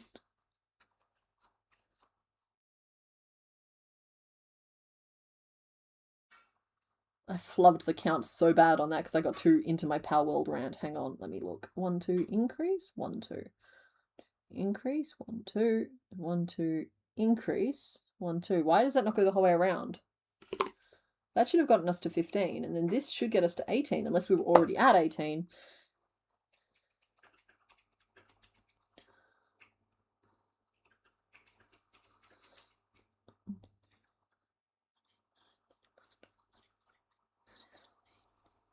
$19? What?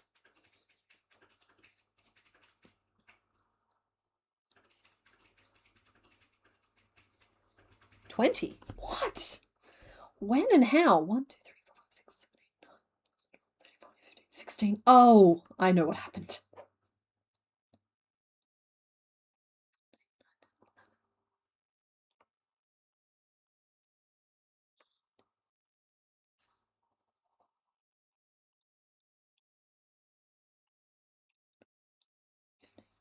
That took us all the way up to 15, not 12, and then I only did 12 around, but I think I did that using landmarks, and so that's fine.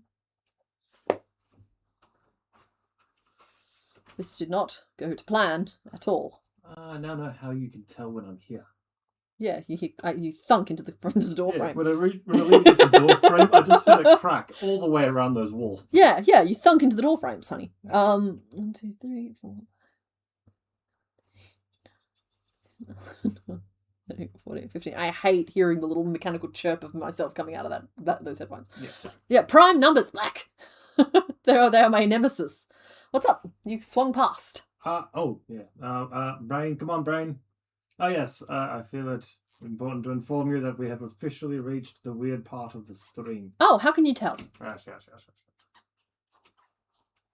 Oh, it's just an official designation. Okay, there is no proof. It's just a designation.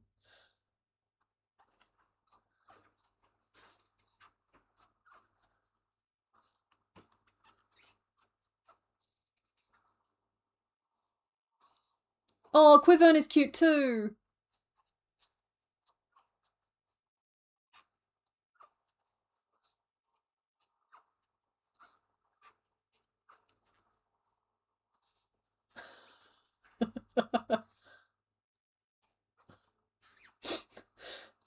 That's so upsetting, the idea of calling a Pokeball a lunchbox.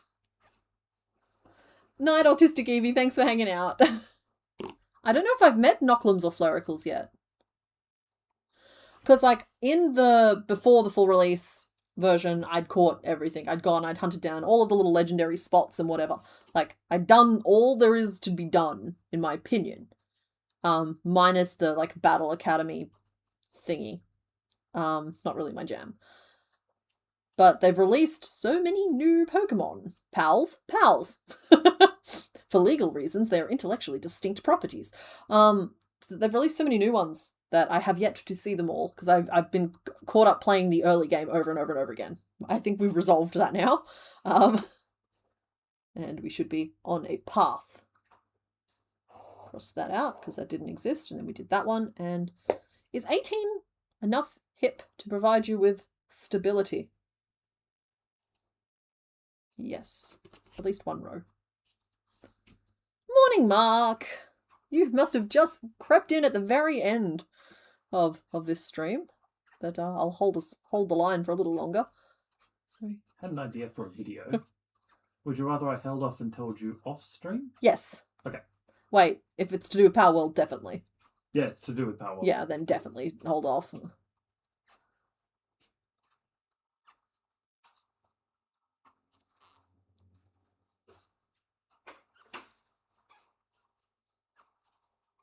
I'm also partial to the Flax. But that's just because of how many puns you can make with their names. Also, I have an Ichthyodeer I've named Mur because he's a murdeer. It's in murder.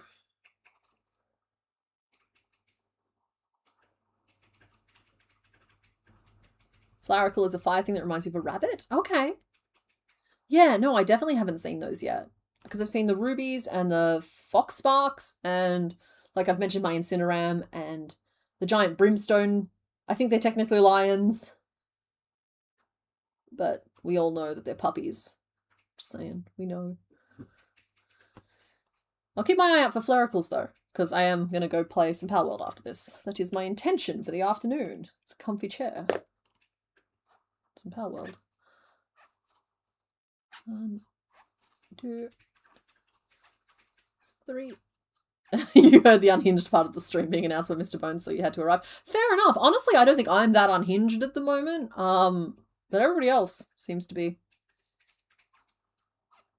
matching a vibe that is not mine. And who am I to stop them?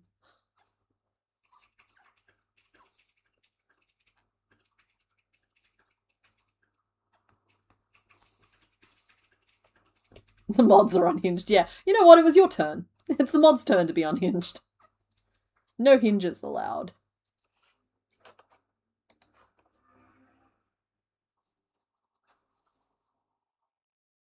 There we go. So that was 2 rows of 18. I think we put a little rock in your booty. I think we've got like a... It'll be good for your drainage. Maybe a couple of little rocks. You know exactly where your hinges are. That's good. Good to keep track of one's hinges. You should just go in here like this. Maybe not quite like that. How much deeper does a breloom go? At least a couple more rows is the answer to that. Oh, hey, you guys look like you've picked a name. How close is it? Oh, very close. All right, I'll end it so that we can resolve the tie. Okay, so we have a 2-way tie between Moshi Moshi and Umbreloom, and Millenary Barnacle came in second at 20% and Fungi at 18%. So I'm going to start a new poll that's just got Moshi Moshi and Umbreloom in it. And anyone who voted for the other two, you'll need to pick a different option because they've got tied 31% for each of them. Try again. Keeping in mind that we did name Shroomish earlier this stream Shroomba. I don't think it ties in with either of those names. I just think it's cute.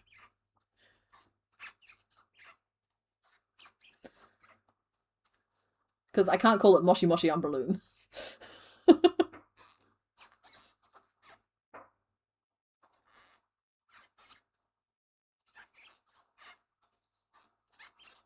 Okay, yeah, cool. If you wanted to pop a picture through the live stream, I'll have a look at it there. Because, like, I am nowhere near touching that tree. Oh, I get it. I get it. Okay, so it's like another one of those upright cat things, like the Wixens. I can kind of see the bunny there. But anytime you see an upright cat, I'm just like, an upright mammal, I'm just like, it's a cat. I know who my least favourite is. But I do not wish to cast shade just in case it's somebody else's favourite.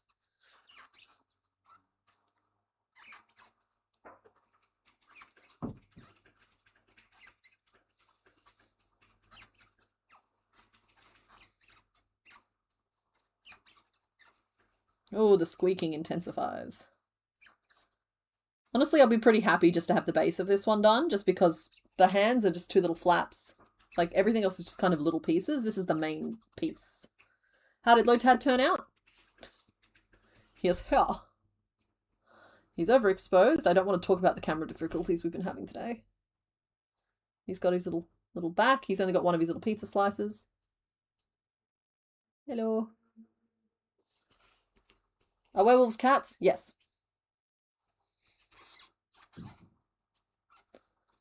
Oh yeah, I'm getting Score Bunny. I'm also getting very much the Meowscarade line from it.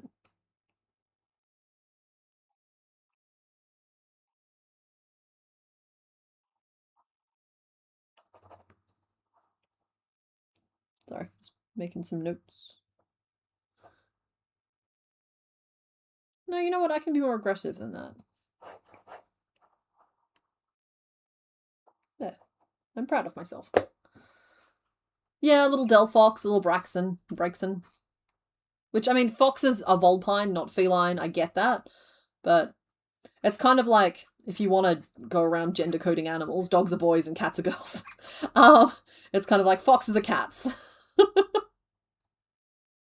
Lions are dogs. Everything is either a dog or a cat. I don't make the rules.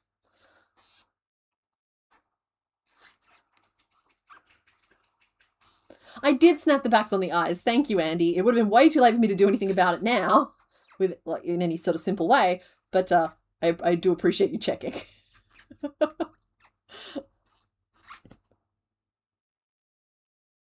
Least favorite item is carbon fiber. Fair enough. 7, 8, 9, 10, 11, 12, 13. I have not had to struggle with that one yet. I'm very early days still in my solo world, and in my non-solo world, all of that's someone else's problem.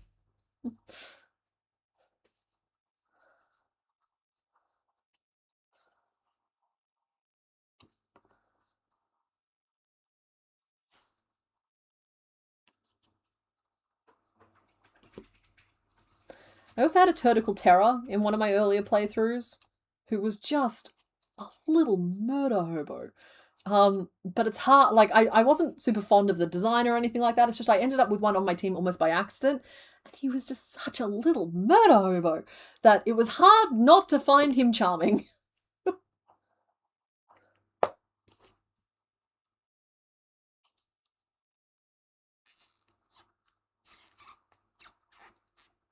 At this point, it'd be better just to glue it. I agree, but I definitely snapped the backs on.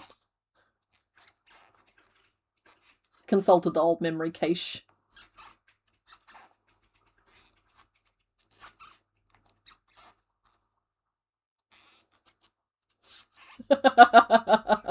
Yeah, I do. I do mean that it's your problem. But you know that I'll, like, ask if you need anything and do my best to remember it when I'm out there in the world. I'm more responsible now that I've played a solo server and I understand exactly how much of certain things we go through.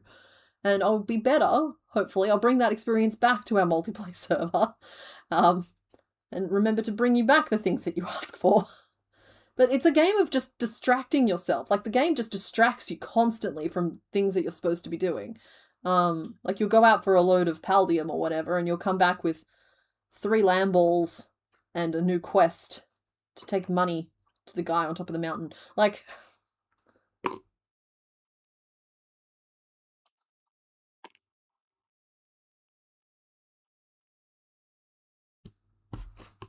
I was going to say, you're such a sturdy little mushroom, and then you just collapse. Just a single one. We're not multiplying the collapse. Go on. You know you want to.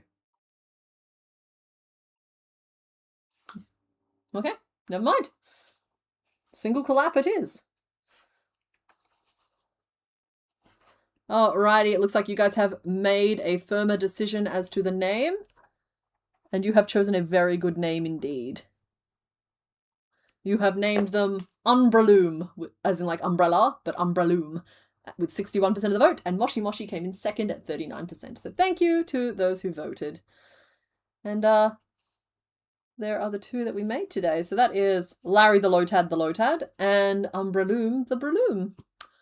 And that's what we're going to call it today, I think. I've built myself back up into a backlog corner, but we should hopefully be able to get some Pokemon patterns coming out soon. In fact, if you're on Patreon, you can expect to see, at minimum, Igglybuff, Natu, and the Peace Pigeon, who's nearly done, coming out this week, as well as the 6 for Thursday's video. I haven't typed them yet, but there is a pretty good chance they'll get typed. And I know I still owe us Quilava from Gen 2, but Quilava has its cape now. He just needs these little fiery tufts and some eyeballs, which is more of a mental block than a physical block. The Loudred and the Roselia are also still in the works. So there's just like going to be, you're going to get hit with a big wall of Pokemon patterns on Patreon in this first week. And that's good because I think, yeah, I think that's good. I think that'll be good for us. It always feels great to get back on top of stuff. So let me just reveal who else was on the cards for today. So it was plants that went rogue, basically. Our garden was looking a little odd. We'd done a little gardening and then the plants were behaving weird. I can't remember specifically what version I went with. So the 2 rejected options for today were Cacnea. It's another plant with a hat. The theme today wasn't meant to be plants with hats, but we ended up there. And we talked a lot about this guy in the first act. It's Tropius, the banana boy, because for some reason, he has bananas. Look at that. Bananas. I'm really glad you guys didn't pick him. He was very nearly the second Pokemon you guys picked, and I was tense about it. But those are our Pokemon for today. Thank you everybody for hanging out. I really appreciate it, and the video will be out on Thursday because with an extra few days to work on it, it'll be done. So happy time zone everybody, and have a good rest of your weekend as well. I'm going to find that end screen button. There it is. Okay, bye!